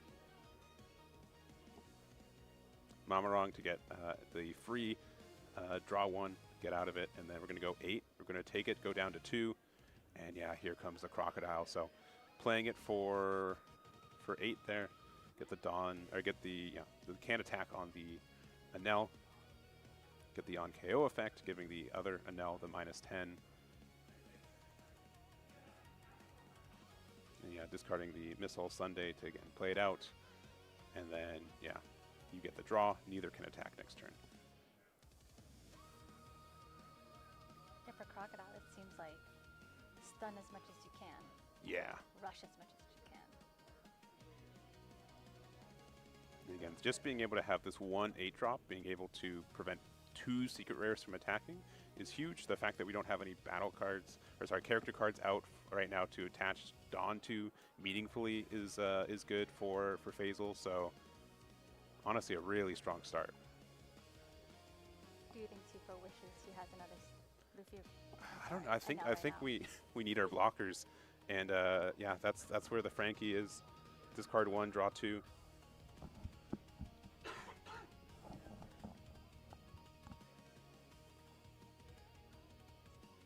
And we're going to play the Gamma Knife here on the Miss All Sunday, hoping to get some removal here. So the -5, currently a 3K. Thor makes the removal easy. Gets the +1 on the Enel, get the additional +1 there as well. And then we're playing out the Pudding. So maybe trying to find a Lightning Dragon. There it is. That prevents the Daz Bones from attacking next turn again. And 6K into likely leader, and 2K to get out. Back to Faisal. 1 Croc already established. Gonna need a second one. But like the amount of pressure we have is already so good. So 5K into leader. Just gonna swing, rip as many cards as we can. Yeah, and this is a real decision on this block because we want the Frankie to stay around because we need something to attach Dawn to. We're going to use the effect to get the minus on one of the Enels, and then we discard 1 to be able to play out, yeah, the Crocodile again. And freeze 1 Enel. Yeah. And then there's 8. Surprising few. Another one. Yeah. Right, this is good on Tipo to not swing with it, or not block with a Frankie. Yeah. Otherwise, you'd be swinging with Pudding. For sure, yeah, which is a little bit less impactful here, but honestly, Faisal at 3 life also is less worried about the amount of pressure here. We're going to play out another Frankie, though. Dawn -2, discard 1, draw. The thing, too, about these Crocodiles is we can't really KO them either because they just come back. We can only prevent them from attacking if we want to do anything meaningful. And Tipo just discarded his last Enel. right, we're going to go 6 into 6 here. Here goes a 1K Luffy. We're going to use the L Thor, it looks like, to get the +1 to the pudding and get rid of the Miss Valentine. Leader effect. So this pudding's currently at 7K from the +1K from El Thor. 8K going into the Daz Bones. Big number, and it does clear it. And then pudding for a pudding there. And we are going to get the Mamarong. Good pickup here. Really good. He's trying to stabilize his board. Yeah. Like, I know you're about to stun my Nels, but I have other stuff that's going to swing. I mean, even not, like, we're still at 3 life for Faisal. That's so much here. We are very healthy. Yeah, we are very okay with how this game's been going. So, looks like we're going to put 2 on leader, going to go 7. It's going to use the Mamarong and the +2K to get out. We're going to go 10. Get the block with a Frankie. Another 10. Deciding to go down to 0. Yeah. It hurts. And then we're going to use the effect to get the minus on one of these Anels. Discard there to play it out again. And then, yeah, gets the stun there, get the draw. And then 8 for, yeah, another one. Yeah, third copy, gets another draw off that. And this is going to be really, really, really tough for Tipo. So, especially with the Frankie, even if we keep it active, Ground Death can interact with it for pretty much for free, right? 0 life, 3 10Ks here. And only 3 attacks coming in next turn. Maybe, I mean, sure, can maybe hit the board, but like, I don't think that's enough either. Yeah, really just saying that's it. Crocodile is really good against me. Really good. And Faisal is in the top 16 of the Toronto Regionals this weekend. Wow, what crazy game. Yeah. Seeing those 3 crocodiles. Every game. I think it's. I mean, you saw the Secret Rare Anel both games and all these too, but yeah, there's a reason why Crocodile is so good right now. It's very good at countering specifically Anel, and with Anel being almost half a top cut, you like your odds. So good luck to Faisal there, and a great game. Great game, both of them. I truly do wonder what would have happened if there were more Anels on board. I mean, I think we needed to have the blockers. I think that was important, and it offered some cycles. But yeah, having 3 of them was really, really tough for Tipo. So yeah, all right, did well, address a lot of the board. in case you guys forgot what we looked like after that hour-long game, here we are. We've got top 16 coming up next, and I think we've got a graphic coming up for the Swiss cut as well, or for the top cut as well, so you can see. But based off what I remember, I think the top cut constituted of 15 NL, 7 copies of Nami, I believe, and then copies of Mihawk, Lucy, Ace, the Crocodile, and then 1 copy of the Bao Luffy that we saw in round 9. So, any games that you want to try to find for next round, our leaders? In this Anel world, to be honest, I would love to see a red deck. Okay, we got Ace and Lucy. Chances are one of those made it through. I would love to see a Lucy. Okay, yeah, we have only seen I think 1, maybe 2 Lucys over Swiss, so I think that'd be a cool hit as well. So, yeah, we're gonna take our break. We're gonna be there's like 14 minutes left in time, but I think we're extended, so probably like a 20-minute break. But we'll be back with top 16. We'll see if there's a Lucy deck left undefeated, and we'll see you guys over there. Get some water.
stun, and then there's this chain at Crocs if I see it. Yeah, I think the second game I was going first, it felt a bit easier, but still don't know what I'm doing against Croc. Going first is definitely better. Yeah, definitely better. I think felt going easier. first. Where's our deck box? You remember game 1 when I went like DD minus your... That low key was annoying, I'll be Was honest. Yeah, I mean, it was fine. I think my board was developed enough by killing the Nightmare Luffy. Yeah.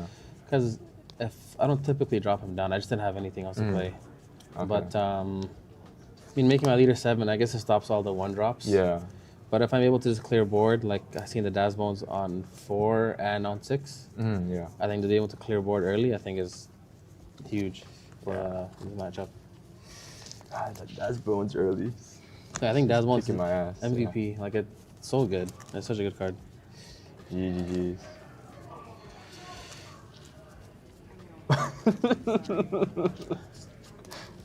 Anything? How's your day? So far, so good, I guess. Can't complain. But we'll see if we get more. Oh, yeah. It depends on who goes first, I feel like. I think whoever goes first has a little advantage, I think. Look. That's what I think. Play for top 8? Well, no, top 16 next. No, this is top 16, right? This is top you play 32. for top 8 next. Yeah, if we win, you get to go top 8, yeah. Hopefully, I mean... Oh, for the right, yeah. Guaranteed top 8, I thought. After that, yeah, hopefully goes well. But good luck. Yeah, appreciate it. GG's for sure. Oh, there you go. You're good to go to Bennett to receive your browsing at some point. Yeah. If you could throw your deck back in your deck box and then hand the deck box.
All right, we are back with the top 16 of the 401 Games Toronto Regionals for the One Piece card game. We just saw the top 16 that's left remaining, and we're going to choose which of these matches for us, Koi.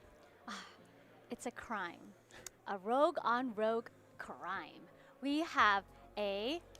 Wait, it just blocked in my head. I'm sorry. We have a Bell Luffy against a Mihawk. Yeah, and we saw both these players individually during Swiss.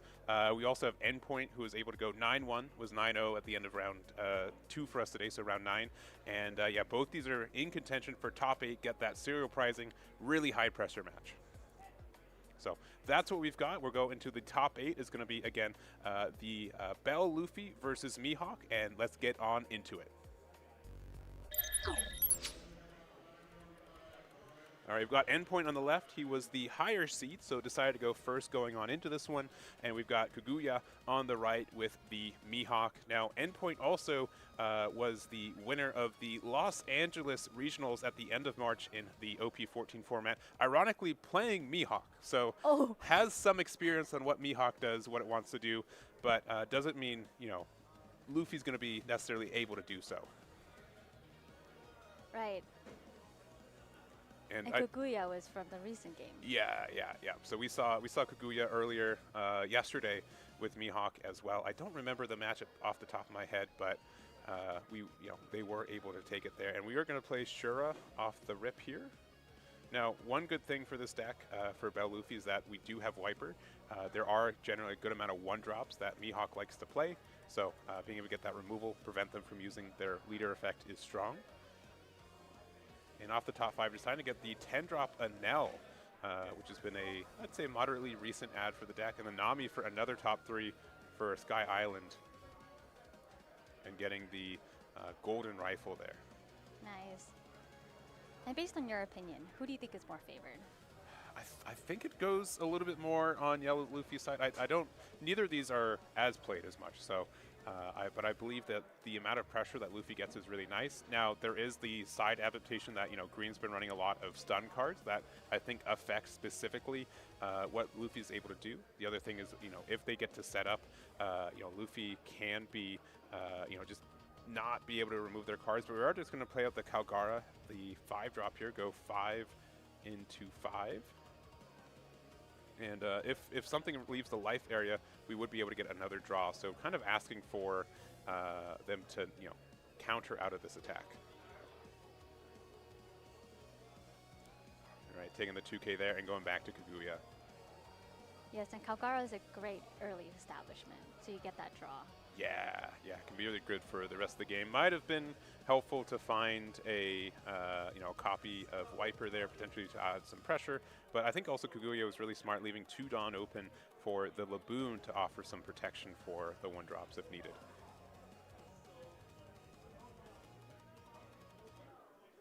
All right, we're at 6 Dawn. We searched for a Trafalgar Law earlier, so this could be the turn that we get it on the board. And yeah, we're going to play Law for 6. Going to use it to get the likely the Perona back to hand. To search again? Yeah, to search again. Probably playing out, deciding which 5-drop we want to. They're going to play out the Bonnie, so that will allow us to stun a Dawn. That means that Luffy doesn't get to play the Nico Robin on curve, which is huge. Going to be at 6 Dawn at the start of next turn. Ooh, good tech. And we're just going to attack 5 into 5 here. Yeah, gets the Nico Robin out of hand. Like, yeah, I can't play it, so what's the point here? And we're going to be at 6. So 6 Dawn for Endpoint here.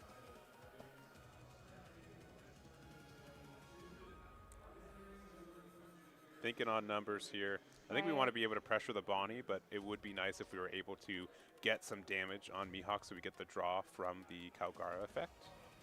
Right. It's always good to be really aggro on Mihawk early. Yeah, we're going to go 8, and then we're going to go, so we got rid of the Bonnie, going 5 into leader. Law only has blocker if there's 1 or less life, so couple more than 1 on Kaguya's side right now. Couple more. Couple more. Getting closer to it potentially, though. Kaguya counted out. Yeah, going to 8 Dawn next turn.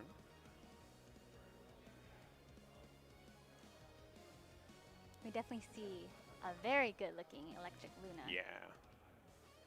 Yeah, it's been really relevant, I think, in this meta. Hits a lot of decks. It just gives you another turn when you're not expecting it. So going down to 3 Kalgara, so, you know, you draw, I draw. Thank you. And then playing out the 4-drop Zoro, discarding a Kalgara. It's time to heal. To go back up to 5. So yeah, the Zoro is super good. It's really like a discard 1, draw 1, if you want to think of it that way. And again, with the Luffy effect, if they pressure the Kalgara, you know, you do get the protection of keeping it around too, at the cost of like drawing cards from life. You know, I used to think that effect was pretty weird. Yeah. It's really good. It's really good. Yeah, I agree. So just going straight into life here. Endpoint going down to 4. Playing out a 1-drop Perona that we added back to hand last turn. Looking top 5 for a slash attribute or an event card. Finding both.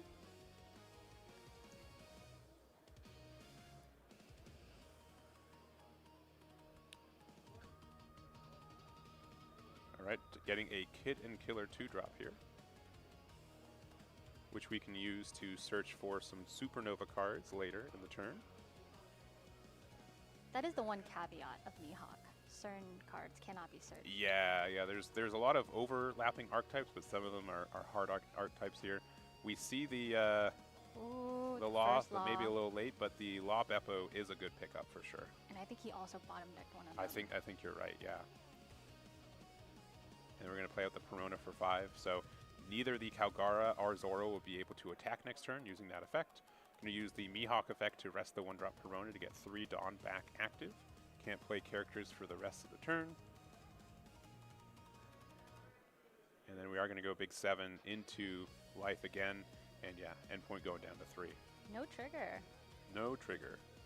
Which is generally, you know, for yellow deck, there's generally a little bit more, less triggers than traditional yellow decks, for sure. But Bell Luffy doesn't have that many. Yeah, which is you know, kind of okay, because most of the time you're just drawing cards from life from protecting your board too. And yeah, here's the Nico Robin, a turn late, but we do get to draw a life, add it back, play out a 5 or less, and then Kalgara will also allow us to draw 1 since life left. Oh. Just trying to think which one he wants to play. Yeah, if there's one to play. It looks like we haven't really seen like the Wiper, perhaps. Wiper could be good because you would be able to at least pressure like the Trafalgar Law, potentially. Oh, finding the Nami instead. I forgot. Is Nico Robin, is it any Straw Hat, or is it Straw Hat or Sky Island? Sky Island. Sky Island only, okay. Yeah. Yeah, your leader has to be Straw Hat. That's the caveat.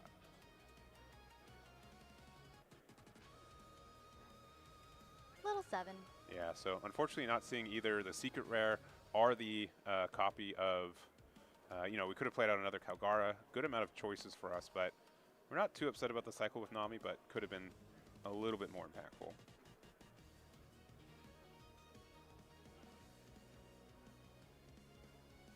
You know what that means? Now everything is at the top of our deck. Yeah, yeah. Is what I tell myself. Yeah, exactly. Yeah, we got closer to it. It's fine. It'll be better next turn. So Kaguya going to the full 10. And also, the most important thing, too, is that all the cards are active. So if we end up playing Law Beppo, which we know was added last turn, you need 2 or more cards rested to get the full ability. So without that as a chance right now for endpoint, you know, you're really just playing like a big 12K. That's no fun. Yeah. But also, still not a bad option to just out tempo. Yeah. Now, if we do have like a 9-drop Mihawk, this could be the turn to play that one. That will help prevent, you know, some attacking next turn, and just offer a lot of defense. But it looks like we're going to start with a 6K to 5, 2K with the Nico Robin. And he does have a Mihawk in hand, deciding on if he wants to play it. Yeah, I think, yeah, without anything being rested, it's hard to justify playing It's Law really Beppo. hard. Yeah. It's definitely wasted value. Yeah. It is looking like a Mihawk play. Yeah, it's looking like 9. really good on endpoint to not swing. Keep Yeah. everything active. It goes to show just how much experience he has against Mihawk. Yeah, I mean, again, played Mihawk for a long time in He's like- OP14, but there have been some adaptations in OP15. Honestly, Secret Rare Mihawk was not as popular, I think, in the OP14 format compared to now. But No, Shanks was way more. yeah, Shanks definitely. So we got the stun there on the Robin, so can't be rested until the end of next turn. We're going 7k into life, going down to 2, and then passing from there. Nice. So we are allowed some attacks this turn. True, there are a lot of options. You could go aggro, but then you do risk churning cards for Yeah. Law and Beppo. And again, if this Nami was, again, like a Wiper or a 5-drop Luffy, would have been a little bit happier. We take what we can. Yeah. We could be playing at a 10-drop Enel as well. I'd be kind of considering like not attacking with it too. But we are going to go 5. We are going to get the draw off the Kalgara off the rip there. Man, that Kalgara has been putting in work. Yeah, All it's that draw drawn. power. Yeah, I think 3 cards so far for sure. Which is great because yellow, one of the disadvantages of yellow is like you do not have that much draw power at all. Sure.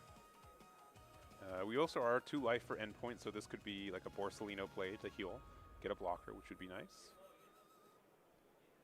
Yeah, this looks like the answer here, potentially.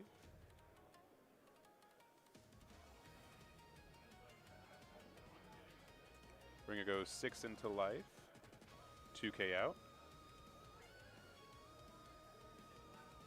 5 over the Zoro, yeah.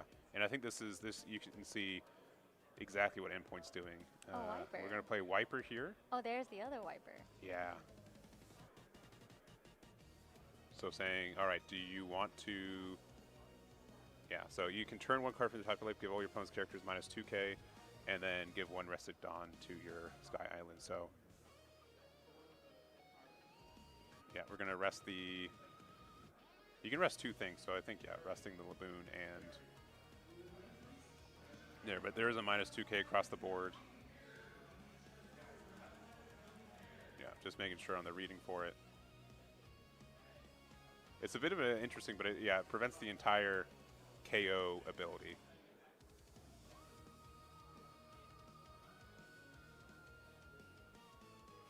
So we've played out 5 already for the Wiper. We're going to play Zoro once again to get the additional heal. And yeah, and Endpoint's going to say, you know what, I know you have La Beppo. I know that La Beppo needs me to have 2 rested characters, and he's denying that opportunity for Kaguya. Definitely playing around it, which is really smart. Yeah.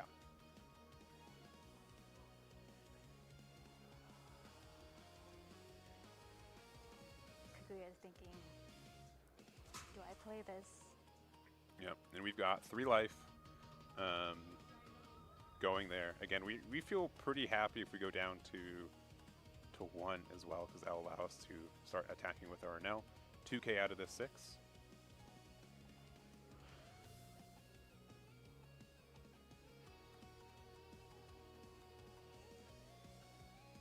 Really hard. It's also preventing, since we're not going wide, Electrical Luna gets like no value here unless there's some additional setup with it.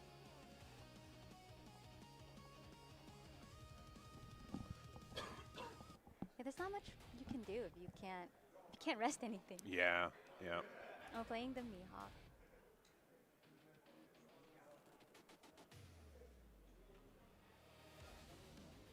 All right, for 2, we're going to play out the Kid Killer, looking top 5. This could find us maybe like another Law, 6-drop. Also playing, Secret Rare Bonnie.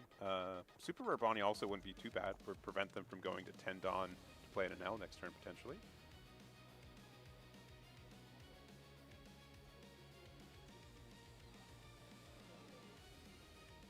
All right, hand 5. Playing out the Bonnie. We should have... Yeah, we have enough cards rested. We have 8 right now. It's always so fascinating. Okay, Dawn's count.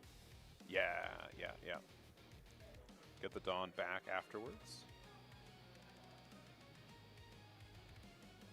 Very different gameplay than I expected. I expected way more big bodies, but Right, there's the coffin boat. Now we haven't used Mihawk's ability quite yet.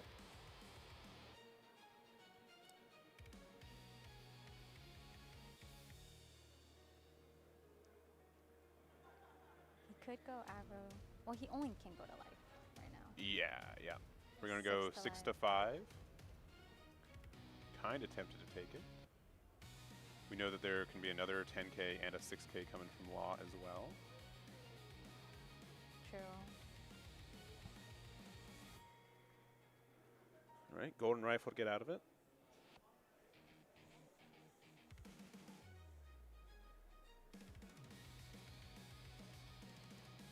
So Mihawk swing coming up. Yeah, 10 there. Yeah, Nico Robin can't be rested.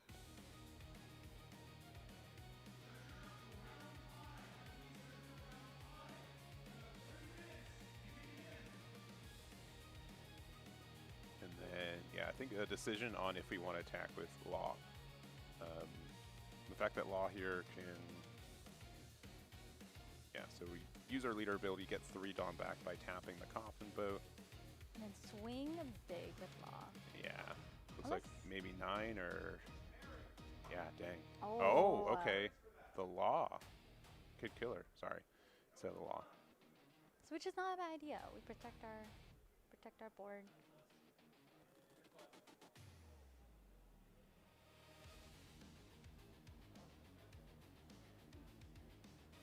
Yeah, I think just making sure on the ability there. Yeah, yeah. I'm gonna go 2 to 2. There goes the Kid Killer. He did his job.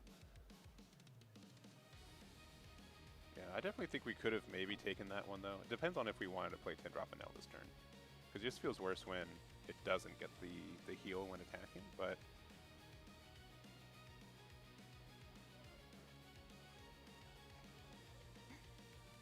I think he's thinking if he wants to drop it now. Going 5 just gets the 1K out. Gonna go 6. Finally turning some cards sideways. The first card to swing.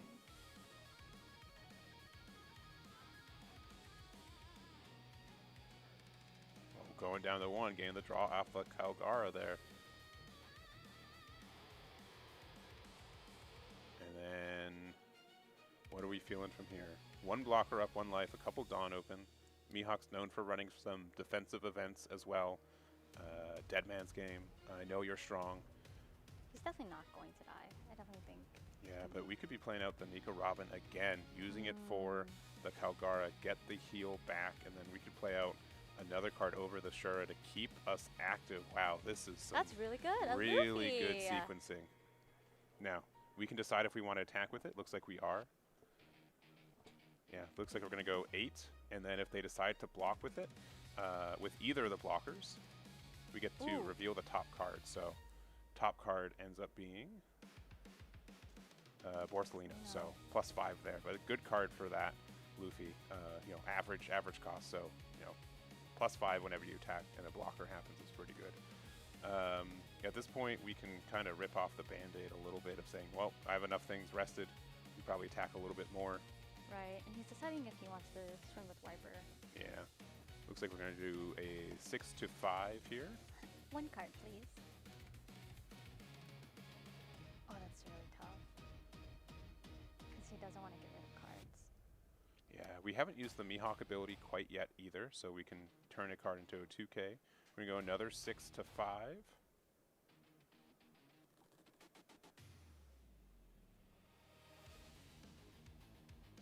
All right, and it's the, I believe that's dead. No, it can't be dead. It's the, I don't remember the alt art. I think it's the OPO6 card, yeah. Okay, that is Billion Fold. Okay, yep. So, we've got a pretty sideways board though for endpoint, so there are some ways that Kaguya can, you know, punish a bit of an overextend potentially, but I think endpoint knew this was a possibility, and you know, making sure that we get the value. So, going 6 into the life there. do know that there's some likely larger attacks coming. So, but just taking the 1. Another 6 going in. Nice. Gonna do a 1K, 1K. Oh, 2 cards. I don't love seeing that. Going to Lob Beppo, rest the Nico Robin. Now Mihawk's a 7K. Yeah. So strong. So on the 7K attack, we will be using the rifle. We got a 10K coming in, preventing the Nico Robin from being able to attack. And with 3 left open, yeah, you know what's going to happen. So 3 open, paying it. Luna, yeah, stunning the board. Really good. It's going to be really, really what tough a great turn. Yeah. I mean, Endpoint, I think, was playing around this as a potential for most of the game. I think they did a really good job doing so, but eventually you got to turn some cards sideways, and you have to. You have to, yeah. This is so tough because I don't believe you can go for lethal now. No, I mean, with a 7K leader, it's tough. We No could one can use a Nell to We could use an L. attack in the law. It will probably get it, but yeah. Getting rid of the Robin there. Oh, playing out the Borsellino for 5. I mean, that's fair. Here's a heal 1. We go 6 in the law. Pretty good.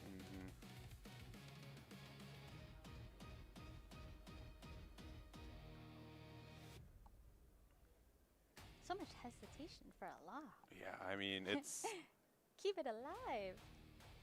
you need You to need that to one protect swing, it. Yeah, yeah. yeah. I think the thing is that Perona could search us like a dead man's game and Oh, help I us not see. lose. Yeah, right. So like there is, you know, all these decisions that you got to make. So 5K leader once again. Mihawk's still around. Mihawk's going to prevent one of these Borsellinos from being able to block, which is nice. So it kind of has to be the first one you attack with. I guess it doesn't have to be the first one. You just have to be wary. If they block with 1, you have to attack with Mihawk afterwards. So 2K to get out of the 5 or the 6. He's going for lethal. Yeah. Double 1K. Ooh. 1 card in hand? No. Yes, 1 card in hand. For endpoint, I think there's 3, but 3. for all Oh, intents 3, and you're right. purposes, I think closer to none cards in Oh hand. no. But these are really big swings. Yeah. Now, endpoint is running the Nico Robin blocker 2K, so that being a blocker could be helpful for surviving the next turn. So there are some interactions that could exist in life. But right now, it is a 2K. Yeah, and the other thing is that we're presenting 3 attacks for Kaguya, and we can likely get out of all of them. So we're going there, preventing one of the Borsellinos from being able to block. It's going to be a big 10. Yeah, we're going to block with the other Borsellino, just prevent like a dead man's game. Because we can. Yeah, 2 more attacks for Kaguya here, and they kind of have to get another Luna, I think. That's the big piece. So draw 2 off the Bonnie. We have enough cards rested now. He's searching for a Luna. Yeah. Discard a Perona, untap 1 after with the Bonnie effect. So we've got 6 Dawn left to use, and we haven't used our Mihawk effect.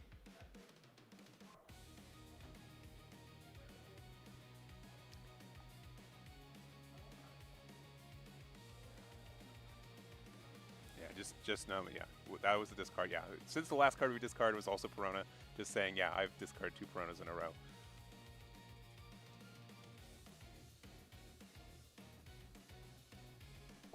Man. It's so hard to tell. Does he have game here? I don't think so. I don't think so. Yeah, because we were out of attacks, right? We're just going to go 6 into life. We're just going to keep chipping. Yeah, we're just going to take it. Yeah, 12 to life. Interesting. Yeah, we're gonna I'm take it. surprised he didn't go to Luffy. So you can protect Luffy with your leader ability. True. So it's the same, right? Because if you could get rid of it, they can just choose to do that. But we're going to play Bonnie, or not Bonnie, we're going to play over Bonnie. Sorry, we're going to play over Perona with the Bonnie, my goodness. And then 2 blockers, and then a lot of Dawn left open as well.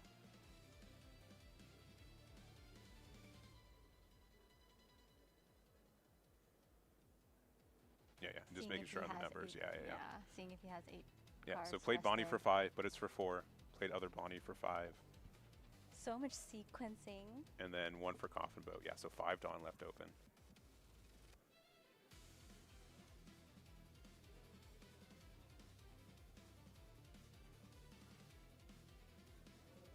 Yeah, it doesn't matter. Yeah, there might have been 1 extra untap if needed. I think it was right.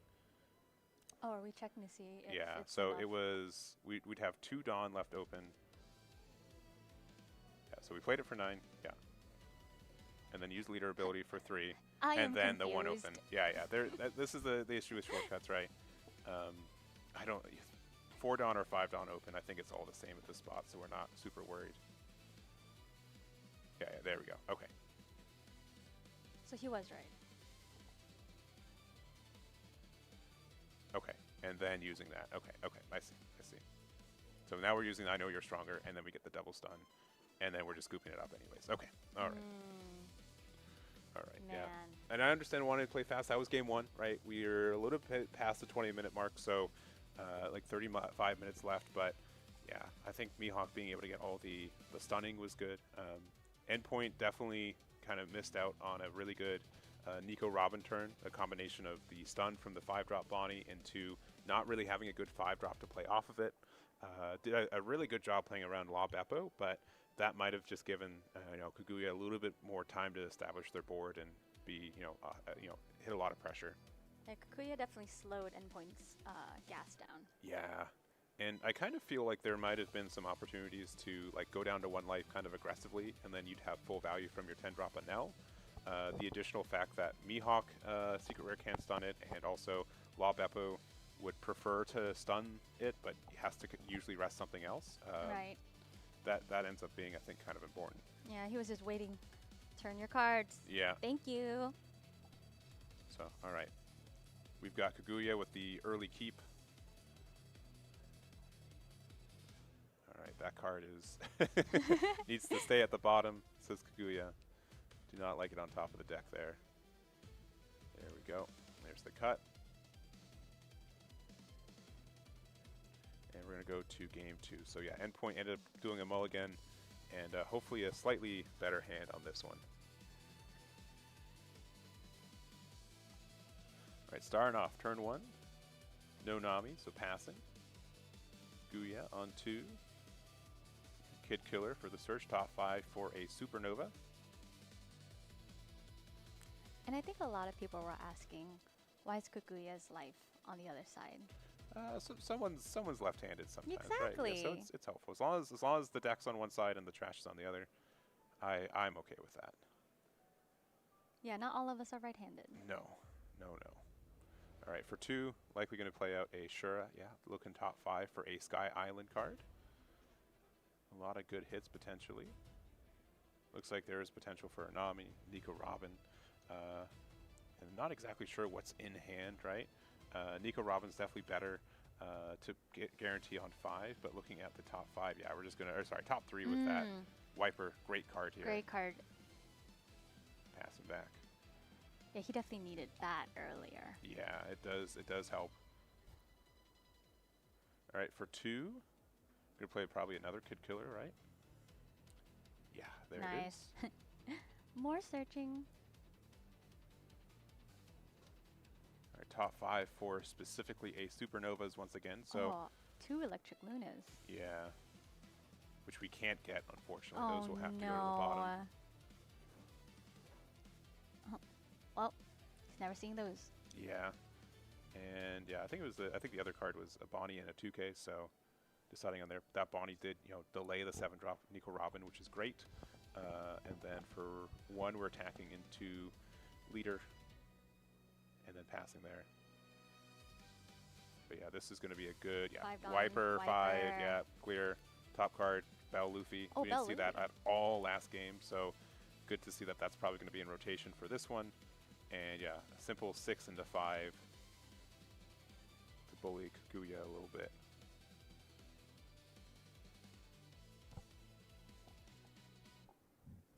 And then Wiper being able to attach that extra Dawn for the rest of the game is nice as well. Right, 1 extra Dawn does a lot. Yeah. All right, 6 Dawn for Kaguya here. Playing 5 likely for the Bonnie. This also prevented like any sort of like 6-drop law play. Yeah, 1 less Dawn for endpoint. That's understood.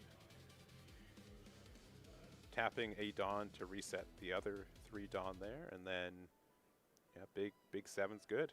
Big 7. Give them the Luffy though, and you know, endpoint's probably mildly happy to see that card though. That can offer a lot of pressure. There are ways to interact and stun it, but yeah, that is a helpful add. So very unfortunate Kaguya hasn't found any stage yet. yeah, we're gonna go 6 into life here. No trigger.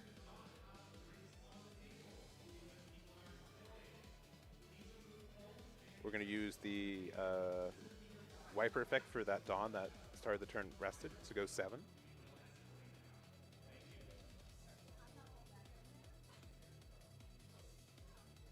Going to pay the 1 for the Dead Man's Game, and then we do have the Luffy coming out.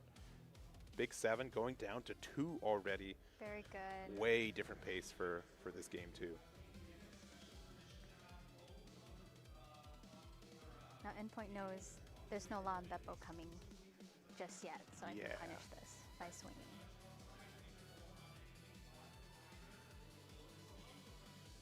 All right. 8 Dawn.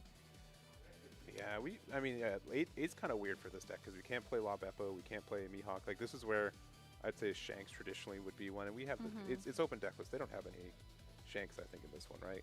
No.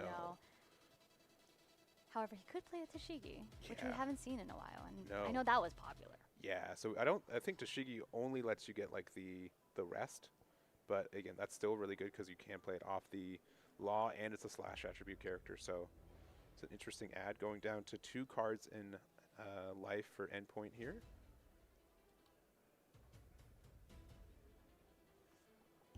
I'm smelling another Bonnie. Could be. Or research.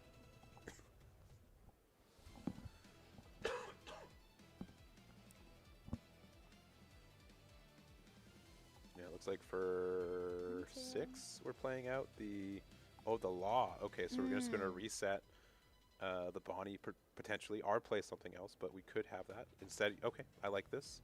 Unfortunately, yeah, not having any 1-drops to get like the max value, but we're going to play 3 or pay 1 to get the 3 Dawn back active. And then we're not even going to attack with the Mihawk. Huh. So, I wonder why that is. Yeah, a little surprised myself. I'd say that probably, you know, That's if you... a free 5.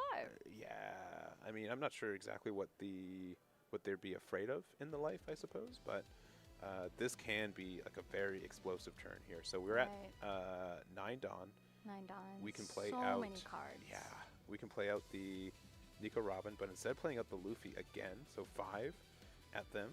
If they have any blocks or events, you do get to, you know, search the top card of the deck there, the life there. Going to use the effect of the wiper there. We're going to go 6. Do you use Law as a blocker? Yeah. Now you do have to use Luffy effect, I think. I don't remember if it's mandatory for because there was a block, right? Because you get to reveal the top part of your life. I'd have to go look for it because it is a, you know, it doesn't really matter because one can't attack and the other one can't, but you know, it does offer some value. Yeah, up to. So okay, so you can choose to not to, so it's okay. All right, but pretty wide board here. We are at 10, so we could see a copy of like Law Beppo hitting the board, but yeah, with so much pressure already, it's not going to do that much, I think. So we are going to play out the Law Beppo, going to rest the other Luffy, which is fair. Going to get the stun since there are 2. Get 3 back, and really this is, I mean, even if there's Luna, like what's Luna doing here? Only stunning 1 card. Right. Truly tough position for him. Endpoint seeing so much aggro early game. Yeah. Taking the 6. We can rest the Law Beppo and get 3 Dawn back if we want.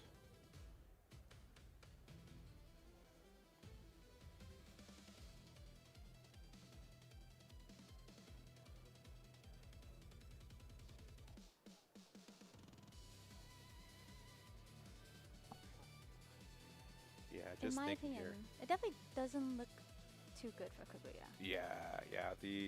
There's just been a lot more pressure from endpoint here for sure.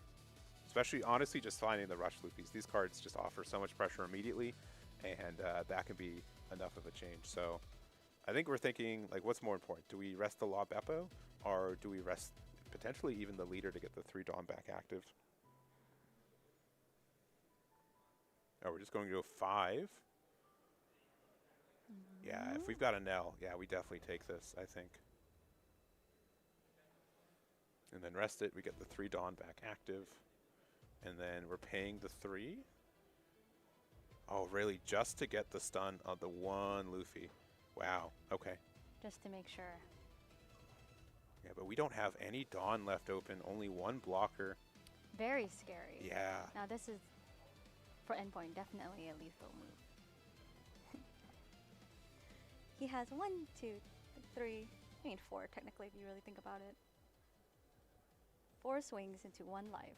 Yeah, but for 5, another Luffy. Another, wow. He saw 3. 3 All right. Luffys. Yeah, way different from last game, so yeah. Mihawk no Dawn up, so scary. I don't know 7 to lead. where the... Oh, yeah, 7 to lead, yeah. Okay, I see the mistake, yeah. Unfortunately, yeah, for the dice wasn't on it, so I thought it wasn't a 7K, but that's okay. It just means that we got, you know, we could have attached 1 Dawn to Wiper, but yeah, 7 there. I'm going to go 7 to Mihawk here as well. Get the 1K. Oh, very unfortunate. 1 wasted swing. And then for 4, yeah, another Zoro, discarding the 10 drop and Nell. Yeah, go from there. Yeah, I don't know. I might be wrong. I can definitely be wrong, but it's just unfortunate. I think 10 drop and Nell would have been fine here. It would have offered us 11K swing and a heal and a 10K swing. And then it would have mean that our Luffy would be easier to play next turn as well. But we do get to keep 1 open, which is good for like rifle, so there are some reasons for it. But if they hit us with a Luna, we're in a tough spot. Yeah.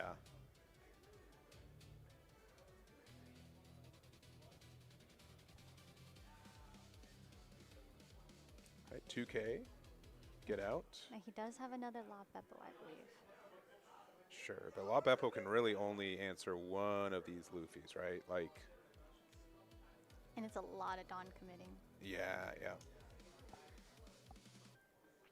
Do you think Kaguya has lethal right now? I don't really. No, I mean, we've got 3 attacks technically. We've got 10 Dawn to work with. But it might be the decision of, like, I need to kind of go for it because I think next turn I just can't. Like, 7K leader with these, you know, 2 Luffys is way too strong here. And this is like the benefit of Luffy, because if you go for board, he just protects. Yeah, you just get to get the free protection, yeah.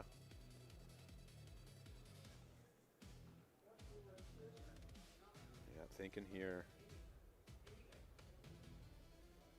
Yeah, I think Law Beppo has to be the play for being defensive. But it is, you know, there's a chance that, you know, this is still not enough. So stunning the Luffy there. Getting the plus 2K. We're going 7K to leader. 7 to 5. Taking it. Going to go 11. Taking it. Now, Luffy's effect only works if you have life to reveal. So without any life to reveal, it does get a little bit worse. But we are going to play out. Okay, yeah, I know you're strong. So again, not able to attack with any of these Luffys. The triple stun, very, very big.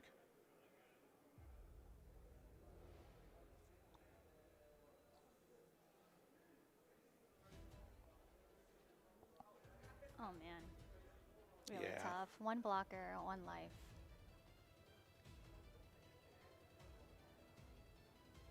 And not really what you wanted to see. Right. So yeah, we're just gonna say, all right, numbers. Here we go, 9K to 7. Does he have it? 4 cards in hand, no Dawn's up. Yeah, so it'd be this, and the next one would be 13 to 7. Ouch. We do have 1 blocker. All right, taking it. 9. Another 9. Oh. I don't know why we. Yeah. Did we not attack with leader? He has enough. He has enough Dawn. Okay, so Yeah, we're going to game. We're going to game another. 3. We're going to game 3. Okay. Yeah. Okay. I'm surprised we just didn't attach all the Dawn to that wiper though. I thought that was probably the better number. So. Oh no, did we not? Okay, we conceded. Okay. Was there a blocker on board? There was a blocker on board, right? Oh, because the law blocker. That's why. Sorry, apologies. Yeah, Mihawk won that. Sorry, the law blocker was off to the side. Yeah, that made the big difference. Yeah, we needed to be able to get the attacks there. So Kaguya takes it 2-0 against the Luffy there. And yeah, my apologies. Yeah, I knew there was something. That law is like almost never a blocker until the end. So that was a mistake on there. All right, so that is it. Kaguya, top 8, able to earn themselves a serial. Very great pricing there. And potentially 2 more rounds until they're in the finals if they keep going at it. I was definitely rooting for that Luffy. Yeah. Endpoint's fantastic player. Really cool to see him make a top 16. Fantastic run as well. Yes. And the only yellow Luffy in all of top 32. So fantastic performance this weekend. Yes. Great high rolling too. Yeah. Definitely. So, well, that's going to be it for top 16. I think there were like 20 minutes left in regular time. So we'll update the bracket as we get the information for it. We're going to go into top 8 after this. So we'll see what's left remaining. And we'll see you guys then. Be right back.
Welcome back, Welcome One Piece card gamers. We just had a whole lot of hype in the hall. Now, not just because of these amazing games that are happening and people now finalizing their top 8, meaning there's a lot of people who are now comfortably serial holders. But we have also, you know, little bits of hype here and there on the hall too. So what just happened just now, Koi? Tell me. Oh my freaking goodness. My friend came over. Was like, I got participation packs. Let's open some. I said, bet. Bubble Zoro. Oh my gosh, I've never pulled Bubble Zoro before. It was insane. One pack, one hit. One pack, one hit. Oh my gosh. I'm still sweating. Yeah. AKA why I'm wearing this, so you guys don't see Literally, that. it's so hilarious because when that happens in a hall like this, where everyone's like opening packs, like someone's flipping like, and a crowd did come over. and then like what is everyone's it? like, yo, what is it? What is it? What is it? And that's like one of the best parts. I guess like here, everyone knows when they hear like, It's so much fun. It's, oh my gosh, we're all excited for each other. And that's what it's all about. We're excited for each other, excited for each other's games. And like right now, we're going to be excited to watch this gameplay. Yeah, no, we're going to head into our next match. It's going to be one of your requested ones. A lot of yours were, you know, subtly trying to influence, like, I want this person. You're looking at the bracket like, I want this one. And it's like, you want to see something rogue. Obviously, you don't want to see Anno, but you want to see something cool. Well, what we're going to do right now is we're going to show you some Mihawk gameplay. We already watched some before from Kaguya. We're going to go into the game, and you're going to check out some more Mihawk action. All right, so Mihawk is the higher seeded person, meaning that Kaguya can actually decide turn order, and he has chosen to go first. Now, naturally, this is a very strong turn order for Mihawk. You can play 5 drops, 7 drops. A lot of stuff's going to hit on curve, and you're denying that aggression from Enel. Wow, and now with the raw leader, I like it. Yeah, it's a bit of a flex to also be like, you know what, max rarity deck, but also what about min rarity sleeveless leader? I love it. And we see the first pudding search come down, looking top 4, grabbing the Mamaragan. So pretty good opener. You always want to, pudding is one of the nice one drops. You don't lose a Dawn, so it keeps your plays on the second turn pretty open. And getting that Mamaragan is definitely going to feel good because you know, there's lots of stuff you want to rest, and just that bonus draw on counter and on use are just both really strong things to do. Already Apu, off the bat. I don't know if you saw that, but he grabbed that Dawn and immediately turned it. Yep, on site, turn that pudding. I was swing into it. It's like, I do not want this thing swinging 7 at me. And it's like, show me a sure if you want to get that free swing on me. Really good. And also, he has another one. Oh, yeah, I know. That honestly, this 2K is very good in this meta currently because there's a lot of stuff at that cost line that you want to remove. Like the girl is also 2 cost, so it's something in range for your Apu. It's a searchable 2K with the Supernova Searcher, so it's just overall a good play. Yeah, insane good hand in the beginning.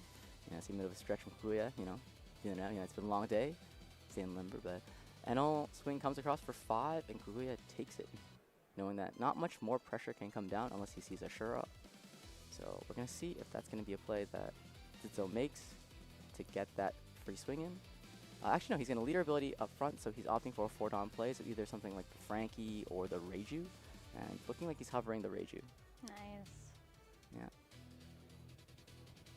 So Reiju comes down, and he passes there, opting not to cycle any of the events in his hand, saying, you know what, I'm going to need all the effects from these, so I'm just going to pass here.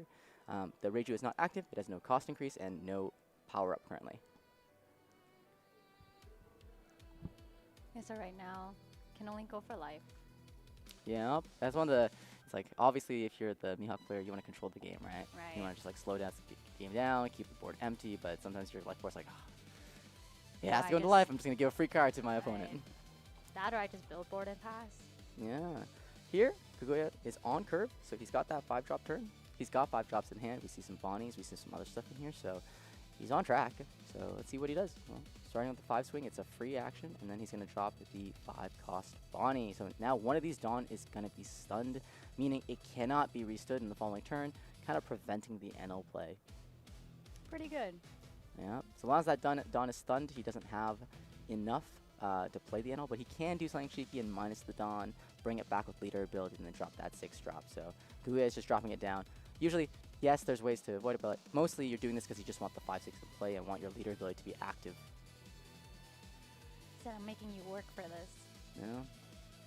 But actually, Kaguya opting not to use leader ability. I guess because he wants to keep the Apu. Yeah, he decided not to keep restand the 3 Dawn because he wants the Apu to be active, so it won't be in threat, and also the Bonnie to not be in threat either.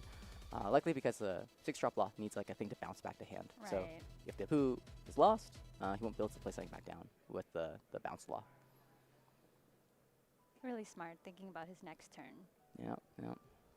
Every little body counts in this. Alright, so Zaza going in the tank. He's doing actually that exact play. He's doing that minus first.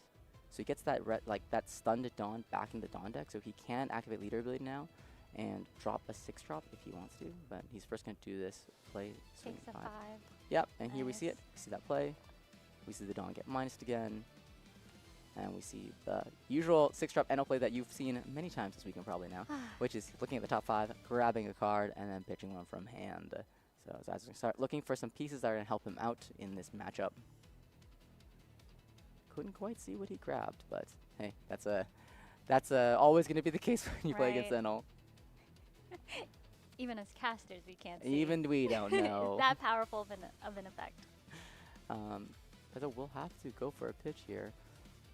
And as a deck that requires a lot of decision making. Every one of these, like, there are so many little decisions that you have to make on every turn just by the nature of the cards that you're playing. So he's pitching the Shura here, and I believe it will be a pass from here. Yep, opting not to swing the Reiju. It does seem like Anel's gameplay is, let me just swing a lot of 6s, put as many secret Anels down as I can, and exhaust Mihawk. Yep, clear the board, makes lots of swings, and then like your boss monster is the end also. You're either dropping a big booty or you're making a bunch of little Big swings. booty? Yeah.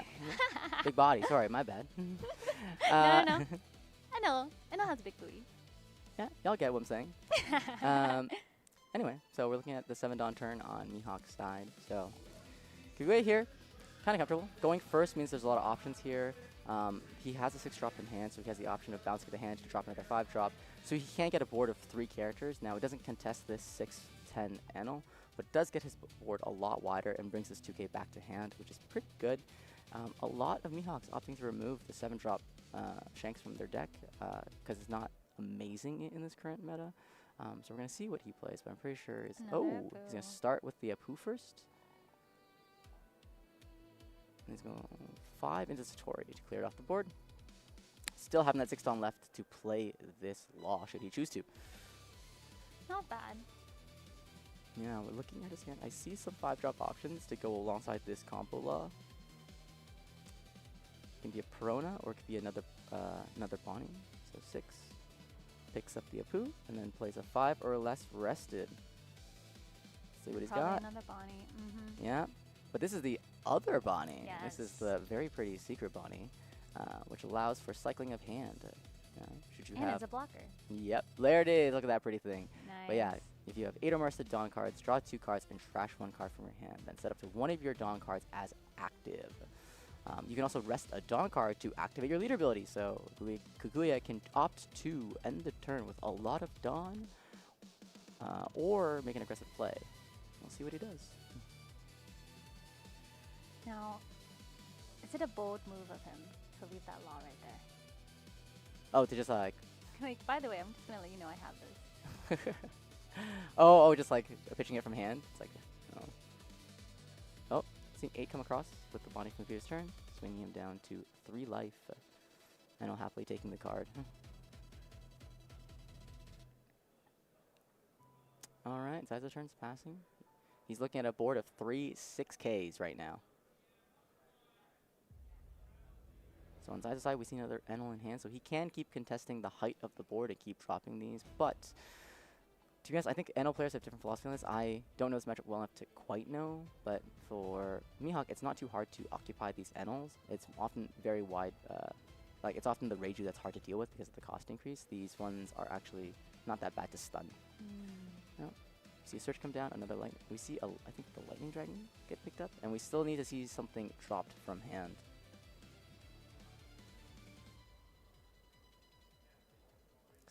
I don't need the Sanji, don't need the 2K, and don't need the blocker. And yeah, so here, kind of awkward. Zazo does not Very have, awkward. he doesn't have the little body, right? No. If he has a little body, he can like, attach onto it, swing it in, get some free swings in. But here, his only option is to swing the Enel or the Reiju, and it's unclear if he's willing to kind of put it into threat yet. Right. The moment one of these things is turned sideways, it's gonna get stunned. For sure. And I'm sure that was Kaguya's plan. I need that one cost to be gone. Yep, yep. Don't deny that free value because those swings get real annoying. Yeah, 6 hurts, especially for Mihawk. Yep. They don't run too many counters. Not too many 2Ks in this deck.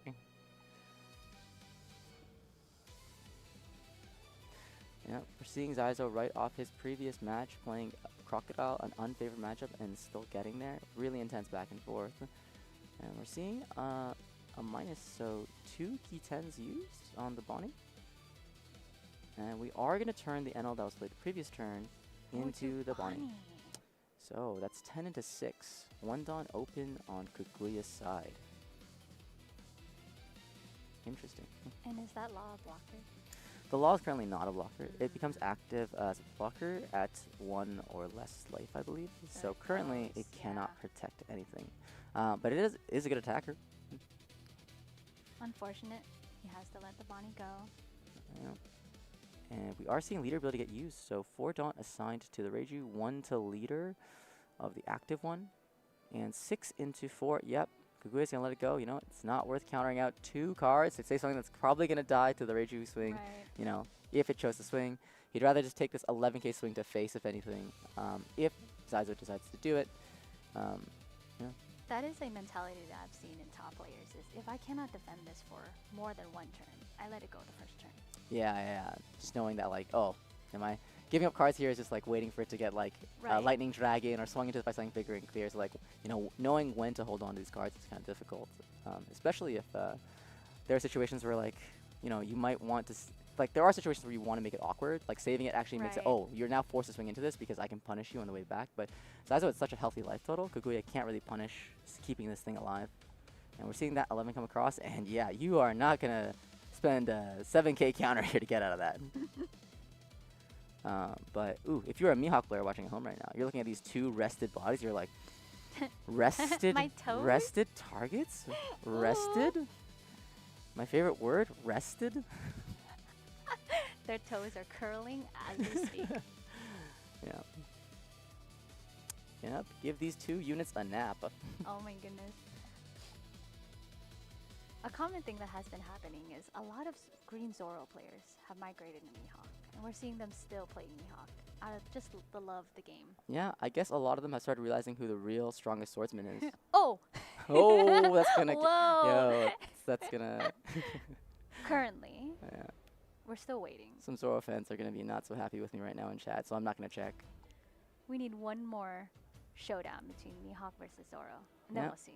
Mamoragan gets used, rest of the Alright. law. I believe it was reduced with another key 10, so that's actually quite a few key 10s used so far. Or, no, sorry, my bad. No, sorry, my bad. Turn order had switched. The Mamoragan's being used to counter out. That's why. It's being used to just help him cycle. It's the swing that's happening. And the one is...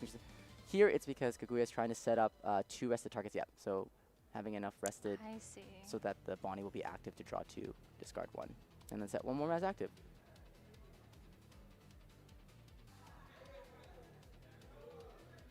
Yeah, a lot of Zoro players switching over to Mihawk, still liking that green playstyle, still liking the control that comes from being able to rest bodies, stun bodies.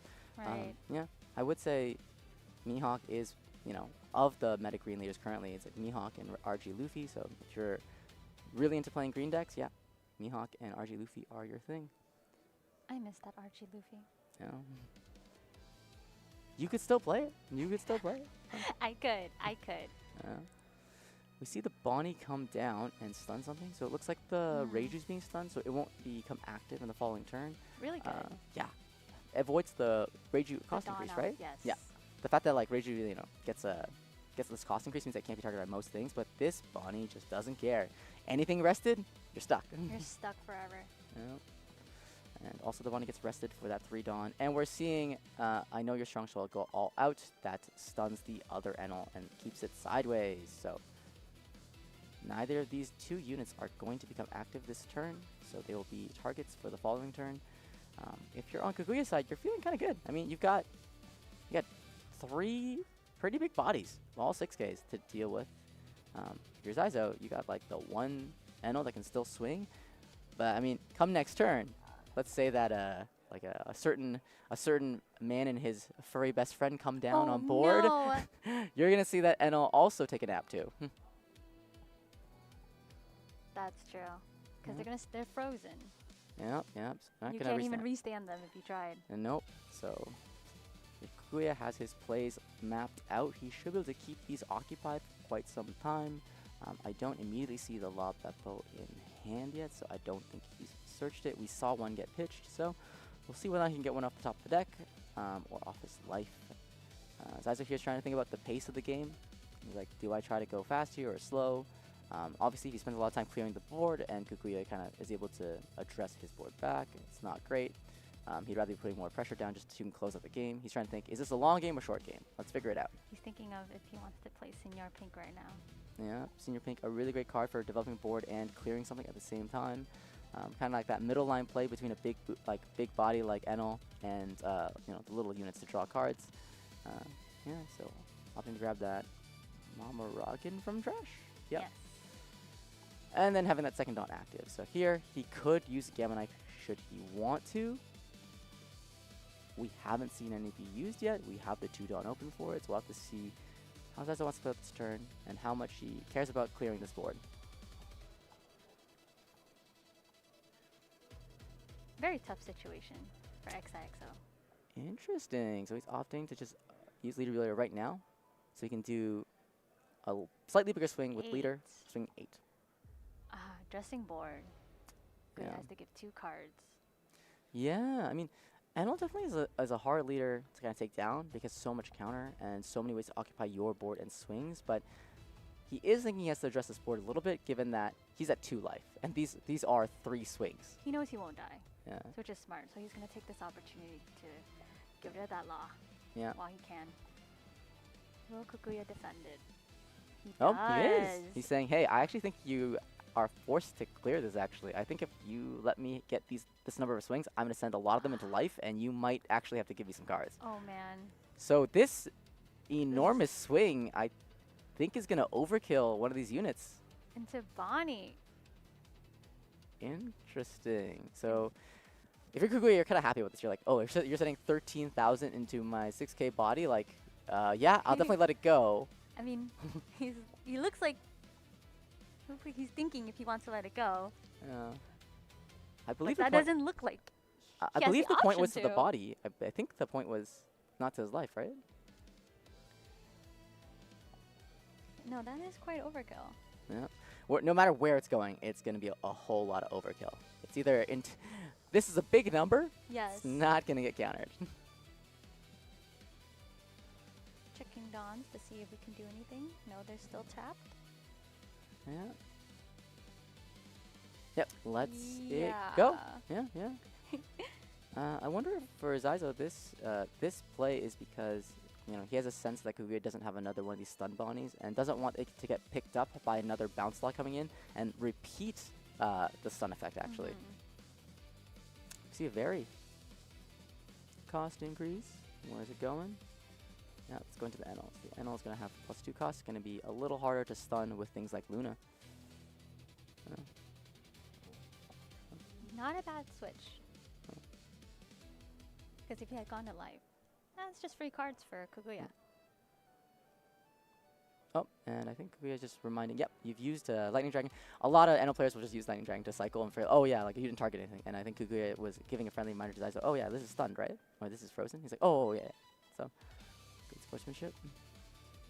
Yeah, it's really nice though.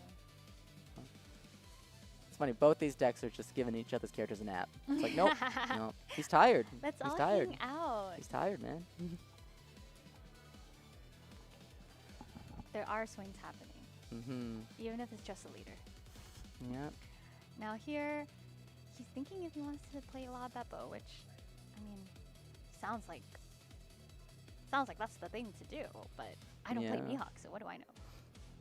Well, La Beppo is just always a good play, right? You get this like +2 to leader, so it's you get a lot of safety. You get this big body developed, so you're able to contest board. But I don't think Kukuya has it, so he's gonna have to think more about how is he gonna kind of keep himself safe here. One of the challenges is that Very being on this Enel means it's a cost, so it can't be you can't use Luna here to stun the whole board, and also the Rager's out of range for it too. So we got a lot of units that are going to have a difficult time to deal with. So Kaguya is going to instead play the Bounce Law, pick up the 2K back to hand, just get more counter hand, drop another Cycle Bonnie, restand the Dawn, and cycle some cards. So at least he's got a board. He's got a board. Yeah, he's but got a not board. quite that many big bodies as he's hoping to get. Yeah, and with us, with our, super caster knowledge, we're aware that there is I believe 1 or 2 more Lightning Dragons in Zai's hand. So there is a lot of ways to address these 2 bodies and keep them stuck. Yeah. Mamaragan to get out of the 5K swing and draw a card.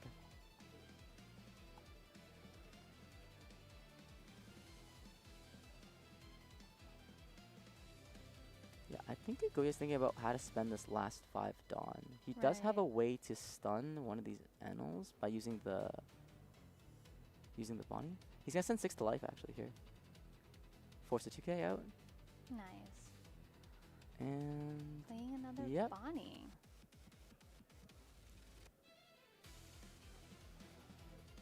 Yeah, or actually. not. Oh. I think he's it's hard. going to. I think he wants to stun 2 bodies here, so I think he does have the tools for it. So he's gonna drop this Bonnie, stun, and then I think he's looking to rest the Bonnie, restand 3 Dawn, and then use the I Know You're Strong. So I'll go all out to stun the other Enel, keeping both Enels in naps. Another nap. Yep. Yep, and we see come down. We see the dash pack version of that I Know You're Strong. Just a gorgeous card. If anyone's seen this, I actually love this. This was such a great promo to include when, with your boxes. It was just, I love this like red effect on it and the shine. I love this card. But yeah, we're seeing both of these NLP stuns. So if you're Kaguya, you're a little thankful. You're like, okay, it's just the Reiju and the Senior Pink I'm dealing with at least this turn. Right. Which I can handle. Yeah. Versus if you're on Zai's side, you're like, okay, well, that's still 2 pretty big swings I can send through. So you're trying to think about how aggressive can I be? How many swings can I get through and kind of drop the Mihawk lower without losing the game? Because Zai's has dropped to a life total that's probably less comfortable than you'd want to be, looking at a board of, I think, literally 5-6Ks. Yes. Yeah. 5-6Ks, pretty good board. Not really big bodies per se. And based on Kaguya's hands, not many other big bodies in there either. Yeah. So we're starting off with an 8 swing. I think Zai's is targeting. Yep, he's targeting the Bonnie. He's actually respecting this board quite a bit. He's saying, yeah, this is too many supernovas. This is really bad. Yeah, they need to go. This is too many 6K swings. I don't like that. Like, yes, I have these 2K counters that are events, but I don't want to give up my events, which are what I kind of need to win the game. Super hard though, because not too many options, and I believe Kaguya wants to keep those cards in order to search, like those Peronas. Yeah. Kaguya has been running out of cards, just given that he has to counter it a lot, and it takes a lot of cards to keep things stunned. You spend 1 card to keep this Enel stunned, but you gotta also think about how, well, yes, like it's great because if you spent 1 card to counter out of a 10K swing, you'd be happy about it. Spending 1 card to stun something to make it so you don't have to is roughly the same math, but it's definitely costing a lot from hand. And we see the Shura come down, so we're going to get this up to 7K swing Rusher here, should Zai's decide to do that. So we will see more attacks come through. Kaguya only with 2 cards in hand. Yep. Very scary position. And no Dawn up, so unfortunately this 3 billion full trilocalism, which I hope I said correctly, cannot be used to counter for 4,000 counter. L Thor coming down, gonna pop the Law after it's been Gamma Knifed. So that is, even though it wasn't a blocker yet, it would have become one eventually, but that's also just 1 more body you've been able to clear. You also do have, other swings that you can use to try to clear the other bodies in play. And like I said, he can make the Shura swing for 6 or 7. He can swing his leader for 6. He can swing the Reiju for 7.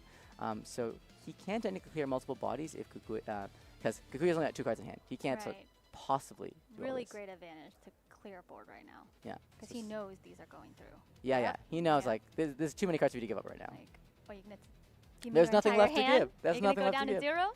Oh, and we see Lightning Dragon come through. It's like, Aw. oh, take a nap. Which supernova has been working too hard? That's law. It's law. And we still have swings. We still have swings. Very. So good. Great pivot into going to board Yeah. and downsizing. Just a Mihawk's good read on hand. Kuguya's hand saying, Yeah. hey, I know Mihawk doesn't have a lot of counters. You don't have lightning left. Right. 6. Oof. Yep. Kuguya's going to give. He doesn't want to give up the searcher. He kind of needs the searcher to find him a miracle answer. Right. Giving up those 2 cards for the first swing was, oh, that hurt.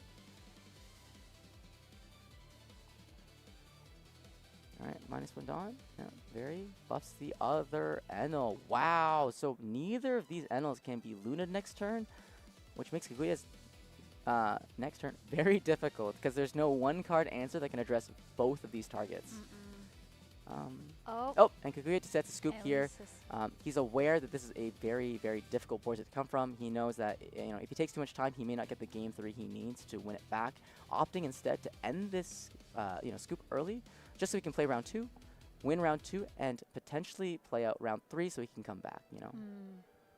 Very interesting. I truly wonder if any top deck card he would have gotten him out of that very sticky situation he was in. Yeah, I think it'd be too tough. I think once he saw the second berry, he knew even if he had searched and found Luna, he wouldn't have been able to act keep both rested, and it would have just been too difficult for him to come back. That one turn, board including hand, 5 cards were ripped. Yeah, and Zaizo with some kind of like a really interesting choice of just running more berries. Now some people run 1 or 2 of them in order to kind of get this extra cost increase for certain niche situations, but I believe Zaizo's on 4 copies. So really just saying, you know what, I think if I'm very strategic about when I increase costs, I can really win out my worst matchups and make a lot of use out of this Reiju. Now we're on to round 2. This one I am excited because Kaguya has 2 Toshigis, something we haven't seen in a while. Starting off with the pudding.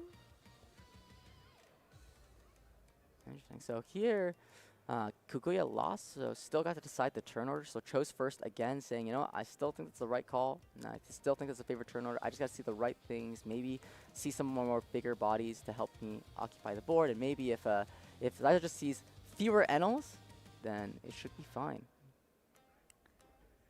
Yes, prioritizing to be on even curve. To get the law in Beppo, I believe, because he has that in hand.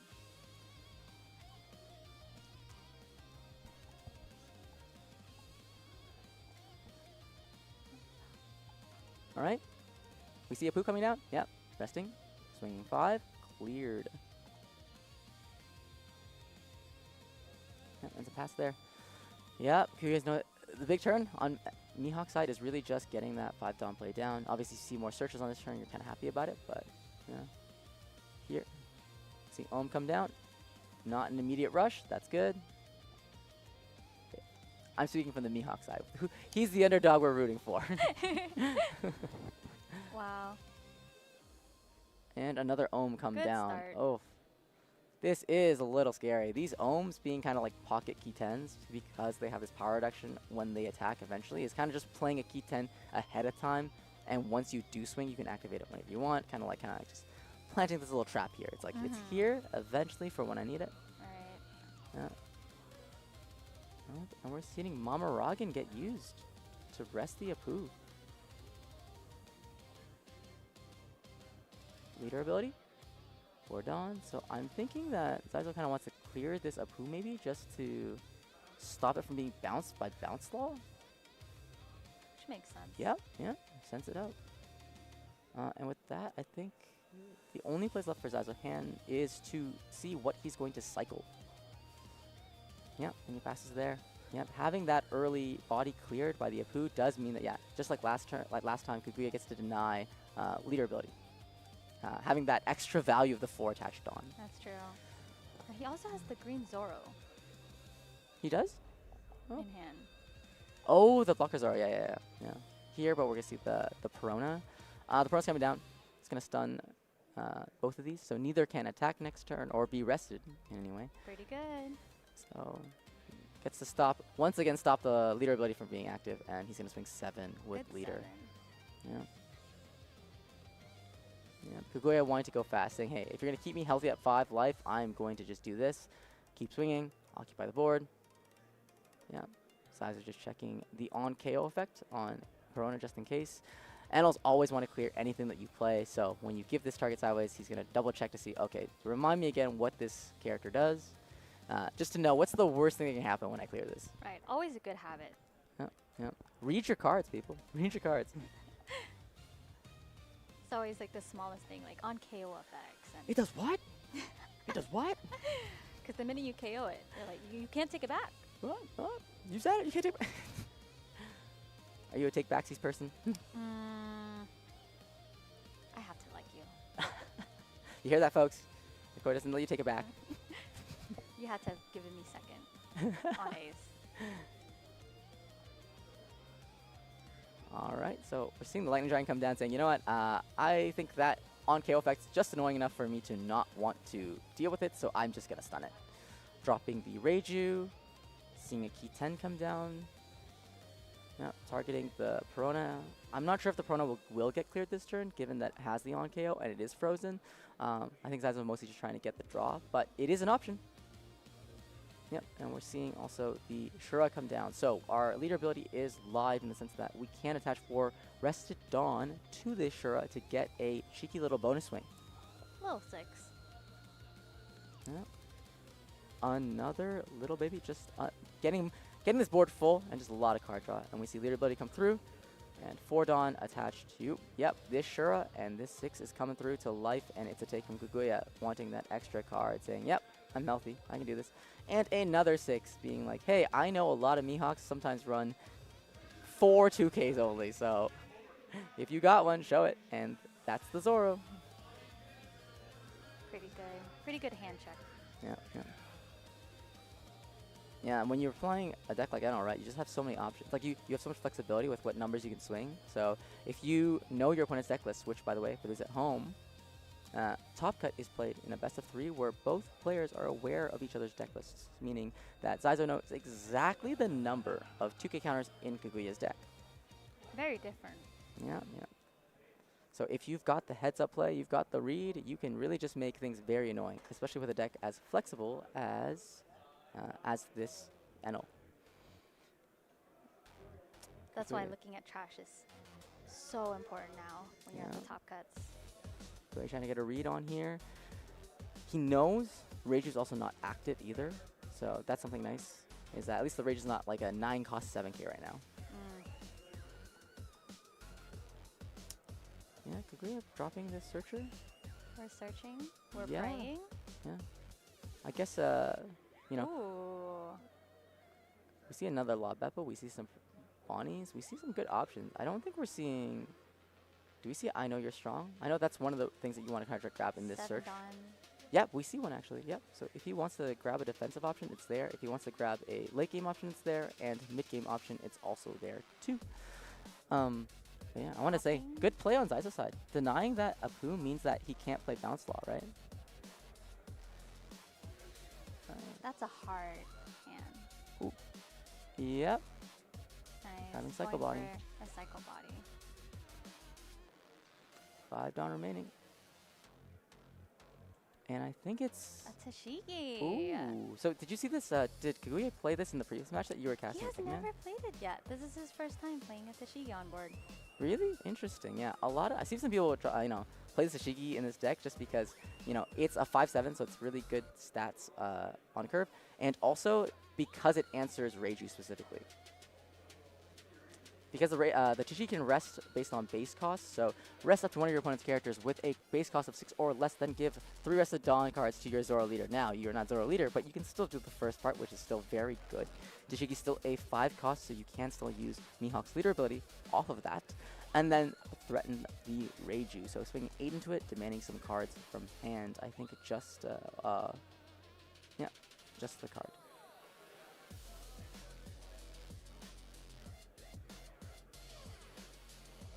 And having Tashigi be a 7, really good swing. Yep.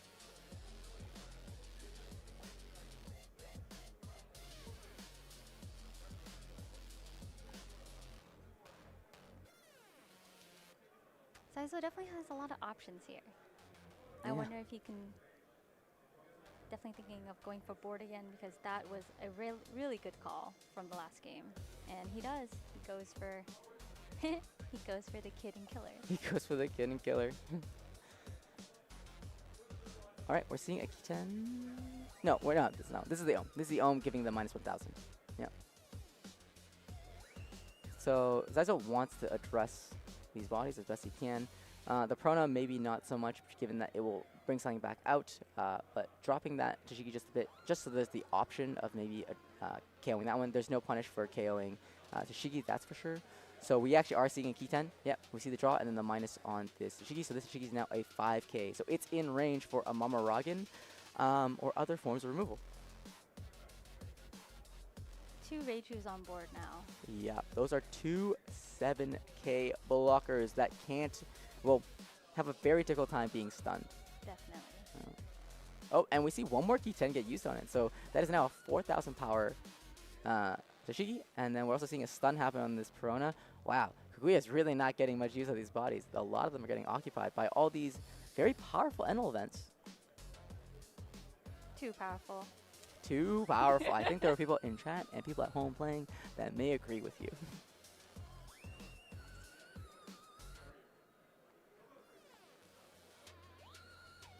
Now Kaguya does have one Dawn up, Yeah. but I don't believe he's going to be using it. Yeah, it could be used for counter. So that I believe that Trilocalism is 1, 2, 3, 4. No, I don't think Trilocalism is active yet, unfortunately, so it won't be able to counter for 4k, only for 2. I do think that Dawn is going to be used with this Perona, though. I think this Dawn is helping him threaten the Perona being KO'd. So if it's like, if you want to deal with the Perona, I will play something for free. By resting the Dawn to activate the on KO. Pretty smart. Yeah. 5 across into lead. Just getting that poke in, getting some more information.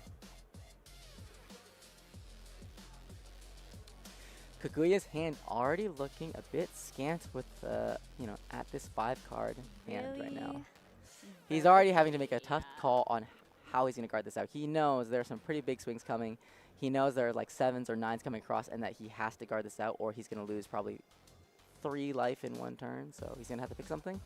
It's like pick his least favorite supernova from hand. He's only going to 9 Dawn too. Yeah, and we see the searched Cycle Bonnie get pitched. Yeah, we're seeing a 5 come across, and minus the, I believe minus the Tashiki again. So that Tashiki is now a 3k and now a target for Elthor. Yeah, we see it there. Wow. So what Elthor. Insane comboing. Yep, it's just gone. It's out of there.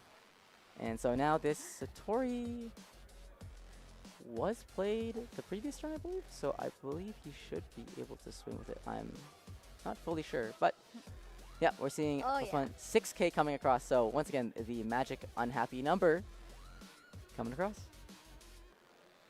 Yeah. The Althor grants plus 1,000 power upon usage and then also KOs a 3,000 power or less.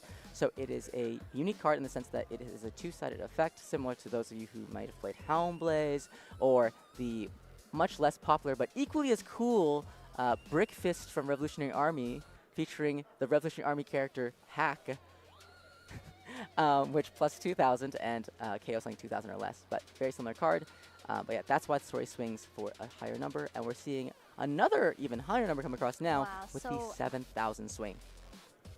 Oh, and it's a take. Oh. Oh, so aggro. Yep, and Zaizo leaving the other Reiju active this turn.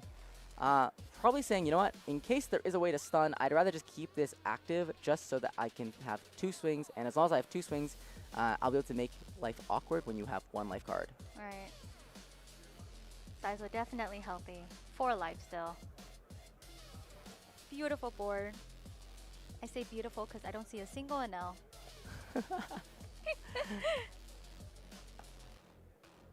Rate my board. Rate my board.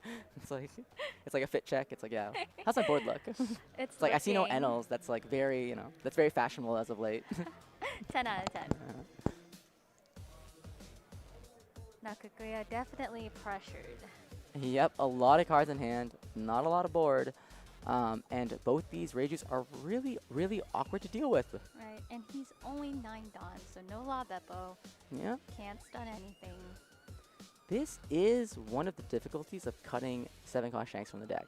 Without 7-cost Shanks in your deck, which is the power-based rest card in your deck, it is definitely more awkward occupying these or getting them rested. And we're seeing a 7,000 leader attack come through into life. And Zai's going to say, I'm going to take. I'm at 4 life. I can definitely just pick up this card. Free card. And we're seeing a stun Bonnie drop down and freeze the Reiju. So it is some level of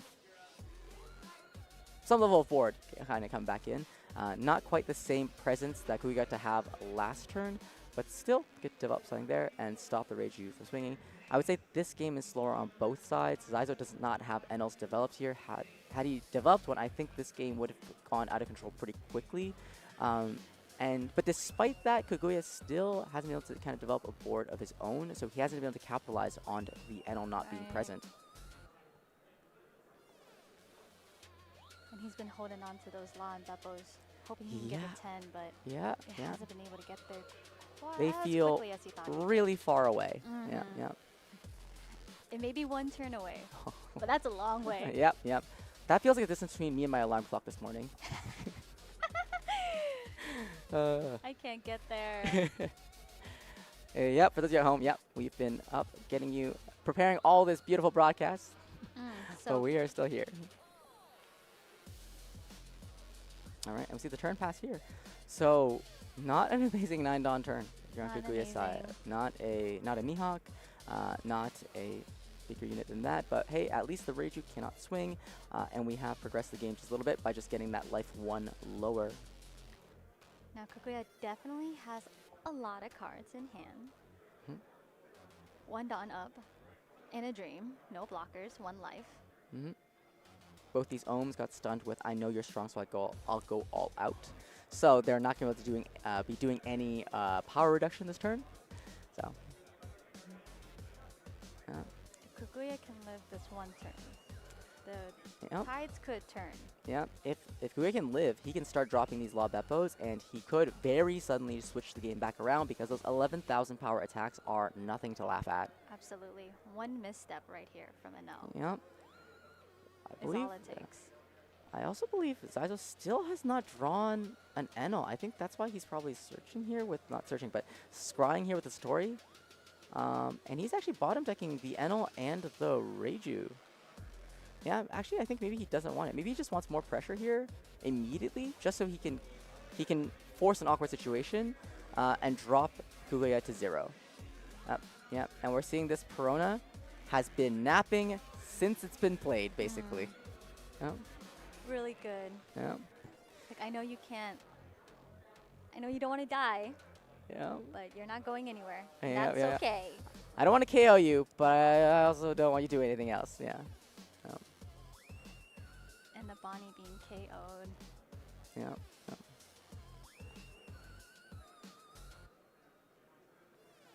Yeah, this Perona just living her best life while Kaguya at a very low life. She's spectating. She's there for emotional support, you know? This is the Perona. I feel like, honestly, if Kaguya didn't have the Perona at all, I bet you he would feel a lot worse. So, you know, yes, it's taking a nap, but he's like, well, you're still here. Corona versus a world of Enels. This looks like a pretty big attack. Oh yeah, that's a take that. That's a take. That's an 11,000 power attack. That's a take. But that is the last swing though. Yep. And we see Very get used to protect the senior pink. It is now a 7 cost. Oh, 2 of them. So it is currently a 9 cost. So it is also protected from these cost-based interactions. Oh man. Wow. This I don't know what he's gonna do. Kaguya is just reading all the cards in his deck that say cost in it and just saying,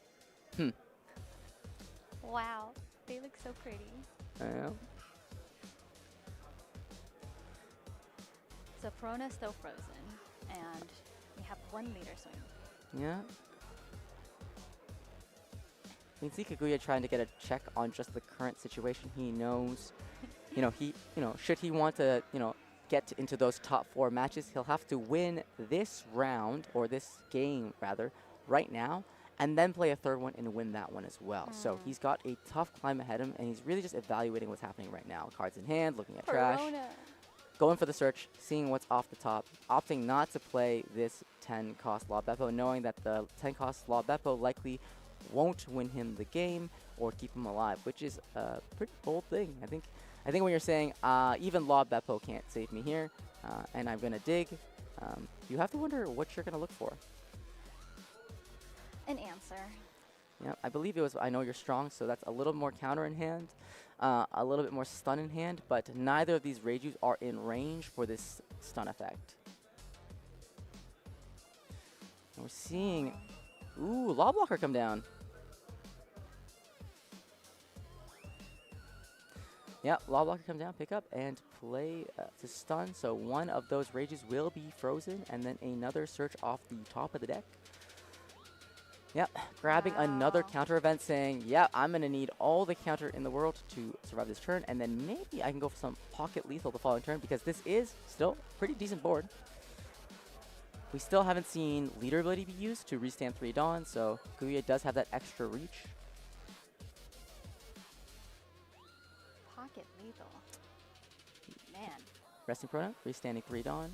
That's 1, 2, 3, 4, 5 Dawn left. Can't play characters, but that's a lot of Dawn for either swings or saving it for these events to stay alive. We definitely... Oh, he's checking. He's checking counter. He wants to know the likelihood that he can clear something with this 8k attack. That was so many events. Yep. 8 to... A Sanji's player's dream. Yep. It's going 8 into the Reiju that is not currently frozen, hoping that it gets cleared, and nope, it's a 2k. Sanji saving his sister, keeping her alive, and she's going to get the chance to make a big swing and make use of her brother's sacrifice. Really? Really noble. Very noble of him. Yeah. Very demure. Sanji's a real gals guy. We love Sanji. Yeah. We love the leader, too. Yep. So, looking at Kia's side, you got a blocker and also a bunch of counter in hand, though. You do have a bunch of events that can counter you out. On Zai's side, you have a pretty safe board state in terms of having a bunch of characters, as well as having 3 life. So you're not quite worried about losing the game. You still have a good 4 or 5 cards in hand after your play this turn. And yeah, I see another senior pink in hand, so there are options to clear should he want to, if he wants to basically put a little pressure, but also keep developing the board and address something at the same turn. So we're getting, 3 things in one. So it's really in Zaizo's hand right now how he wants to do this. But I think at this point, Zaizo's probably just looking for, what's the safest line I can take here? It seems like both sides, both lines are safe. Yep. Clearing is safe, going for it is safe. I think unless Kaguya's got a Hody Jones, I know some pocket, some Mihawk players like running it as a just pocket tech card. First things coming through is, oh yeah. The Ohm is going to swing across and just clear the Perona and minus the loss. The loss is now currently 5,000 power, which means that it is in range for a Mamaragan, so it might not be a blocker for long. Seeing Senior Pink come down, minusing 1 Dawn, setting 1 as active after grabbing 1 event from trash back to hand. Grabbing a Lightning Dragon. Lightning Dragon. Who do you think is taking a nap from this Lightning Dragon? The one person that's been asleep this entire game, Perona. If there is someone out there who lives their life like this Perona, please comment in chat, because you are living a good life. Justice for Perona. Let my girl go. Well.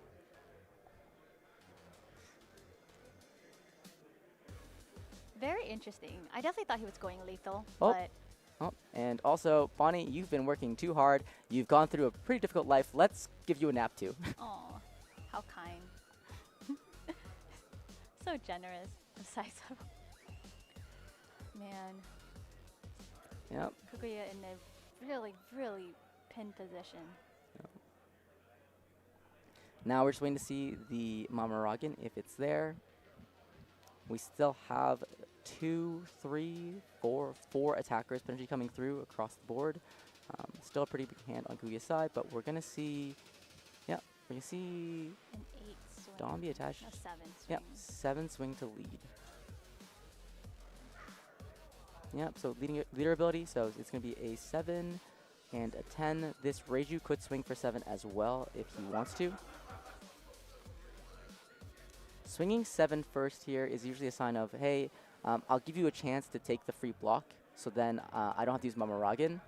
Or also just baiting like, hey, do you think I have Mamaragan or not? Because if you counter this and a Mamaragan, you'll feel pretty bad. And Kaguya opting to say, you know what, I don't think you have it. And actually, yeah, looks like Saizo actually doesn't have the Mamaragan. He's just, but you still position that threat forward just to check someone. And we're seeing the 7 come across from this Reiju, so we see another event get used. Oh, man. See 10 come across, and this That's Law blocked. blocks. This Law is a hero keeping this game alive. We're alive. Yeah. Oh, my gosh. Yeah. Makes you think if Enel should have been like a raid deck, like kind of like a how long can you survive against Enel, like as like a fun party game, you know? Right. Oh, and we are seeing the that scoops is from Kaguya. game. Yep. Just a tough match all around. Very It is just a challenging game for if you're playing Enel and this happens. It's difficult sometimes to stabilize the board no matter what happens. And yeah. For sure. A Just- purple deck stunning is definitely a really hard to Yep. understand and even fight against. Yeah, but honestly, so much for these two players. If you are Kaguya and you're leaving here today with a cereal, and I'm not sure if it's his first one or if he's had other before, we will interview him and maybe find out more about that. But yeah, honestly, no one's unhappy about making it to top cut and getting a cereal, their first ever, or getting to this top 8 points. So congratulations to Kaguya and to Saizo for making it so far, and Saizo for continuing his run into the top 4. But yeah, we'll have more One Piece card game action for you guys following a short break. I believe we have about 10 minutes left in the round for the Top Cut players that are currently playing this round. After which, there is a quick deck check and just general settling down, and we'll have your next round picked out. So we'll be going to semifinals. So there's 2 rounds. So right, 2 matches that will happen to determine the finalists who will then face off. We don't currently know who's still undefeated, but we'll have that information and we'll update the bracket so you guys can find out at home and follow. And if you have a player that you know in Top Cut that you're excited to find out their record or their progress, we'll update that too. So stick around. But yeah, check out. We'll have our bracket updated live both on Twitter and also here. So thanks, folks. We'll catch you next round very soon.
right, we are back for the top 4 of the 401 Games Toronto Regionals for the One Piece card game, and we've got 4 decks left undefeated. We've got Purple and L on one side as a mirror match, and what's on the other side, Jeremy? We've got the last of the crocodiles. Yes. We got the true Mr. Zero here at this weekend, the last of the Mr. Zeros. But yeah, they sticked around. I saw so many crocs this weekend fighting it out, staying in there, just taking these NLs down. Yeah, and if you get to the finals, you're definitely going to be finding an NL. However, there's a single Nami staying in your way, right? That's going to be our top 4 matchup. Nami versus Crocodile. We've seen Crocodile versus itself, right? We've seen it against Purple and Now, but Nami's a bit of a tough matchup, I find, for it. Yeah, I don't quite know what to expect in that. I mean, both have a lot of annoying tools to stay alive and drag these games out that it really makes me wonder what's going to be the linchpin in taking a lead in this matchup. And I also will say our Nami player is playing a bit of an unusual build too, not playing the standard Thriller Bark package too, so that could be an edge. I think it's been helpful to get this far in the day, and we'll have to see what the matchup for Crocodile looks forward to. So we will be going into our top 4. Is going to be once again Crocodile versus Nami in top 4 to meet an NL in the finals. Let's get over there. Yep, between this Croc and a finals against an NL is just standing this Nami, Lozy on this Nami list. We see Lozy open first, 1 Dawn, pass, no search event, but we're seeing a search from Crocodile side with Miss Valentine. Yep, getting a Miss All Sunday there, and then we are going to use the leader effect to get 2 more cards in the trash and play another Miss Valentine. Look again up top 4. There's 2 Luffy, Daz Bones, and a Miss Valentine. So you're going to get the Daz Bone, even though I think, funny enough, we'd rather that be in the trash there. And they'll go from there. I will say we've seen so many different Croc players, but all of them are like, max rarity, right? We've got, I think we did see Boys Don't Cry earlier on the Swiss side as well. So cool to see them make it this far in the event. We do have the Disappointed Trigger.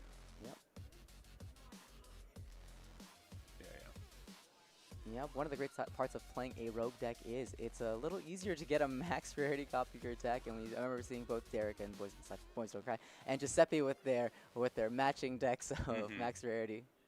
For sure. So using the Nami effect, we will be able to get a draw there. And yeah, no cards from Lozy yet. So we're going to be at 4 Dawn. Yeah, and no girl opener from Lozy either. So yeah, Boys Don't Cry. You're thinking, oh, this is not bad. This is one of those cards. It's pretty annoying. And with the 5K here, deciding on using the leader ability. Looks like that's the case. Going to get rid of a 4-drop Zoro to do so. So it'll be 7K. And then we're going to play out a Mr. 4. So no Bond Clay for us, unfortunately, but looking through cards in the trash to be able to get. And yeah, we'll go from there. So we actually are going to use the effect of the Valentine, or sorry, of the leader, just to get the Valentine into the trash. More cards into the trash, and it is Lozy's turn. Yeah, so here we got the obvious 5 Dawn play, which is the 5 Dawn Nami in order to pick up a life, but it looks like the way that Lozy's gesturing with that 1 Dawn, he doesn't seem to have it. He's going to swing 6 at lead instead. Yeah, looking again through trash, seeing what cards are in there. Since the trash is a resource for this deck, there are potentially some cards you want from hand to be in the trash for later. But we're offering another draw 1 for Lozy. We are going to be playing out the 4-drop Marco from there, so pretty good blocker. Can offer some more card draw for Nami and pass it back to Crocodile. Yeah, this Marco is really good in Nami. It gets you these free 5K swing blocks in case you don't want to give up the card. The fact that it draws you so many cards is very good for you. Yeah, Lozy's got to be looking for what his 7-Dawn turn is going to be, though. Without that girl, it's going to be hard to play Robin without, and also still have a 7K leader. But we're seeing that 5K swing come across, and Lozy has the option to block with Marco. Yeah, and I don't, I think maybe looking for like Daz Bones, right? Daz Bones can rest the Marco later, so you might want to just get the block while you can. Maybe depending on like, well, do I even, is this just supposed to be a draw 2 for me? Where are we at? Yep. Because yeah, if he takes this free block here, then the Daz Bones doesn't feel as bad. So even though it's swinging into the Marco, it would have done that anyway by activating leader ability in conjunction with it, or by playing out like obviously the Bancaray into a Daz Bones. I believe that there isn't one in trash yet. I believe there's a Bond Clay in trash currently, so, but I don't know if there's a Daz Bones. I haven't been able to see one yet. We added one earlier off of Miss Valentine, but I think it stayed in hand. So, all right. After some deliberation, blocked with Marco, 6-5, gets out of the attack here. Yeah. Yeah, not the usual explosive start we're used to Nami having with you know, immediately a 5-drop that just like picks up a life. So I think if you are Lizzie, you're probably thinking about playing out a longer, grindier game, staying healthier, trying to get like more big bodies down, knowing that you're not going to have this bonus Dawn to stay healthy cheaply. Yep. All right, we're going to play the Miss Merry Christmas, so going to use that to get an additional card draw after this mill 2 and draw 1. And then we are going to be able to you know, make that Marco cost 0. And then paying the 5 for probably just Daz Bones straight out of hand. Because that will be able to offer some value there. So there's the Daz Bones, going to go 6 into 6. And ask Lozy if he wants to keep that Marco around. Yep. Lozy opting to keep it alive by picking the 2K Baby 5 from hand. All right. Passing it to Lozy going to a 7 Dawn turn here. You know, typically the Nico Robin turn, but you know, this will be a Nico Robin without the Dawn attached.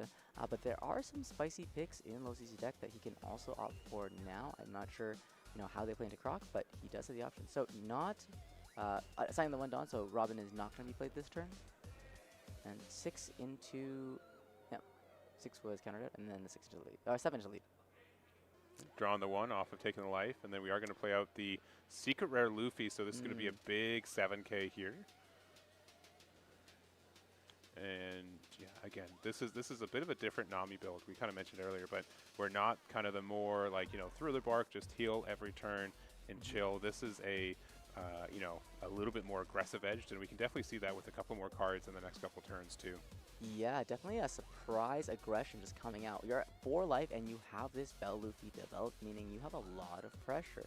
Now, given that there's a lot of ways to, you know, occupy units, given that you're Crocodile, it may not get that many swings through, but it's still a huge threat, and also very shiny. Yeah, very, very, very shiny. So deciding on either 7 or 8 Dawn plays, but it looks like we're going to play out the Miss All Sunday, be able to play a 4-drop and 1-drop. So 4-drop Bond Clay, as well as probably the Miss Wednesday here. So this will offer us a way to get a minus for the cost there for the Luffy. So now it's going to be at 0 cost. Yep. And we're going to play out the Gem here. So that's going to be a blocker, offer us a draw 2, discard 1.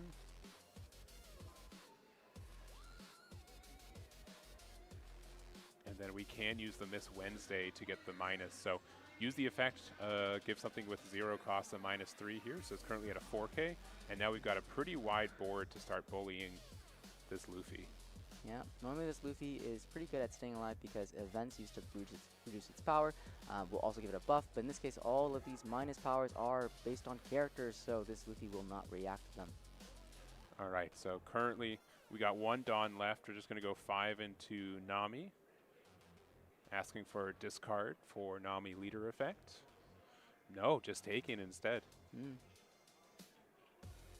then 1 Dawn left. We could play a Miss Valentine for 1. We could hold it open for a for an event as well, but we could also go 5K with our blocker too. Yeah, I think maybe Derek's thinking about, okay, well, I have a 6 Dawn. Actually, could I pressure a bit more here? Because if you didn't use leader ability, can I actually force a card from him by just going another 5 at lead? 6, but no, he's going 6 into the Marco, saying, hey, I think you kind of need this alive. All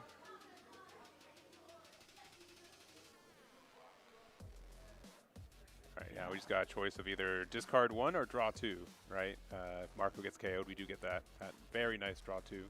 Yeah.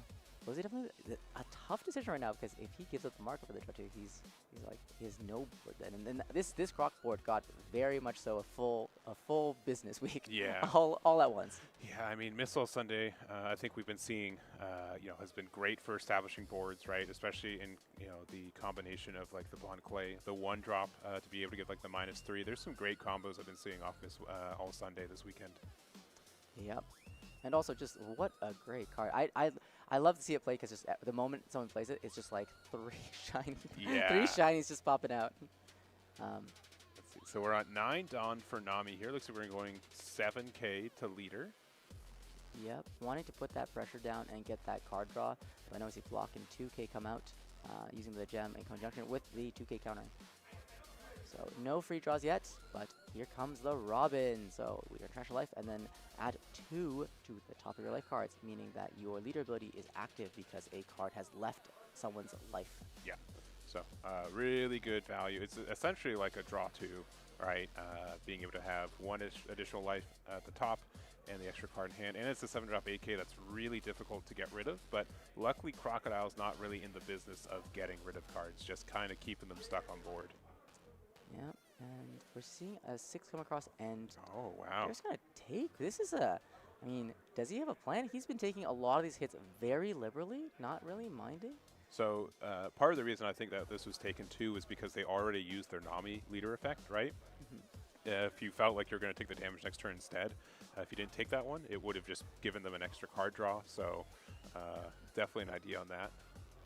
Yeah, I wonder what Derek's plan is going here. Now, for those of you at home who didn't catch us earlier, TOPCUT is played with open deck list, meaning both of these players know each other's full deck list. So Derek does know the availability of certain cards in Losey's deck that may cause unblockable or make it difficult to play at 0 life, but is still opting to go to a liberally low life total. And we're going to start with a quick 5 at leader here. Likely, yeah, just going to use leader effect, become a 7K. Yeah. Giving up that Nami, knowing it's not really active anymore. It's not going to get that life pickup because Derek's only at the 1 life. Followed by a 1 dot attached 7 swing into life, getting 1 card. And ooh, another 7 swing with the blocker.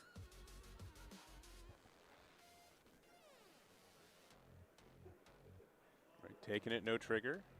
Yeah. And then we've got 8 Dawn left. We can attack with Missile Sunday also for 1 more potential damage. Derek also very aware that there is a very low risk of triggers from this very specialized Nami build that seems to be geared towards kind of more aggressive playstyle and focusing on attackers and just like rush units and life burn. He knows that he can do this safely without having to worry about a Corona or Thriller Bark character to come out. And we're seeing the Croc come down and targeting the Robin, so it cannot attack. And then using leader ability to trash it to bring it back, or to minus the cost of this Margot, and then bring it back into play. Yeah. Targeting again. So yeah, making sure that now there's a 0 cost to get the card draw from it too. So neither can attack. Marco can still block next turn, which is still important. But we've got again a pretty wide board. We've got 1 blocker for Boys Don't Cry, and the blocker does let us get a draw 1 on KO too. Yep. Yep, and this blocker, I believe, can it select itself if it is KO'd during the block?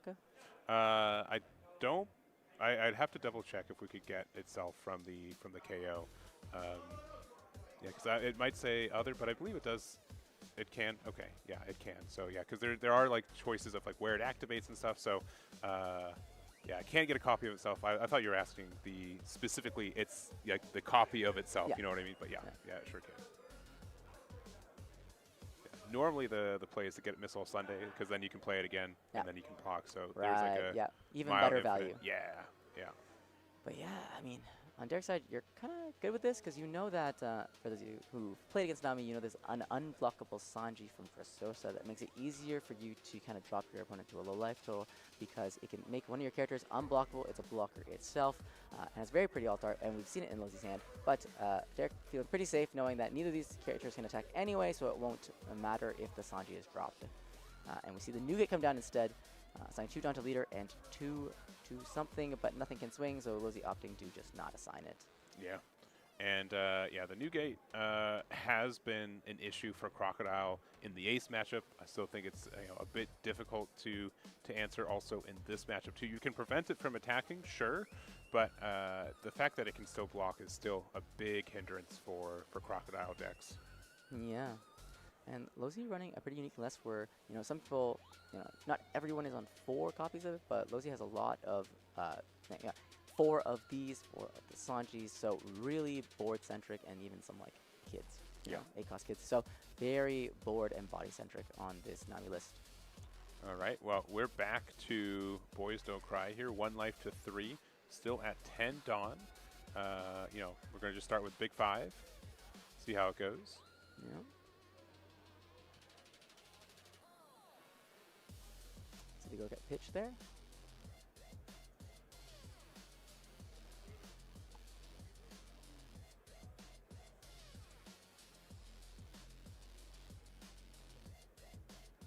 We're going to go 9 with the Missile Sunday. Thinking about getting the block with Marco. And yep, Lozi's going to draw 2 cards off of this Marco KO effect. And the Croc coming across, and that's going to be a free block with the new gate. And leader ability is going to be activated, trashing the Croc, targeting the new gate for -10 cost. Yeah, and so since the new gate does have 0 cost, we are able to get the draw off the Crocodile here. And looks like we're thinking about playing another, oh no, Luffy instead. No, this is fine. So we're going to play this for 7. For 1, we are going to then use the patchwork here, so it does not become active in the next refresh phase. So it's even better. It can't block this turn or next.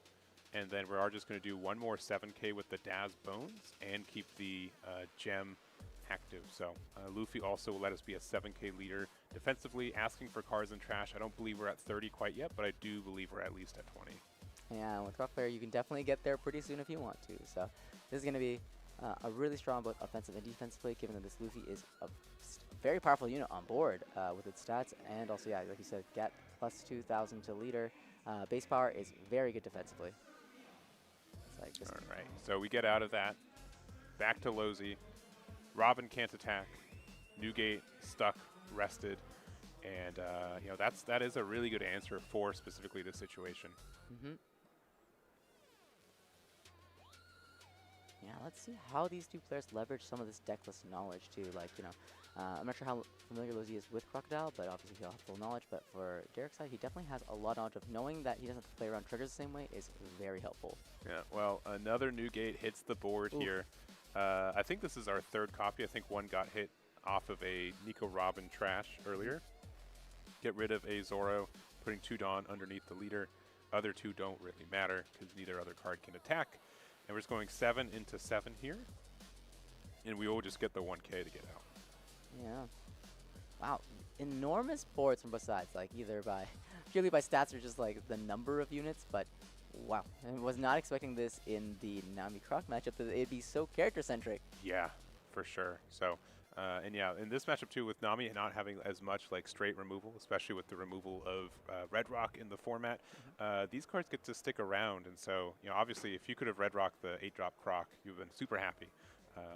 That's like one of the few ways to actually bypass this on KO effect. But yeah, we're going to do a 5 and quickly use the Nami leader effect. Yep.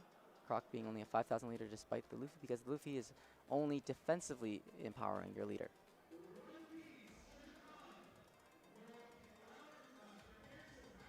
All right, we're going to go 7 into 7 here with the Daz Bones. There goes the Sanji. Yep. 8K into lead. Currently still a 7K once again. Yep. Wondering here if Dirk can go for a similar play of last turn and just doing another stun and another Croc, having to overplay his board though if to do so. And I believe, can't quite remember how Croc reads, if he can occupy the other one too. Yep. But the swing's coming across. Probably the free block given the height of the swing, but this Luffy is also nothing to laugh at either with this 9K swing, and we're going to see a 2K, 1K coming out from Lozi's side to keep that life. And now we're going to start the combo. We're going to trash the Croc, minus 10 cost to the negate. Take the card back out. Preventing the Robin from attacking and then drawing the card due to the presence of a 0 cost. Yeah. And we still got a lot of Dawn left. I'm going to guess we have another Patchwork.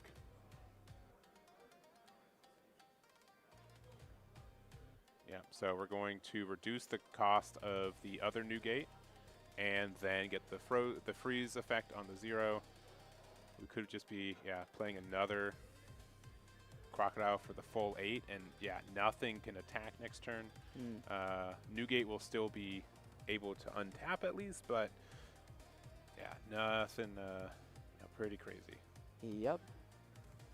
Now, for those of you who don't know, like the Patchwork can target 1 target for the minus effect and 1 for the unable to restand or reset as active. Yes. Meaning you can choose separate targets, which is just a sign of like knowing this deck well. And Derek runs 4 copies of this Patchwork, meaning he's used it many times. He does rely on it heavily and knows that combo. Yeah, because I think a lot of people are, maybe trying to. I guess the Varier effect doesn't help you for Nell that much unless they like double it or something. But there are some ways to get like these extended stuns here.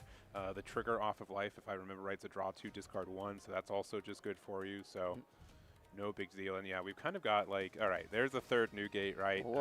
We know that there's no more left at least, but man, that is intimidating. That is a big board. I mean, you can occupy a lot of them, but I think you'll run out of Patchworks eventually. Yeah. So looking at the numbers here, we are at 10K for Luffy's, so that's helpful. The fact that they got 2 12K blockers is a little bit rough. We're going to go a quick 9.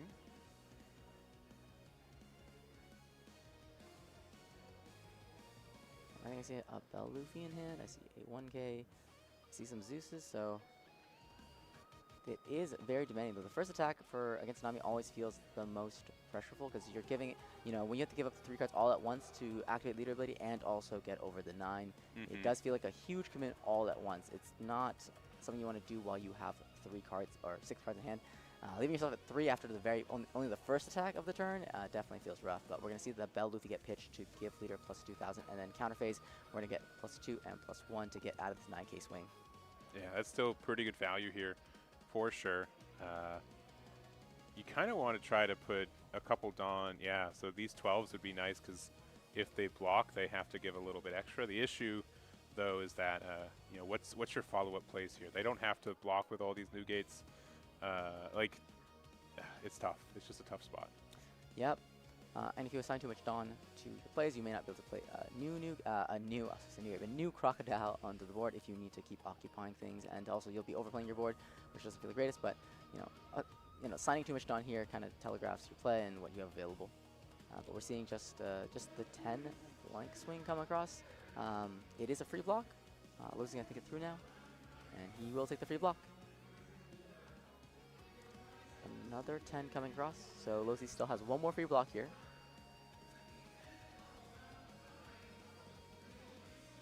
Taking it. Actually, Leader Blade trashing this Croc, targeting 1 of the new gates for minus 10 cost, and then activating the on-KO effect, trashing a card from hand to play it back out again. Yep, playing it out and drawing off of that, but then, that one can't attack there.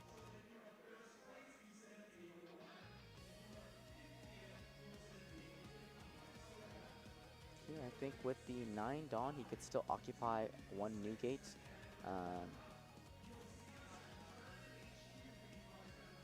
Didn't we just play that one? I think that was just, he's back now. Okay, all right, that's the 10K we were that's looking the at. 10K yeah. I mean, with this Croco and Trash coming back already. Yeah. And this 10 is going to get free blocked by this new gate. And we still have 9 Dawn remaining and our leader. And no blockers available on Lozi's side, but this is a lot of aggression to take from all these 12Ks, even if you are a 7K leader defensively. And we're going to see 8K swing? Yeah, 8 to 7. Yeah. So we got 4 Dawn and 2 Dawn left. I'm assuming he's thinking about holding up some Dawn for maybe the ground death. Yeah, it looks like for 4, we're going to probably play out the Yeah, Babe and pass from there. So, I mean, if they took that damage, there was, you know, potential for our gem blocker to go all out. We also are a 7K leader, so and also, like, you know, if they try to go for game by attacking with these new gates, you get these additional abilities. You know, like, it's just easier for you to go to game for game when they don't have any blockers. So Yeah, you're on the Losey side. You've got three. You got 3 character-based attacks and 1 leader-based attack. Derek at the 1 life. I think his hand size is as healthy as it used to be. Yeah. He has been using the combo a lot, so I think he maybe at. Oh, and he's maybe about 6 cards left in deck, maybe, and about I think 5 cards in hand. But there is a lot of pressure on this board, and I believe Losey has been prioritizing not pitching his unblockable Sanji from hand as he's been countering out, knowing that he wants to use it. We'll have to see if his hand goes on the camera. And we also see we saw one Bell Luffy be pitched, and one was KO'd earlier, but let's see what he does. So we're going to start with a 9K swing into lead. 2,000 power leader. yeah, so we could just ground death to get out of this one for sure. Ground deaths are also kind of scary because they can offer the chance to, you know, use a minus effect from your leader, and then you can, you know, negate the effects of blocker from one of these new gates if you're trying to go for game. So it's, you know, has both offensive and defensive properties, so we've got to make sure to respect that. We're going just a 9 with Nami. Yeah. And again, we have to respect the idea that Sanji could come down and give one of these new gates unblockable here. So Yeah. And a very strong play given this board state, because you're not only just getting this attack through, you're also going to develop a blocker of your own to just make things more annoying for the crackback. yeah. All right, now Losey's like, all right, 2 Dawn open. Can I afford to go for it? Croc's a 7K leader. Yeah, 2 Dawn open. So 7 plus 8 is 15. And I don't think you can go much higher than that with having to also play the Sanji for 3. Yep. Now there's also the idea that, well, I can just put up a blocker this turn and I have 3 large blockers. Oh. I don't have to go for game. Yep. Looks like we're just going to heal instead, using the Borsalino, and now we've got 4 blockers, and it's going to be very tough for, I think, Losey to get enough damage here. I mean, we've got 5 attackers, sure, but there's 4 blockers, 7K leader. Blockers can turn into attackers next turn. I think Losey's in a good spot.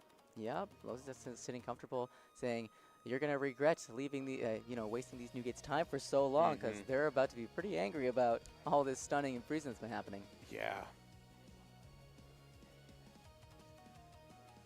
Derek staring down, 4 blockers and 2 life. Yeah, I think Losey's been pretty fortunate that he's been able to find new gates, but new gate getting a draw 2, discard 1, Navi just drawing a lot of cards inherently just means that we were able to get there. You know, it's helpful. And again, specifically in this matchup, new gate is just so tough for us to interact with. Yep. All right, there goes the Borsalino. Thank you for your service. We're going to use the effect. Give the minus to that new gate in particular. Minus 10 cost to it. Play out.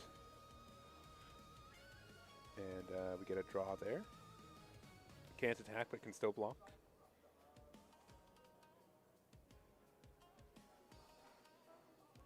Yeah, Derek thinking this one through. Honestly, this game has switched states so quickly over the course of just a few turns, with Losey's build having a lot of these big aggressive bodies and being able to chain these new gates back to back. And like you said, the awkward bodies that Croc doesn't quite have the ability to answer in a permanent way. And a 5 to lead, and we're going to see the leader will get used to get plus 2,000 to Nami for the turn.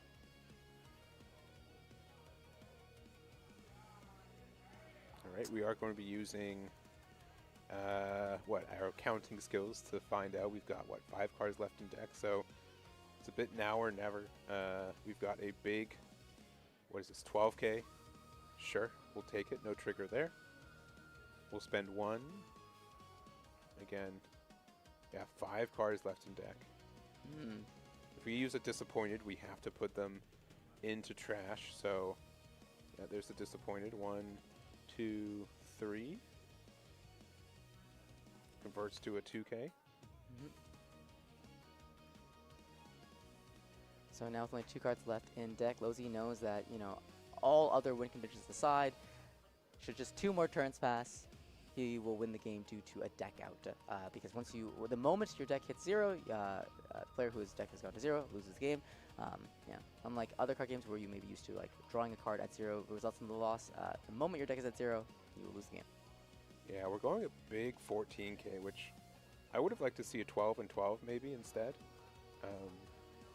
Like, no, we used the Croc effect. Yeah, we can't attack with that anymore. So we're just gonna seemingly block with the Newgate that can't attack next turn, and then give a 2/1 with the Sanji and a baby 5.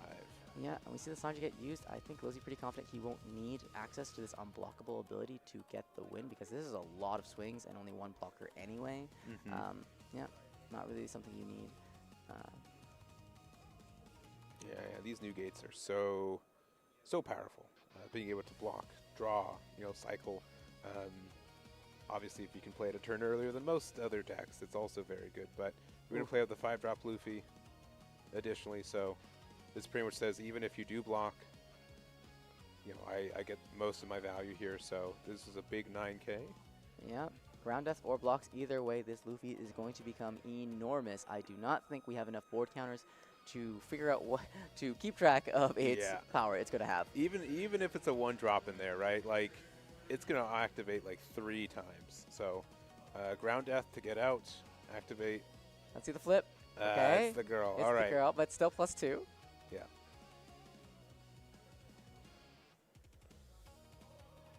All right, send in the Newgate. All right, never mind. The big 9. Big 9. I mean, even if you're losing, I think you're actually still safe for 1 more turn. Well, it's hard to tell because we know there's no trigger, so that won't be a saving grace here. Yeah. So. Honestly, without, this might be time to wrap it up for game 2. We've already spent 30 minutes on game 1. We're going 12, so ground death and 2K. a 2K. 1 more 12 can come across if it does get. No. Yeah, well, that's from the ground death, yeah. So it's 11K. Yeah. So 1 more 12 can come across. If it gets countered out successfully. Yeah. Yeah. So this means that when this Luffy swings, it can get blocked by the gem. Yeah. Okay, never mind. We had enough for it. Wow. Yeah. They're just having the perfect counter. Whoa. I think that means. Yeah, that might actually be it. Yeah. So with having the 3 open, yeah, definitely on my side, saying I don't think you can make it, but boys don't cry. He's here for a reason. Wow. He knows their numbers to get there, and I mean there's 1 blocker, 1 life. There's a couple attacks here, and yeah, we're just gonna go to game 2. Scoop. Wow, masterful play there. I was not expecting. Even though he picked the 2K counters at the end there and being very strategic about when to grab the 2K counters when he was when the Babe was KO'd, and knowing that it would come down to this kind of like getting out of this Giga Swing that comes out on that like one of those final turns. Very impressive. This game swung both directions 2 times, and I was not expecting either one. Yeah, and taking another second, right? And obviously we have the caster, 2020 for it. I think Lozi probably could have survived another turn. I think there was a Nico Robin.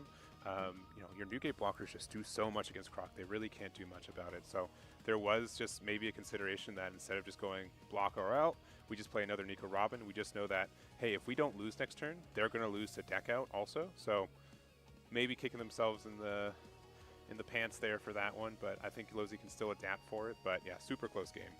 Yeah, especially with having Crocodile's deck being so visible because so much of it is in the trash, there is a lot you can read off. I don't believe Lozi did the "Can I see your trash?" Also because when you do that, you're picking up most of the deck. Yeah. But that is something you have as an option. You basically can know everything that's in hand by looking at that trash. All right, so Lozi keeping their top 5. Boys Don't Cry doing the same. Going to game 2, and Lozi's on the play. Yeah. Nothing on 1. Yep, and just to note, Lozi last time it didn't open too great because didn't see the girl on that 3-Dawn turn and didn't get to play Nami on 5. But here we see a better opener with the 2-Dawn girl in hand, and we see a search coming up from Croc, another search from Croc too. All right, looking top 3 here, and then another one. Sorry, there's so many different There's numbers. so many searches. 3, 4, 5. But yeah, getting the Miss Valentine there. Or yeah, Miss Valentine to get the search. And yeah, already a good amount of cards in trash, and just getting 2 more in there to end the turn. You know, we'll see a pretty standard. We see the girl get played, so draw 1, trash 1, and then probably a 7K swing to lead, which gets you that bonus draw. We see the Rayleigh get pitched here, and swing a 7 here. It happens. We see the disappointed, and that's another free search happening off the top of the life. So I think actually we should check the meta. Are there more triggers in Derek's deck than there are in Nami's? There might be. I mean, we did see like a baby 5 activated, right? But I think it was about even, right? It was just disappointed for it, and what the Patchwork can offer a draw 2, discard 1. So. Yeah. So actually, funny enough, they have an equal number of triggers in both really? decks. So Really? this is a no randomness here. Just honest one-piece card game. All right, getting the 2K out of the 5, playing out the Bond Clay effect to get the 0 cost on the girl. Mill 2, play out the Daz Bones effect to rest the girl, 5 to 0, and there it goes.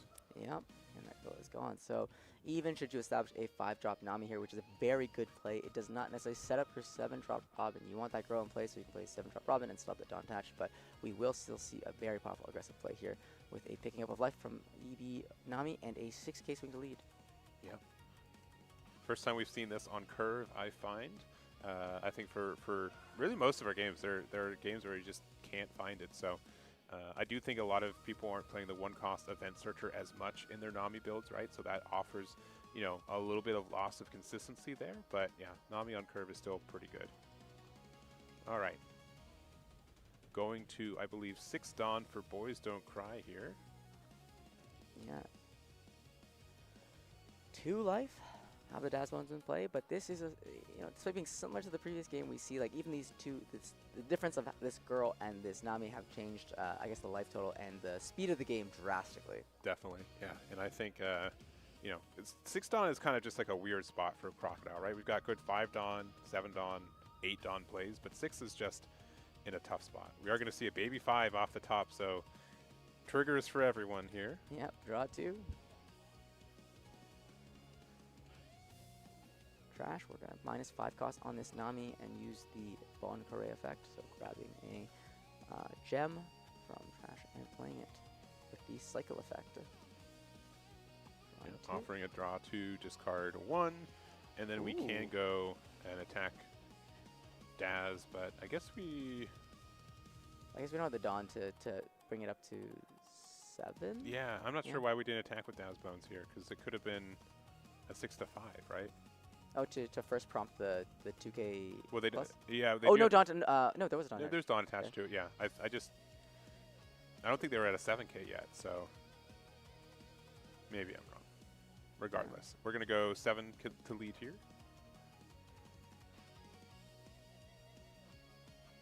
All right, Luffy's gonna be attacking 7K. That's a lot of aggression. Yeah. And 2-1 gets given there. All right, we will be going to, I believe, 8 Dawn here. Yeah, and earlier Derek pitched the Patchwork from hand off of off of the gem cycle. So it's kind of interesting. I thought you'd want that card, knowing that it occupies some of these new gates. But yeah, interesting. All right, I think we're going to be playing a Miss All Sunday here, and we've seen the combo before. It can get us a Bond Clay into potentially like another Daz Bones and a Miss Wednesday, and then what we can do is get the reduction on the Luffy. Yeah, I think we saw this on the first game, so was very successful at getting rid of this Luffy. Yep. Oh, yep. So we're likely going to be saying goodbye to this Luffy. Yeah, 6 going to 3, opting to swing that Daz Bone that was played this turn, because obviously you can only swing a character, so should you swing something else first and clear it, then that Bones just won't get to swing at all. So now this 7's coming across, it's going to life. I think a lot of people just will never clear this Nami with combat, just because you know that it's just going to feel terrible. Like anything that comes out of it is just going to not be something you want. Yeah, so using Borsalino to get out of that, and we're back to Lozy. Going to go to, I believe, 9 Dawn. So 1 away from Newgate, but we could be playing a Nico Robin. We could play a Eustace Captain Kidd. A lot of great cards that could hit the board right now. Yeah, if a Eustace Captain Kid comes down right now, it's going to make things pretty awkward because as long as Lozi has a valid attack character to attack with, you can play that unblockable Sanji and really rush something through, or even just play the Luffy and rush it through. So if he has it, he can put the game in kind of a check position, not a checkmate, but a check position at least. Yeah. So we'll see how he drops it, but it's going to be another Bell Luffy coming down. Yeah, and this is some scary aggression here. So it's going to be 7K to lead.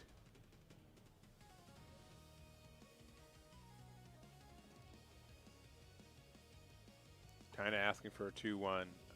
Can likely see another 7 from the Nami leader too. Whoa, and it's a taking it. This is saying I'm not afraid of unblockable. Yeah, and I think that's fine. I mean, if we have unblockable, it's only going to be attacking 7K. But yeah, going big 8. Big 8 coming across. Lozi running 4 of those unblockable Sanjis, meaning it's always going to be a threat. Oh! 3 cards. 2K, 1K, 1K. Yeah, and this is 7, and then, yeah, you don't have to reveal. Yeah, I wouldn't. Yeah. I mean, you can, right? So this gives you information. All right, so there's a 3-drop on top of your life. Yeah. So gives your opponent the information, gives you the information. Just depends on if you feel like you need to get that card or not. Yeah, and kind of a bit of a interesting sequence there. Technically, Lozi's supposed to be after the block. I think he decides if he wants to activate the ability first, but then I think Derek just says, it's gone. Yeah, Yep. I'm aware. Yeah, yeah. It could be a 0 cost, whatever. I know that it's still gone, but. Yeah, this is a very tough position.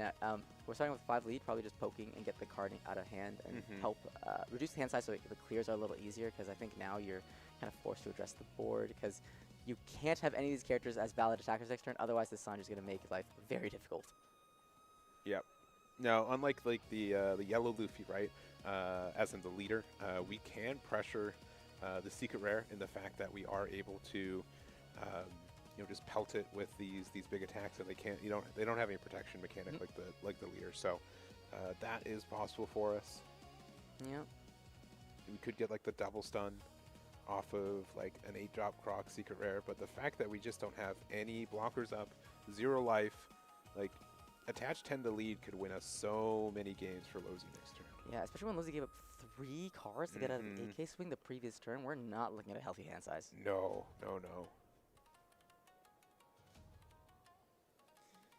Yep, and we're going to just send the 6-9 into the Bell Luffy.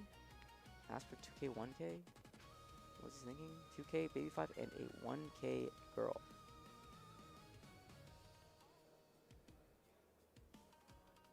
This is looking like such a commanding difference between the previous game. We're looking at a 30-minute game versus this game seems to be wrapping up in 10. Yeah. Just showing the power that this aggressive list that Lozi's built can do.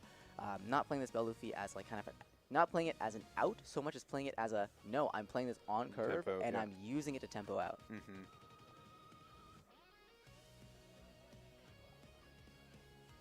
All right, he's thinking. Yeah, we're just gonna go 6 on the Nami. I don't think he's gonna like what's gonna come out. Yeah, revealing the top card as a Sanji. And we are going to be playing out a Zoro. We could be using the Zoro effect to heal 1 if we want to. We see, I think, a Newgate and a Sanji in hand, both really good cards in this matchup. And I think he's thinking, maybe I just don't heal and just keep this as a thing that can attack next turn. Yeah. Yeah, and I think he passed the trigger opportunity for the heal. It's just the 4/6 is coming out, but still a 4/6. All right, for 7, we're going to play Miss All Sunday out again. And the fact that this Luffy's likely staying is strong. Yeah, I think if he does the Daz Bones combo plus, no, there's no. Yeah, we might need the Daz Bones in the trash for it. We're going to get the Miss Wednesday, so another 2K to hand, which is good. It's helpful. Using the effect to get the rest, the minus 10 cost on the Luffy. Going to play out the Gem once again, draw 2, discard 1.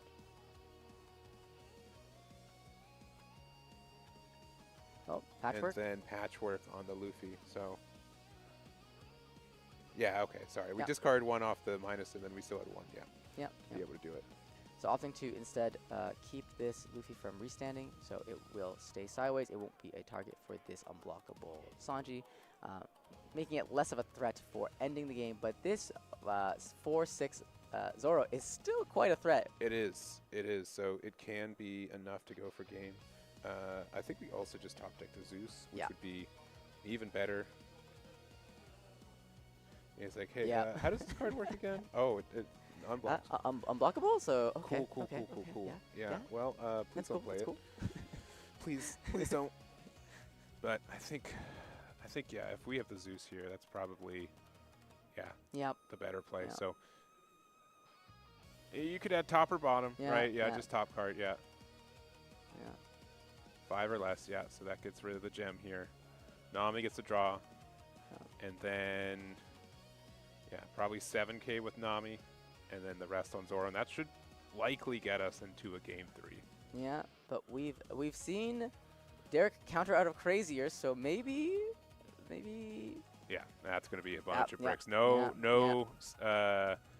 ground death even. So let's go to game 3 with this one. And it's pretty close. We got 15.5 minutes, so we should moderately be able to conclude this one, but time is not on their side. Yep. Going to our game 3 of this set, and one thing to notice, this will be the first time that Derek can choose turn order. So I'm assuming he'll take the favorite turn order away from Nami, unless it is a situation where they're kind of mirrored. We're like, I don't know, let's both handshake, take the one that we want. But I think Croc would want to deny the going first curve from Nami, or not? Yeah, I think that's fine. I think your 5-7 curve is better than your like 6-8 curve. Being able to play, Bond Clay on 4, R5 is still about the same cost. Also being able to, I think that we've seen that going wide with Miss All Sunday has been very strong for the deck, and so even though they get to play out their new gate on 10, I think the odd curve might be a little bit better for Crocodile in this matchup. Yeah, really excited to see this game, given that this will be the first time that Derek can take initiative by going first. But Lozy, no slouch, being able to apply a lot of tempo and aggression with this really unique Nami list for this weekend. In just he's seemingly just switching the board state back to having this enormous board and having this really powerful, just like 5-7, 5-6 just coming out the gate, dropping your life total very low. All right, 5 in hand for both. We'll see if they keep.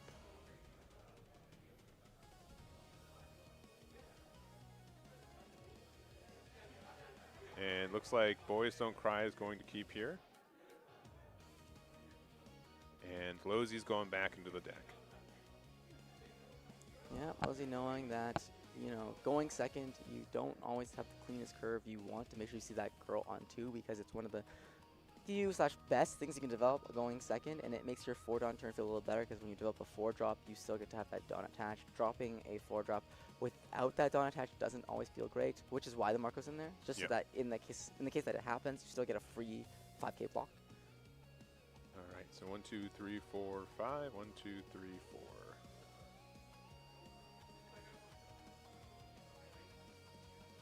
Yeah. Okay. For a second, I thought it was 4. I trusted him. Hey, this is late on a Sunday. Counting to 5 can be difficult, but there it is. Game 3. Get it going, and looks like Boys Don't Cry decided. Yeah, we're gonna go first here, and use the disappointed look at the top 3 for a Brokeworks. All good cards here. No surprise. I like to think I only play good cards. Yep. That's what makes Trucker deck. Only good cards. Yeah, we got either a Searcher for next turn. We've got the 8-drop Croc for, like, I'd say mid-turn. Ground Death has been good late game for the deck too, but early game is a bit of a liability. Yep, but it is a little chuckle from Derek's side of like, oh, that is one less Ground Death you can account for now in hand, because you're like, well, one of them is trash for sure. Yeah.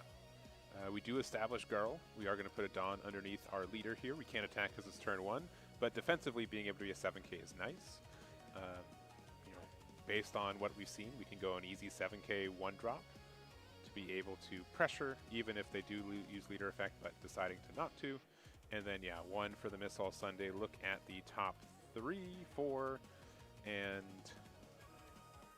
again, a good decision. Miss All Sunday, if we don't have, it's probably got to be the one. Yeah, there it is. Yeah, from Lizzie said, pitching the porcelain is kind of interesting. Sometimes I find that card doesn't always sit well in your hand because you want to play it later in the game when you are at those low life totals, and Lizzie likes to play aggressive, so I feel like he doesn't intend to drop to low life total because he wants to be on establishing pressure. And oh, we see a 9K swing, and I wonder if that's because of intention or just a lack of hitting this forward on turn. Yeah, I think the only card that we would play on curve is probably Zoro. You know, with being on even curve, we don't have access to Nami or Robin on curve either. Yeah, just only like the Zoro and Marco as like the options really there. But not much else. Otherwise, you're developing something like Baby 5. Yeah.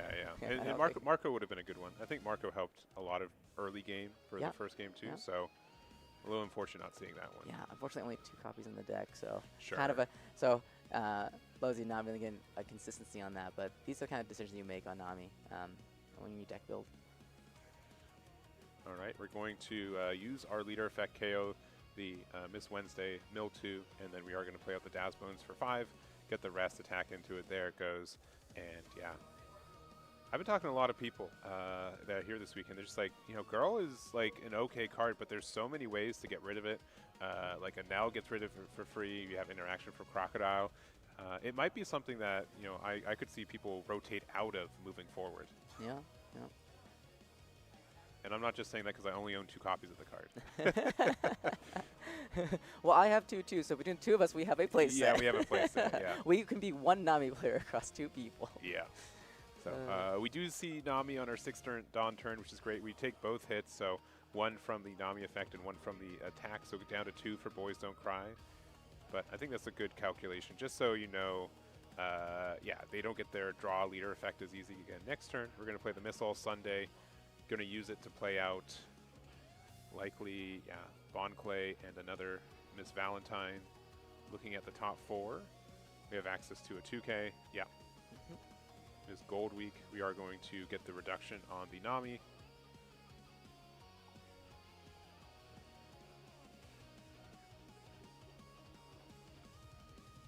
I believe Derek is deciding what to play back. Yeah.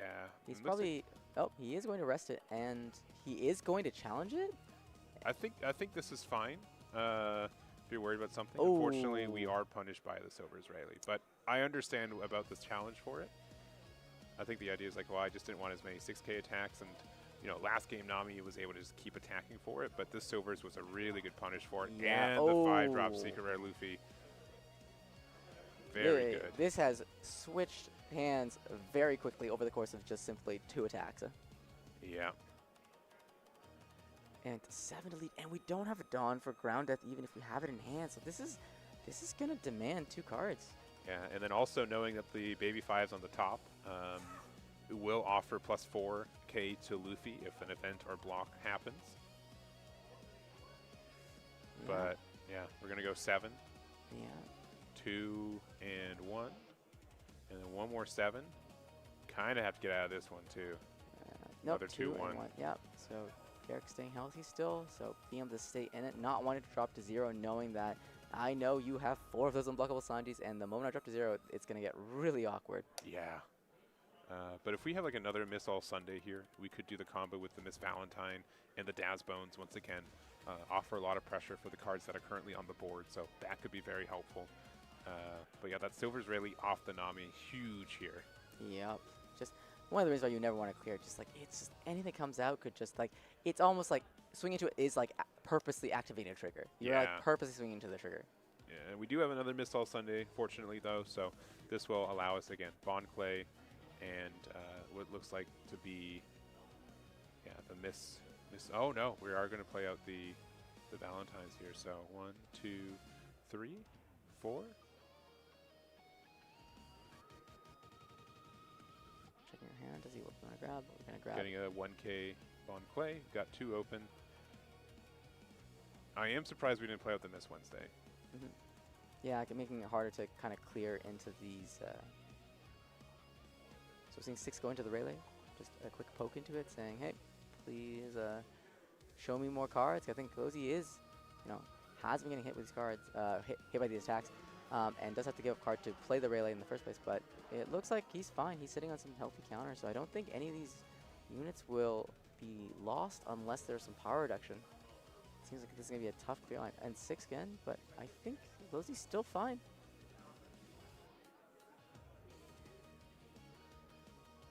The only real threatening swing here is the also that was played the previous turn. Yeah. So that's probably the only thing that's Lozi's thinking about is after I give this 1K, can I get out of the last swing? And I think this 9's going to the Luffy. And I think Lozi would have planned ahead to make sure he can keep this Luffy alive.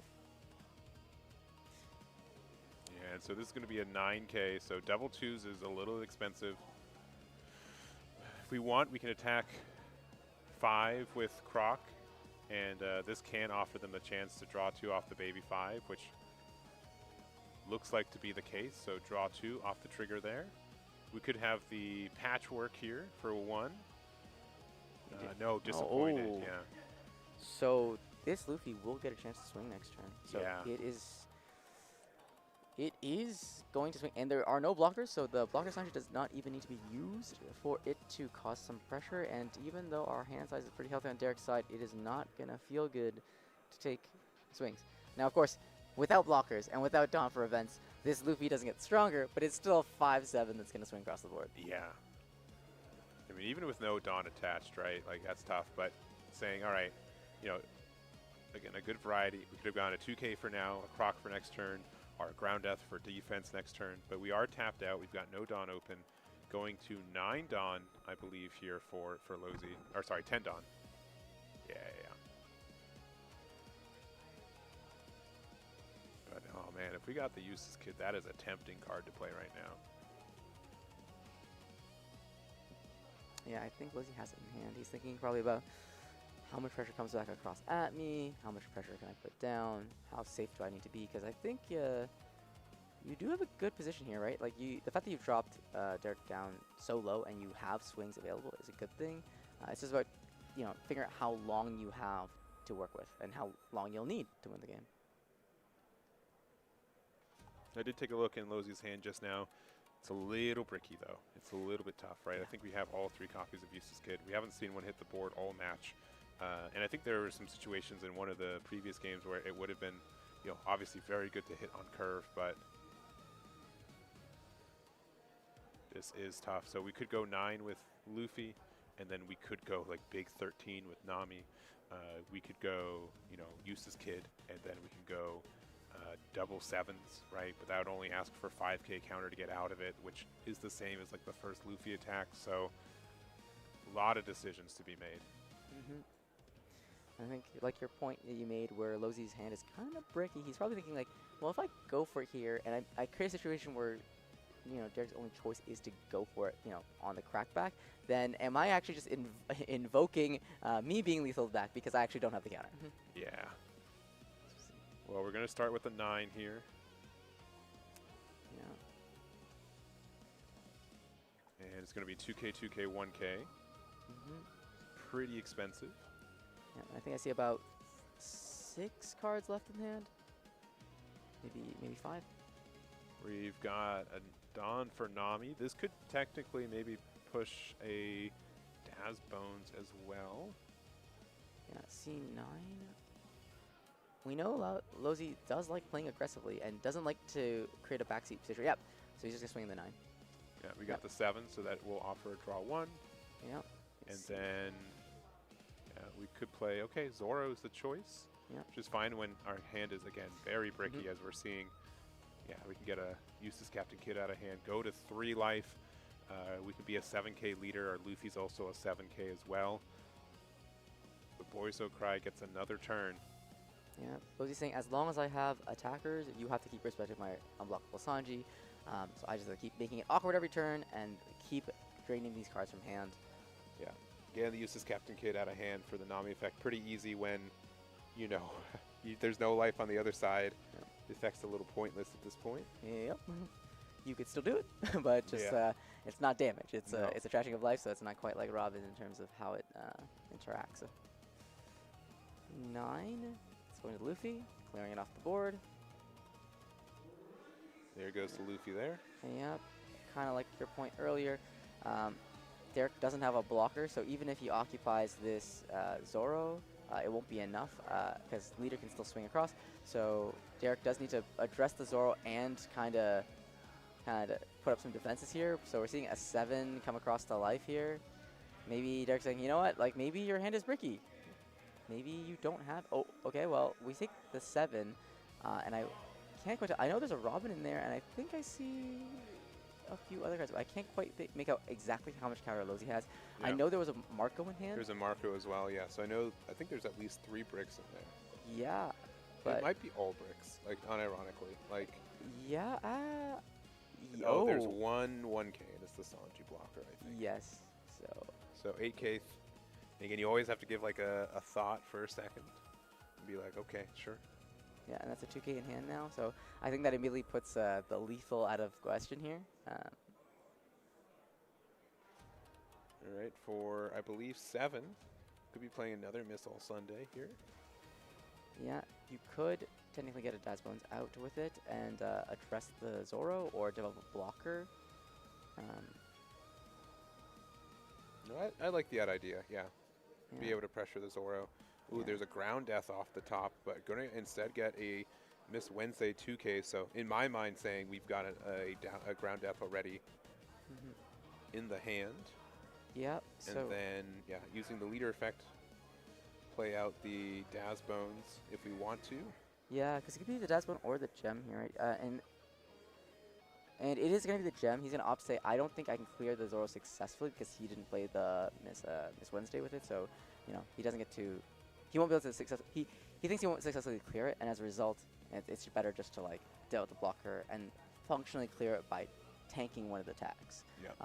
And just saying, you know what, play the unblockable Sanji. I'm just going to try to counter out. Yeah, so Lozy did a good count of cards in trash here.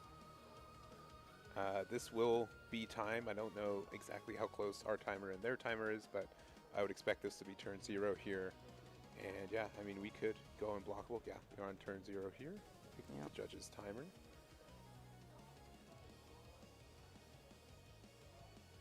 So that means in the situation, we're not going to go based on time. It will play turn 0, 1, 2, 3, and at which point the game will conclude.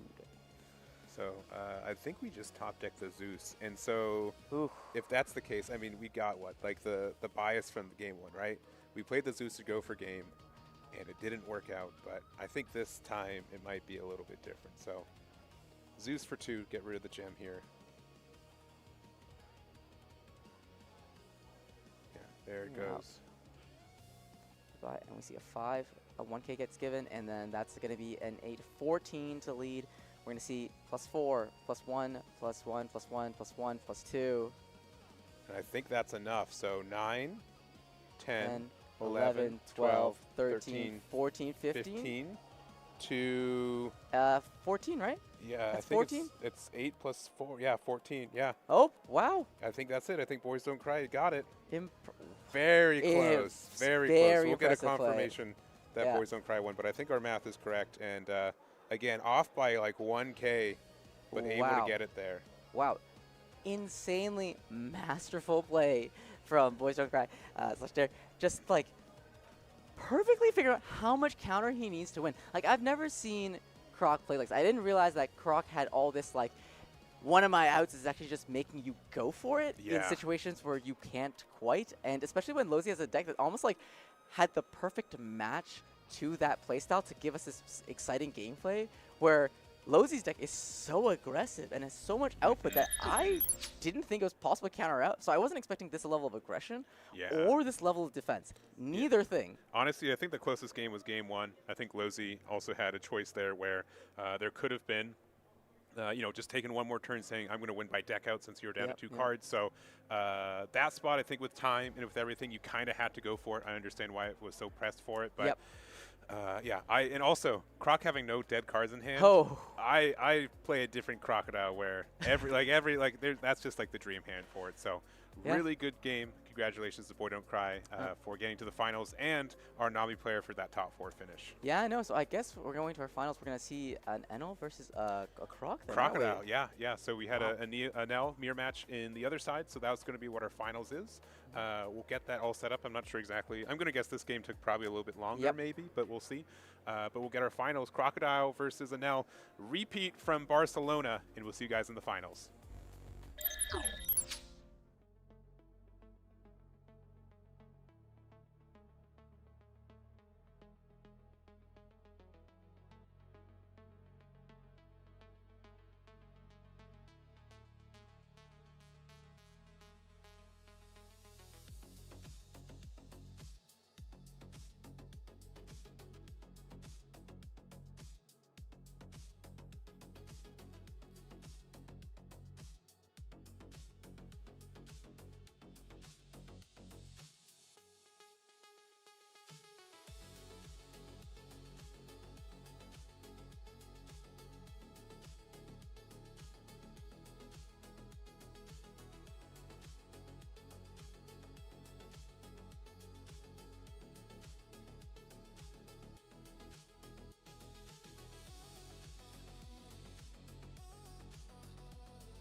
All right, we are here at the end of the tournament. We have the finals for the 401 Games Toronto Regionals for the One Piece card game. It's been a long weekend, especially it's a holiday weekend here. Yeah, it is a very long weekend. Yes, very long weekend. And our finals, 2 players fought all the way here to get here. Who are they?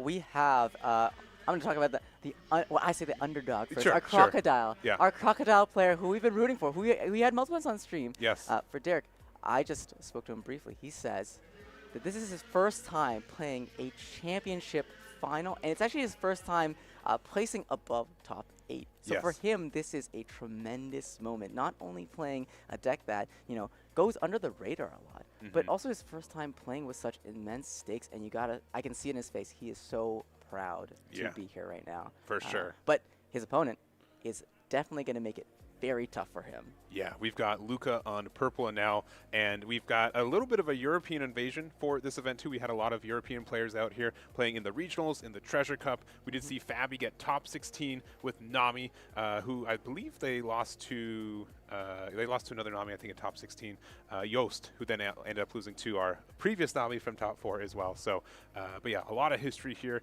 and really cool to see, our finals here. Purple and L from Europe, and we've got Boys Don't Cry, first big top, and made it all the way to the finals here. Yeah, and speaking to Luca, he's been here before. He knows what it's like to be at championships. He knows what it's like to be in the finals. He knows what it's like to play these high-intensity games, and he is no stranger to competition. So it's going to be a tremendous match, and I think no matter what happens, I think Derek will be very happy to get this opportunity to play against, the best. Yes, and we've gone past, I'd say, the hump from top 8, right? The serial cards from top 8 have been a huge prize support for a lot of players, so we're both going to be able to get those, but we got to get the first place prize, and we got to see who takes the entire tournament, so that's what we've got coming up. So on the left, once again, we do have Purple and Now from Europe, and then we do also have Crocodile, as we've been watching them throughout the day, and let's get to our finals match. All right, yeah, we got Luca playing Croc, and I believe Croc is going first in the situation, taking a favorite turn order, being able to have that aggressive start, aggressive open, but Derek opening with a search, top 3 with Disappointed, and grabbing the Bon Carré. Yeah, and Luca did have the higher seed coming into this, so yeah, as you mentioned, was able to go first. And yeah, double search off the rip, pretty good. Miss Valentine there. Having won the Daz Bones in the trash is great. Having the opportunity for Bon Clay, as mentioned, is good. So really strong start for Boys Don't Cry. Kind of the initial cards we want to see. Yep, and Luca really fast on his opener. Really confident, moving, thinking, looking at his hand. No, there was no one-drop play on Luca's side, was there? But it could also be... Oh, sorry. It could also be Luca simply just wanting to keep the Dawn open so that when he ramps this turn using leader ability, he can play the 4-drop off of hand. But no, we see here the Shura come down and drawing the card off of it and see what's played next. And we see an Ohm come down too for another draw, and see if there's one more. And there's one more, yeah. and it's the Ohm. So it definitely wasn't lacking in one-drops here, so maybe Luke was just trying to see what was off the top of the deck, knowing that he had the Shura, so he'd get the 7k swing no matter what, so it wouldn't quite matter. And we see a 6 come across. Yeah, and yeah, since that Shura, has rushed there, right? So there it is. And so we do also get the Satori. So all of our one-drops are kind of hitting the board here. And yeah, pass it back to Boys Don't Cry. Yep, all 4 of these units just popping out of nowhere. Mm-hmm. So we do have some interaction for this here, though, I believe. So I believe we have Daz Bones in the trash and a Bon Clay in the hand. So Luca taking this real quick. For 4, playing out the Bon Clay, using the effect to give the minus to the Ohm cost-wise. Going to play out a Daz Bones likely. Or a gem. Okay, deciding gem instead. Yep. Get a draw to discard 1. Yeah, and you're opting for knowing that if there's going to be this many of these little one-drops out in play, even if you clear 1, there's still going to be one that's coming across, so maybe it's good to play a little slower. Yeah, the only issue for me is that these Ohms are pretty nasty. Just even if they're standing up, being able to assign that minus 1k power can be good. So I think either or, it could have been a decision. But I think, yeah, playing the blocker's fine. Getting some more card draw and just asking for them to interact with this too is just fine. Yeah, yeah. Yeah, spend those Momaragans. There's only going to be so many unless you, obviously have Senior Pink to bring it back, but So starting off with a 2K swing into the Searcher just to get the Scar off the top. We see an Enel and we see, I think, an L4. So I think Luca's deciding which of these do I need, or do I need them based on what's in my hand? This is a part of the thought bonus of this deck, kind of similar to what the 6-drop does on Search, but kind of in a mini form in the Satori. And yeah, a lot of thought here. Leaving it on top, and I believe the choice was Thor first, then and then the Enel. Well, I guess we'll see come the next turn. Yeah. Those are 6 Dawn. So paying for them, playing likely either a blocker. Yeah, so it's deciding to be the Frankie. Dawn -2 here. Get the discard 1, draw 2. Really not. If you're going to draw 2, doesn't really matter the order of the top 2, but Yep. we got there anyways. Yeah, so both that Thor and Enel are going to be in hand for him to play. 2 at lead, and then -1 on the gem. So dropping to a 5K, so it is in range for things like Mamaragan. Yeah, so there's the Mamaragon there. Dawn -2, get a draw and get the rest on the gem. And then we can, you know, if we want to, we can use this other Ohm. We can bully it a little bit. I don't believe we've used our Enel leader ability yet either. We can still attack with leader. So some real good potential for interaction here.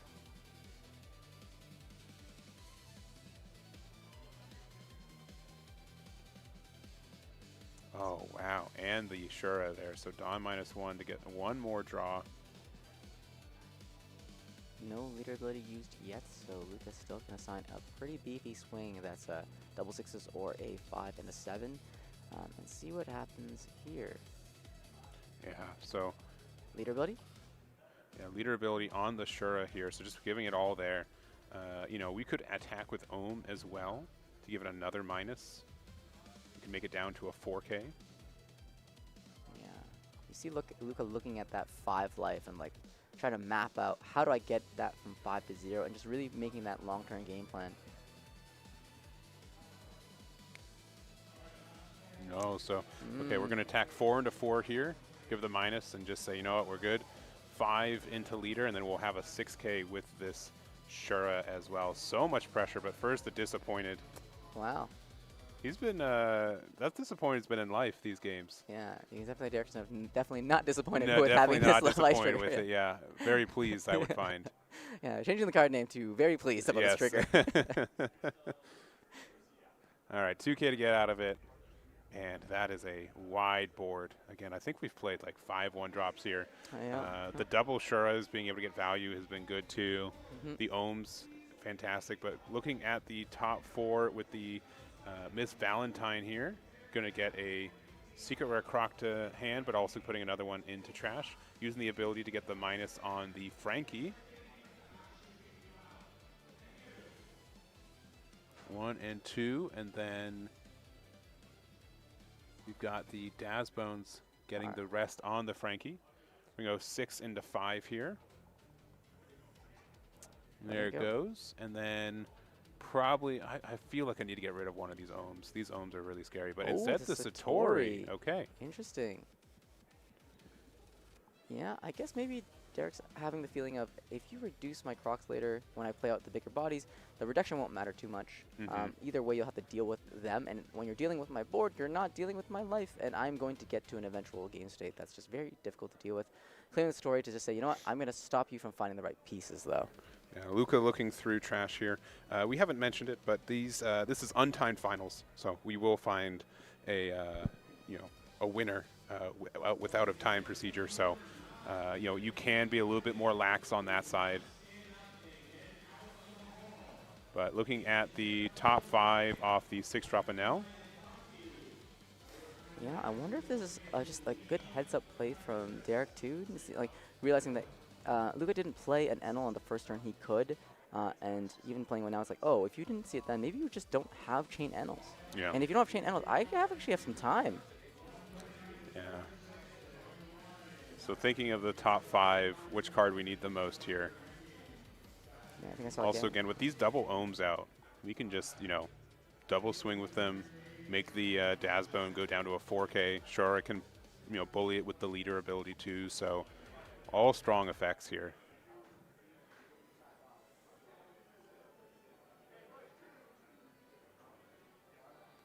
Right, gets the card to hand. Let's see what the pitch is going to be. Pitch. Going to be a Gamma Knife, okay. I do think that is a little bit less useful for this deck, just in the fact that, you know, you really can't, like, get rid of the Croc. We are going to give the -1K here. So now we see how he taxes. And another -1K. So it will be pretty easy to swing into this with minimal commitment from Luca's side. He uses to commit one of the babies, and he can even do cheeky things where he can swing these at pretty low numbers because he can drop this down to 3 and really get this bones off the board. Yeah. Luca gesturing with his Dawn, not activating leader ability yet, doing the blank swing, getting the minus.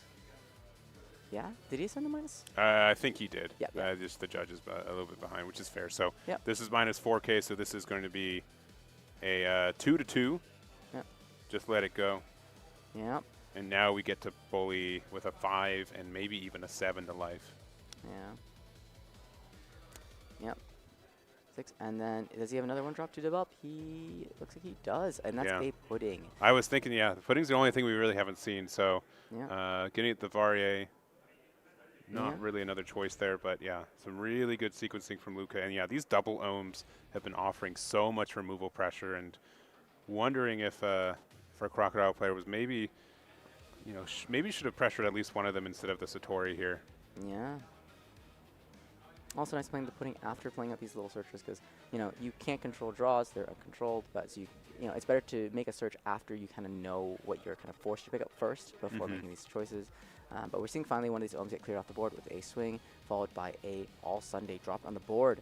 So we're going to see a board come back for Derek. See if he can contest, well, you know, mostly he has to find a way to eventually contest this this NL, but he can for sure probably address these little bodies. All right, so a couple choices here.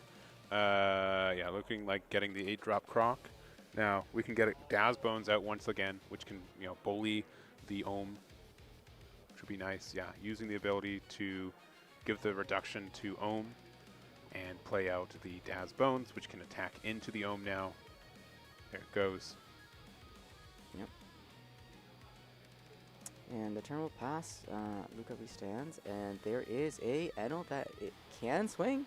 Yeah, but we are at 3 life. We've got 1 Dawn open for a you know, an event there, Ground Death. Not in a tough spot, but I will say the early game definitely skewed a little bit more to our purple and L side. Yep. I believe starting next turn, Derek can safely start playing Croc just because he'll be at a comfortable Dawn count where he can leave more Dawn up and still commit to swings. So this is essentially the last turn that this Enel can swing. I'm sure Luca's wishing he might have had just like a few more 4 drops just out that are annoying to deal with. But if he can drop another Enel, that potentially could be good too. But double Enels are not great. Double Enels are not great just given that they can be double stunned with the Crocodile Secret Rare.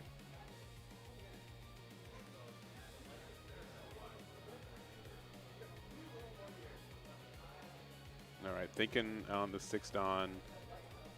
Boys Don't Cry. Looks like counting cards and trash. Should have at least 20 for a case. Yeah, asking for their trash too. A lot of back and forth on this. Asking for a number of events likely. So if we do play out a 4-drop Reiju, it will be with the buff stats. Yeah, it looks like, yeah, we are going to play out the Reiju here for 4. Yep, this Reiju and combined with Very does create some awkward number situations sometimes for Grok. Yeah, going to play out the Lightning Dragon as well, which will offer a stun on the Dazbone, so it won't be able to attack next turn. 2 Dawn left active. 5 to lead, asking for that 1 card. Derek pitching the 1K gem from hand. Gamma Knife on the Miss All Sunday.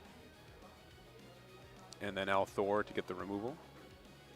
I believe the point was, to the Sheraton. So definitely some annoying attacks come through.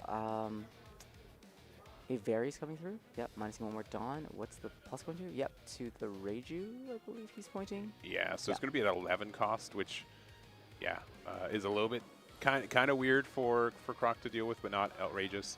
Looks like we're going to be going a 7k to leader, and we still have the 10k attack. So we've got Ground Death, taking the 10, can't attack with there, and then we're playing a 3rd copy of Ohm to end the turn. Wow, just seeing all the little bodies. Yeah, for sure. And Ohm's really good at, again, making sure that we can interact with these 6Ks a little bit easier. That Crocodile likes to play out. We're just going to go 1 into the Ohm. Makes sense. Yep, just get it off the field. But still, just the... Or sorry, the Shura, rather. Not...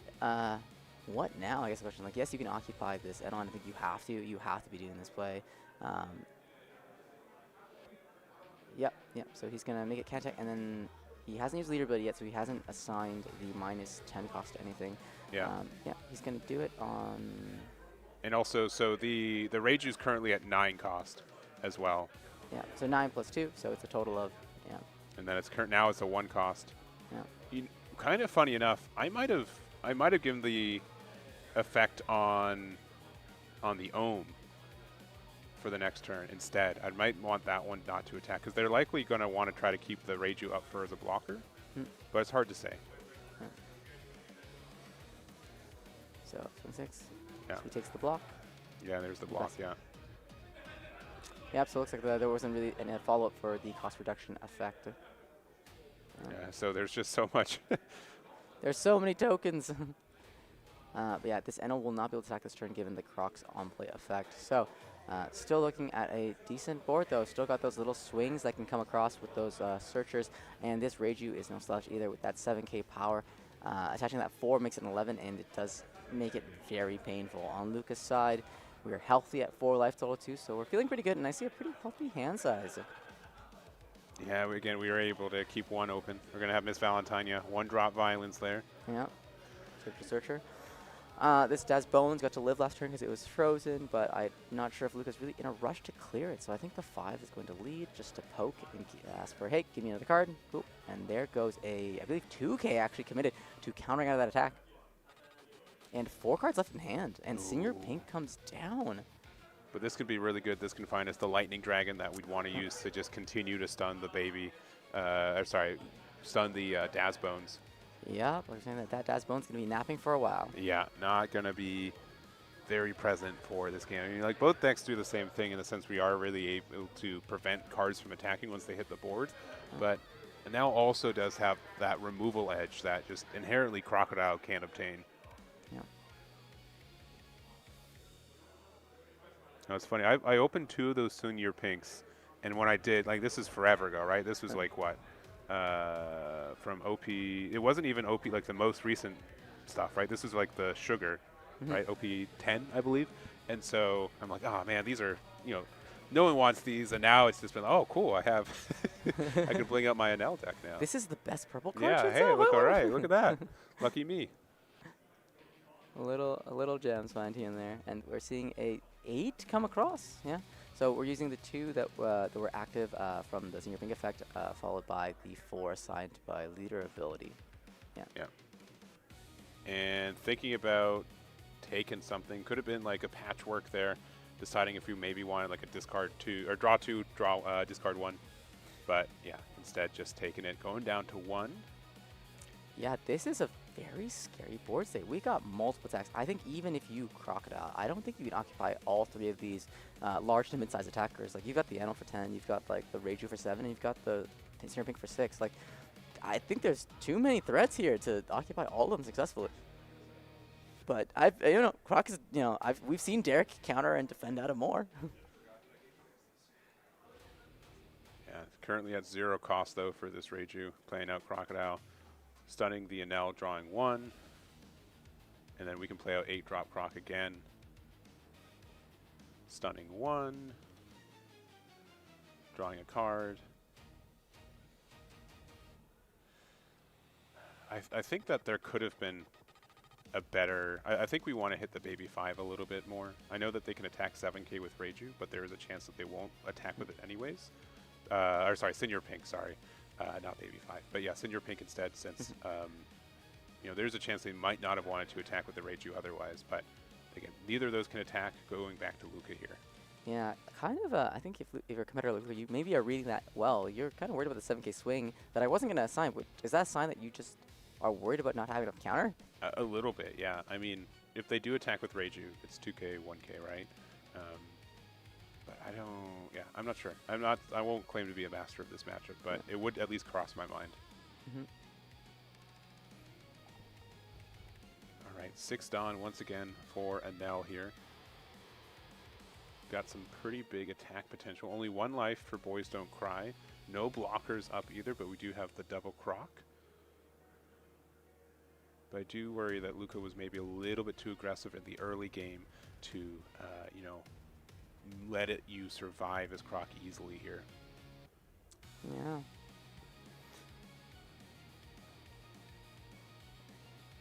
Luca's still really flush hands, eyes, lots of combos in hand still, and a 3 life total. But that life total can switch very quickly with these crocs swinging, given their height of power.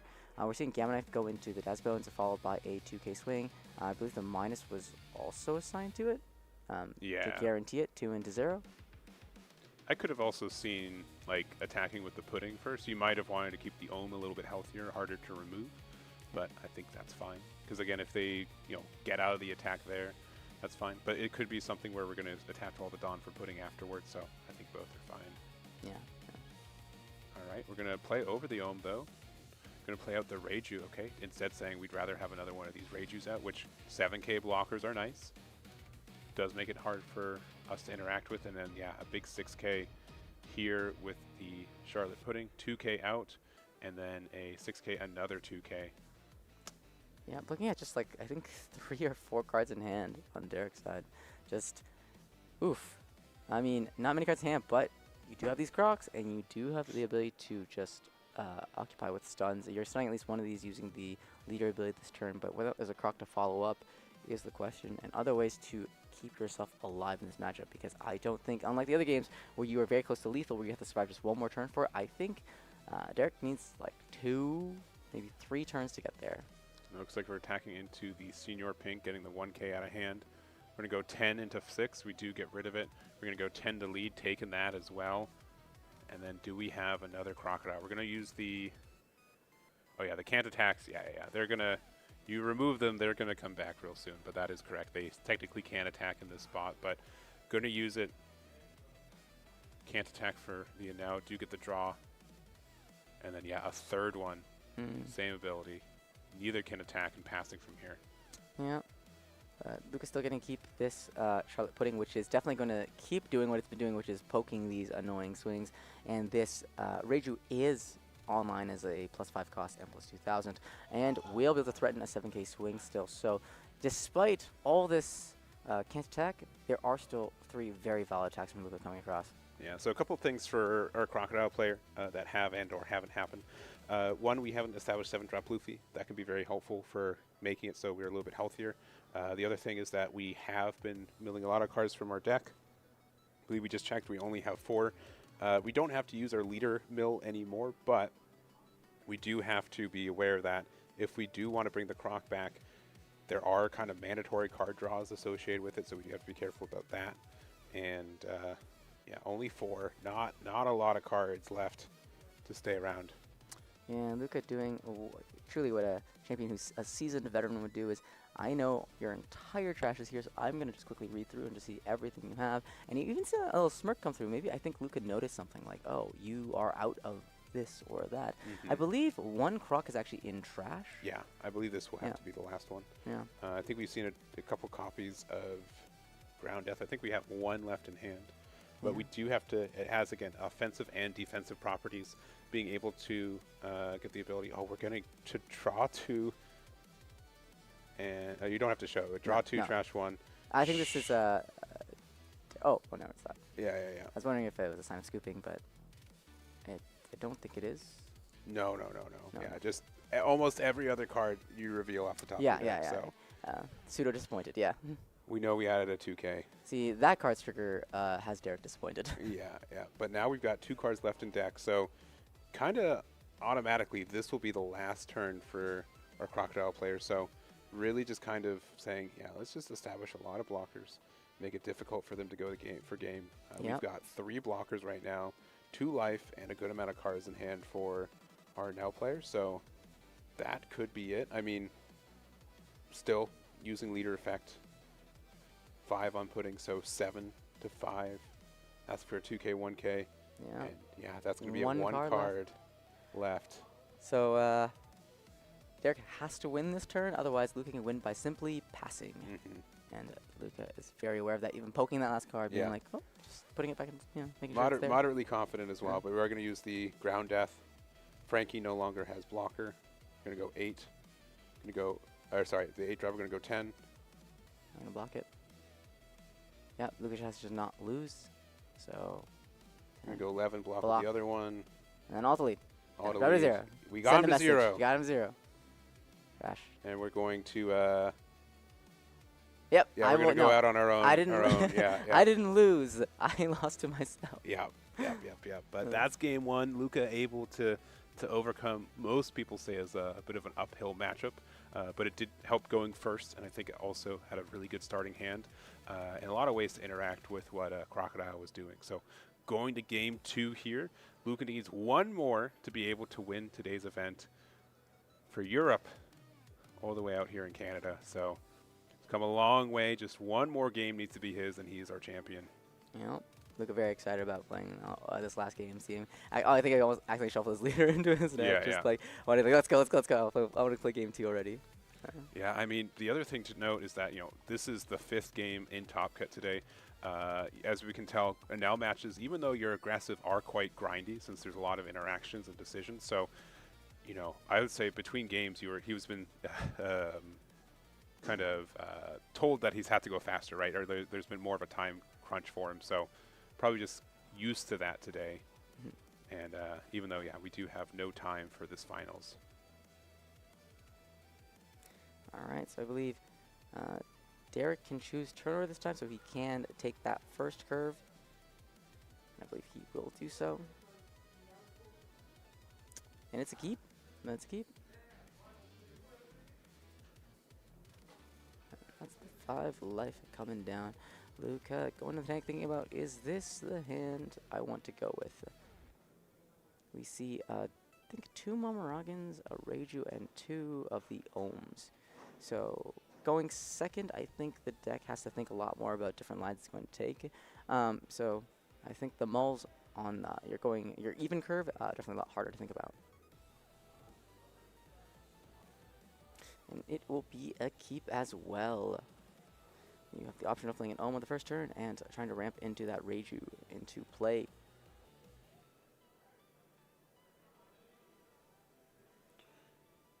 All right. Disappointed once again looking at the top 3. Dazbones, we'd love to have that into the trash if we're playing the 4-drop, but not going to, but also having in hand if we're going first is nice. We're going to play the pudding on Luca's side real quick.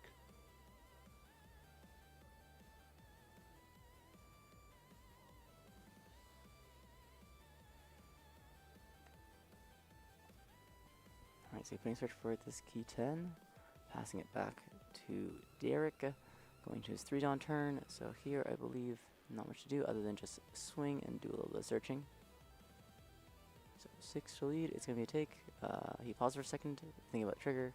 Could be the Gamma Knife trigger, not that it's too relevant. The ramping 1 Dawn can be relevant sometimes.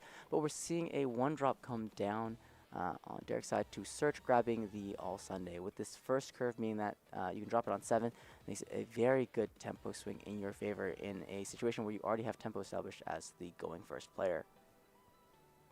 Yeah, but Croc doesn't really have like that many plays going on third, right? Our 5, 7s, and 9s are way better, but this is usually kind of our off turn with the odd curve.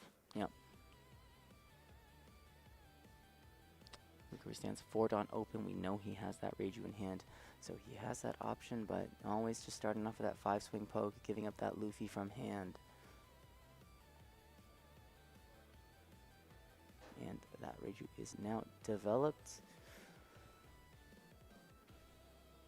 No, we're 4 events short from having 4 events in trash. So no additional cost or power to it quite yet, but that can change in just a couple of moves here. Yeah. We're going to use our leader effect. We're going to put the 4 underneath the pudding here, get the draw 1, and then we will be attacking, yeah, right there. So there is the turn going down to 4 as Boys Don't Cry. Going to 5 Dawn, though. Going to attack into the pudding. And now we have to decide who do we really want to, you know, if we do play out the Daz Bones, what are we wanting to really attack into? We could attack into the Ohm and make sure it gets free. We can kind of try to grind some value off this Reiju too, but not guarantee the removal. But yeah, it looks like the Reiju is what we're trying to aim for here. Yeah, just knowing it's a good target right now because there is, you know, there is no power buff on it. Now, the cost wouldn't matter too much because you're going to minus it to 0 anyway, but in this situation, it is a 5k, so it is going to demand a Mamaragan plus a 1k to get out to keep it alive. And then we see a 1k short coming, and then a 5 to this Reiju. And Mamaragan will be committed to keep it alive, which is also helping the game plan of getting the 4 events in trash to get this Reiju online to become a 7k.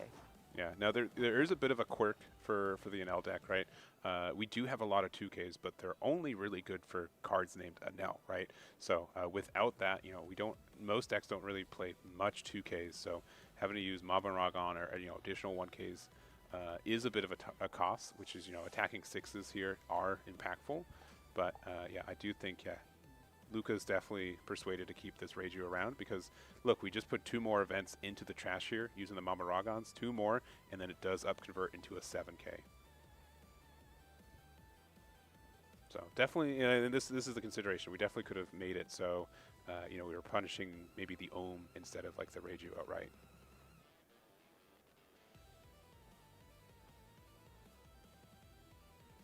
All right, discarding the Satori off the 6-drop secret rare Enel effect. We're going to play out the Keaton there, yeah. Yeah, so that Bones is now 5k, so 5, I believe, to 5, just taxing that card from hand. And there it goes. We've got 3 events in trash now, so 1 more will allow for Reiju to get the boost. Use the effect to get our 4 on our own. It's going to go a big 6 into 5. Getting a 2k there. Playing another Ohm for 1 here to get a draw 1. Yep, and this Reiju can still swing. Yeah, well, 1 short from active, but even then, you could still swing it. You could play another event to get active and just blank play it. But yeah, we're just going to do a 5 swing. Yeah, I wouldn't mind like a blank one though. Yeah. I think that could be helpful, but there also could have been a thing. I'd have to go through trash for Boys Don't Cry, but that might be the only Daz Bones that's currently in rotation. So if we instead stunned it instead of putting it in the trash, they wouldn't really be able to play it off the Missile Sunday next turn. So, but yeah, we're at Big 7. We're playing out Missile Sunday here. There is the Bond Clay and the Wednesday. Going to use the effect to get the reduction on the Reiju. Yep. And then, yeah, Wednesday to get the extra minus, and now 6 to 2. Interesting. I think maybe there's something about whether he should commit the swing, even though if he doesn't swing into character, he doesn't get a free swing with Bones this turn, but also if he doesn't do it, he gets to leave it active and maybe keep it alive.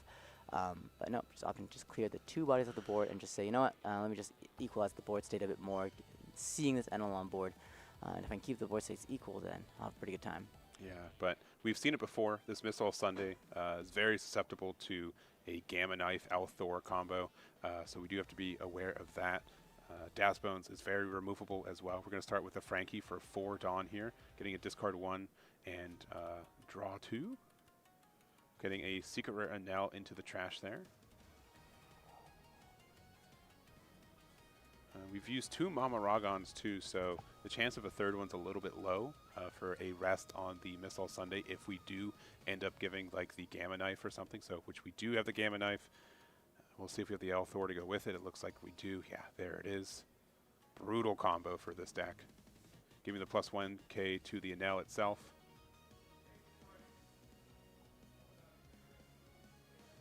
And Enel itself can attack. We're going to go 6 into 6.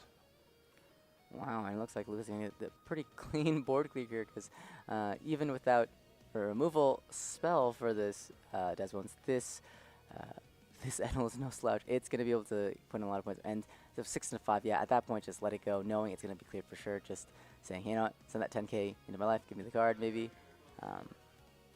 Yeah. And 10 to 5, yeah. Yeah, opting for the extra card rather than keeping the body because, yeah, Derek is not working with a big hand size at all. Yeah, and I think Luke has been doing very well at being able to cycle these 1-drops, planning out their turns very clearly on what we want to do. I mean, we're going 5 into here. We could block with Frankie and give it a 1k, knowing there's likely not many attacks going on. We're going to play out the Crocodile. Again, I think there could be an argument to, instead of making the Frankie not being able to attack, but the Ohm instead. I think the Ohm actually getting like the -1 could be more impactful. Luca's also so far ahead though on life though that I don't think they care about attacking with blocker if it's going to do pressure. So, but again, probably a consideration. Yeah, it really has been feeling like Derek has been actually trying to slow down the game for both of these games, given that Luca just has so much tempo off this deck.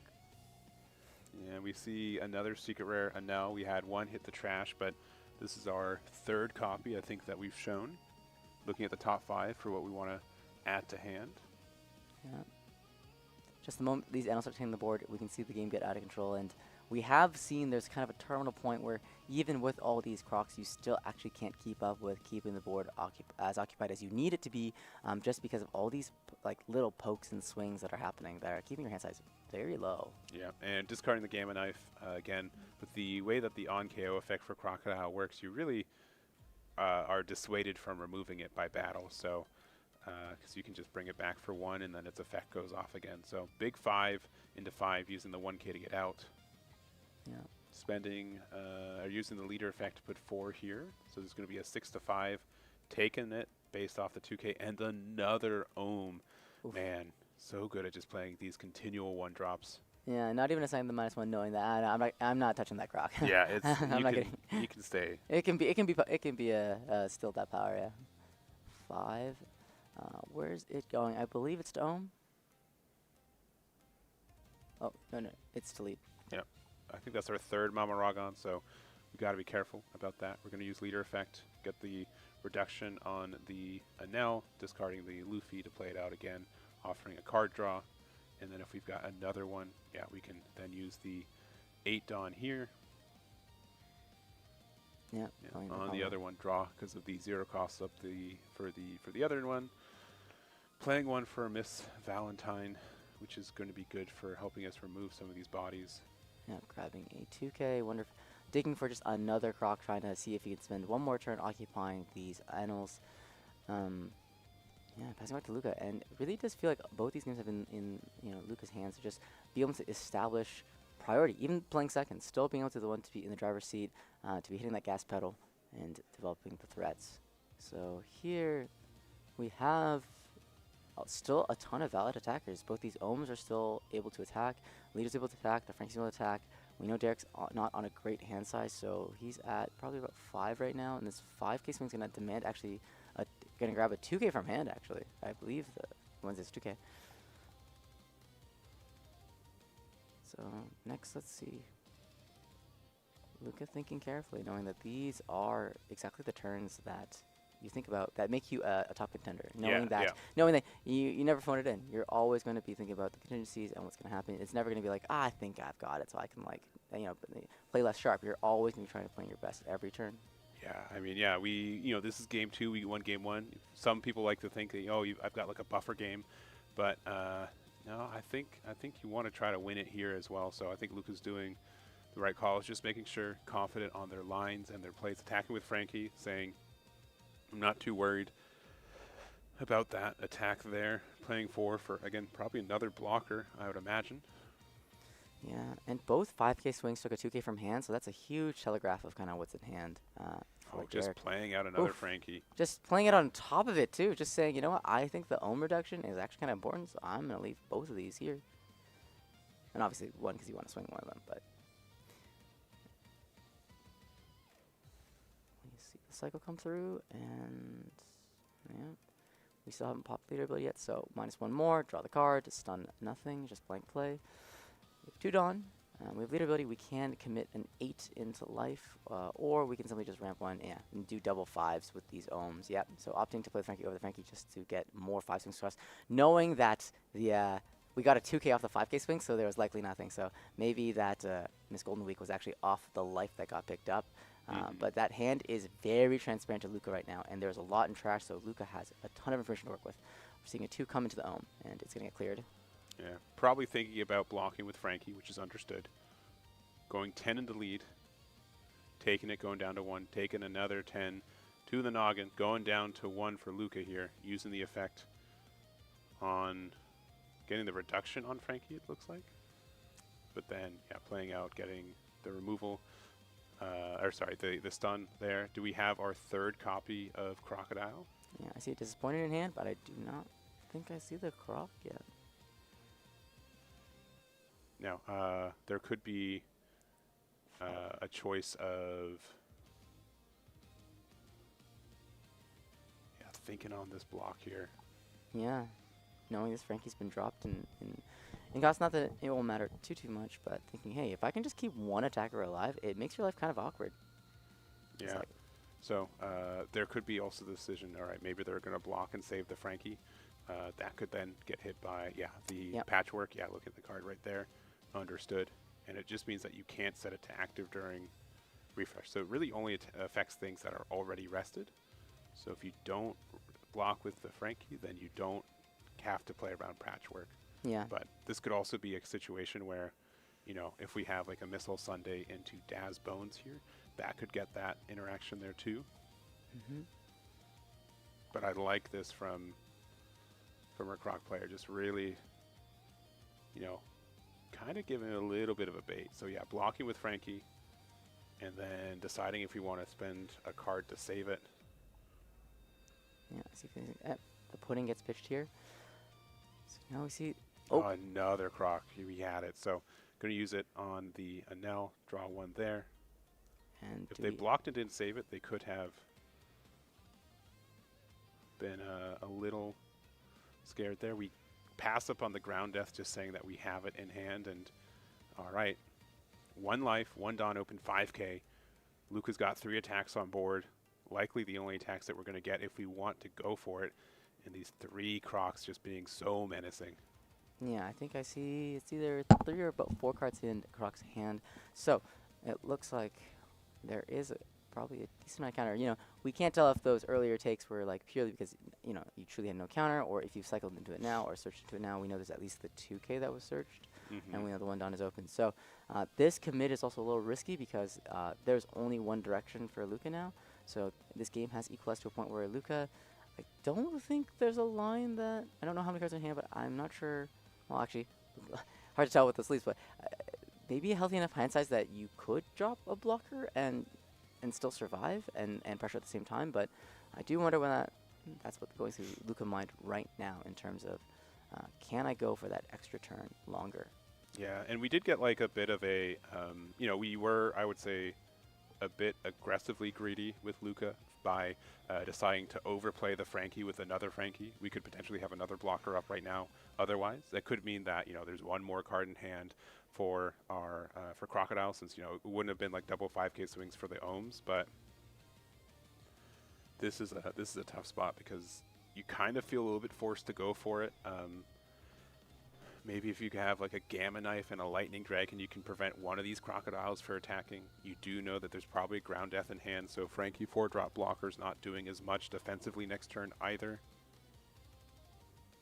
Yeah, a lot of decisions. Yeah, and you did try to capitalize on this situation by knowing that there's a little counter hand by swinging those double 5s to drop the 2ks out of hand. But, could you be thinking, oh, well, since then, he has just enough encounter now. What is going to be the grab? It's going to be a Gamma Knife. So, and I believe it will be played.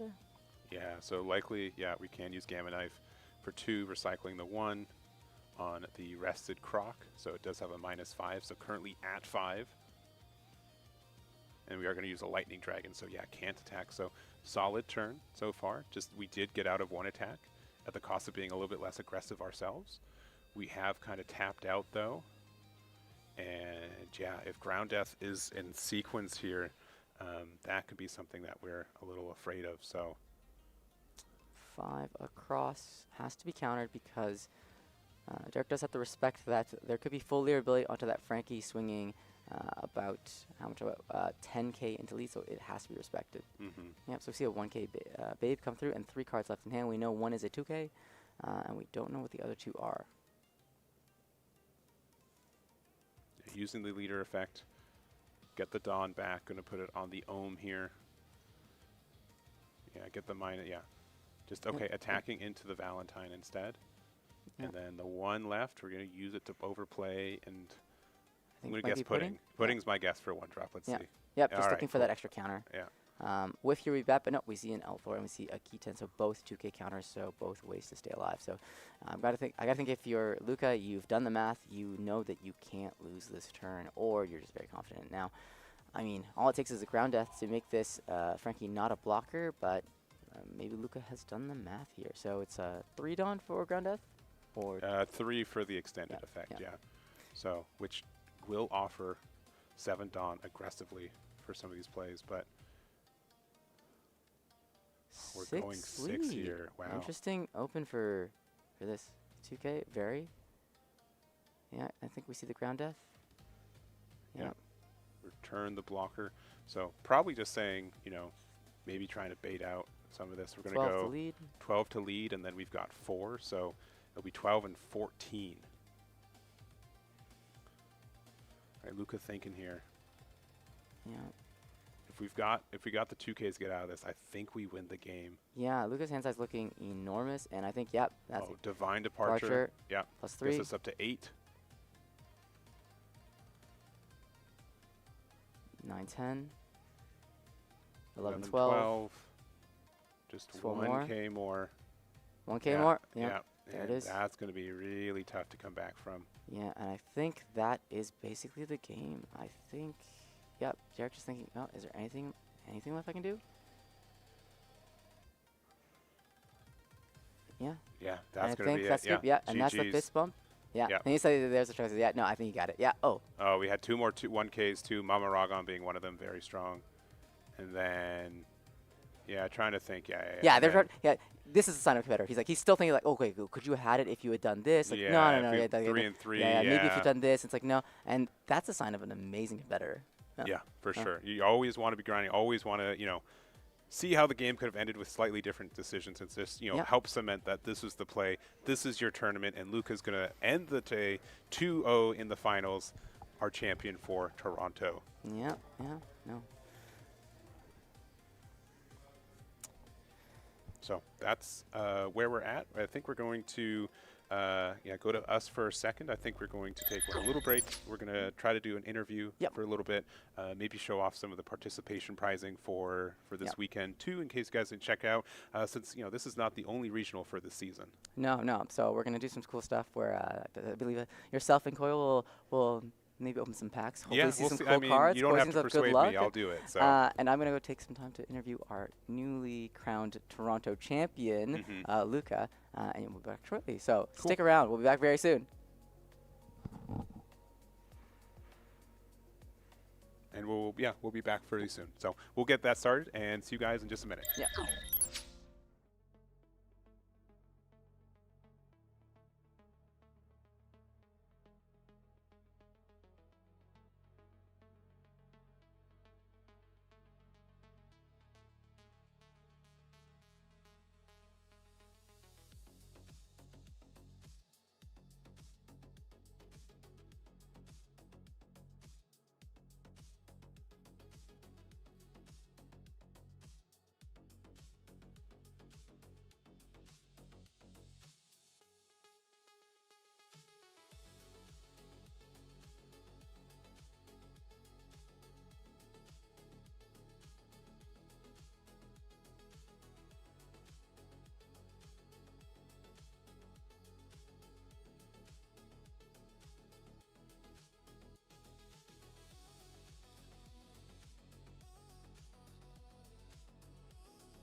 So real quick, we want to just go over the prizing that Luca's getting. So this is the first place prize and getting prized out right now. So we've got the first place mat, we've got the Zoro, we've got the Usopp sleeves here, we've got the Mihawk, we've got the serial number. We do have some additional event packs. These are also packs we get for participation. We do also have the crocodile there. Very fitting, you know, a menace for Luca in that final. So now being gifted one as a bit of a reprieve. We do get the black and gold Dawn here. We do have another copy of the Zoro there. And we do have the Boa. So Boa for the top 64. Some additional event packs there too. I don't believe we're necessarily going in order, but I don't think Luca minds as long as we get the whole package there. Another set of Sanji sleeves, some more event packs, some more Dawn. But yeah, that serial card definitely a highlight of this. But look at that prizing that Luca got. This is what he earned from 7 rounds of Swiss yesterday, 3 rounds of Swiss today, going 5-0 in Top Cut, and this is it. So congratulations to Luca. There's his prizing. We're going to be right back. We're going to get a quick interview before we let him celebrate for the evening.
All right, welcome, folks. You just watched some intense gameplay of Enel, just like bursting out of the gate, and an amazing performance from our champion, Luca, which I'm honored to be joined with today. How are you feeling, Luca? I'm just really happy and really tired. That's what I have to say. How far are you coming from? I actually came here from Europe, from Croatia, so all the way pretty far away. Yeah. Dang, so you must be feeling the tiredness of also being here too, right? Yeah, it's been a long day, but it's also like been a long weekend, to be honest. Damn, that's amazing. So I want to ask you a question: is like, what makes you compete in this game? What makes you travel so far to compete in a One Piece card game? It's just really fun, and like this season we get like even more events. So I don't know, I just really love competing. I don't know what to say. Like I love traveling the world and playing the game. It's like the best two things, like my two favorite things to do. So like if I can do both at the same time, it's perfect for me. That's amazing. And this question, you don't have to be biased. What's your favorite place that the One Piece card game has brought you to so far? Favorite place. I mean, I have to say Toronto actually, because I actually have a lot of friends here. So I actually wanted to come here at some point, so this regional was perfect for me. Perfect. So are you planning to obviously celebrate with your friends after of course. Tonight? And I will also come back next month for the regional. Yeah. Well, I'll be really excited to see you then. But yeah, no, congratulations. If someone were starting off, now and want to kind of achieve, you have a long history of wins and being competitive, what advice would you give someone who's starting out now? I mean, I think they just have to enjoy the game and play the game a lot. I think that there's no secret. You just have to love the game and spend time playing the game. Amazing. Then I won't give you for much longer because I know you're tired and you still have lots of Toronto to see. But two more questions. One is there anyone you want to say thank you to or appreciate that has helped you bring you so far? Yeah, of course. All of my European friends, they traveled with me, the business center, the Tribe Corp, my American friends from Toronto. Yeah, I don't know, everyone I interacted with during the entire weekend, everyone who ran the event, everything was nice, all the staff and everything, the judges, and yeah, that's it. Yeah, and last thing is, this game, like you said, a lot of friends, a lot of people, a lot of things have changed. So tell me just your favorite moment that has been because of this game. That's a hard question. I mean, I'm gonna give a basic answer. It's all the friends I made, but it's true. I don't know what to say. It's true. There's no answer more honest than that, and no answer that's more real than that. But Luca, thank you so much. I look forward to seeing you next month again for these regionals. And once again, congratulations on an amazing championship finish. Thank you. All right, and that's going to be it for this weekend. Big shout-outs to 401 Games for not only running this event, but for allowing this stream to happen, making sure that it happened as well. Shout-outs to the OPTCG.GG team for making this happen too, especially Kobe. I've been listening to him all weekend. You guys haven't, and that's for the better because he's just been so on it. He's been making sure that this is the best stream he can make, and I really appreciate it, and I'm sure you guys too. Shout-outs to Koi as well for mildly smuggling into the country, kind of, a little bit, but we're here. We made it. I had to make it. Yes, you did make it. And allowing me to come back to my hometown as well. So Jeremy also, I'm sure, appreciates Lexi as well for all of their hard work for the interviews, making sure you guys had some content to watch on the in-between. And I'm sure I forgot someone, but everyone who made this happen, we all really appreciate it, especially you guys at home for watching it at home. So anything else from you, Koi? Oh my goodness. I just really appreciate everyone that showed up to the regionals. You brought your best game, and it was so great. We loved watching it, and we were just rooting for every single person in every single game. Definitely. So I believe that's it. So thank you guys from the bottom of our heart for watching. We'll have the top deck list. There's Jeremy running around. We got your frame shot. There he is. So yeah, but before we get kicked out of the building too, thank you guys very much. Top 32 deck list should be on socials in the next 24 hours or so. So be peeled for those. And I think that's it. So from all of us, thank you very much. Enjoy the rest of your evening and see you next time. Bye-bye.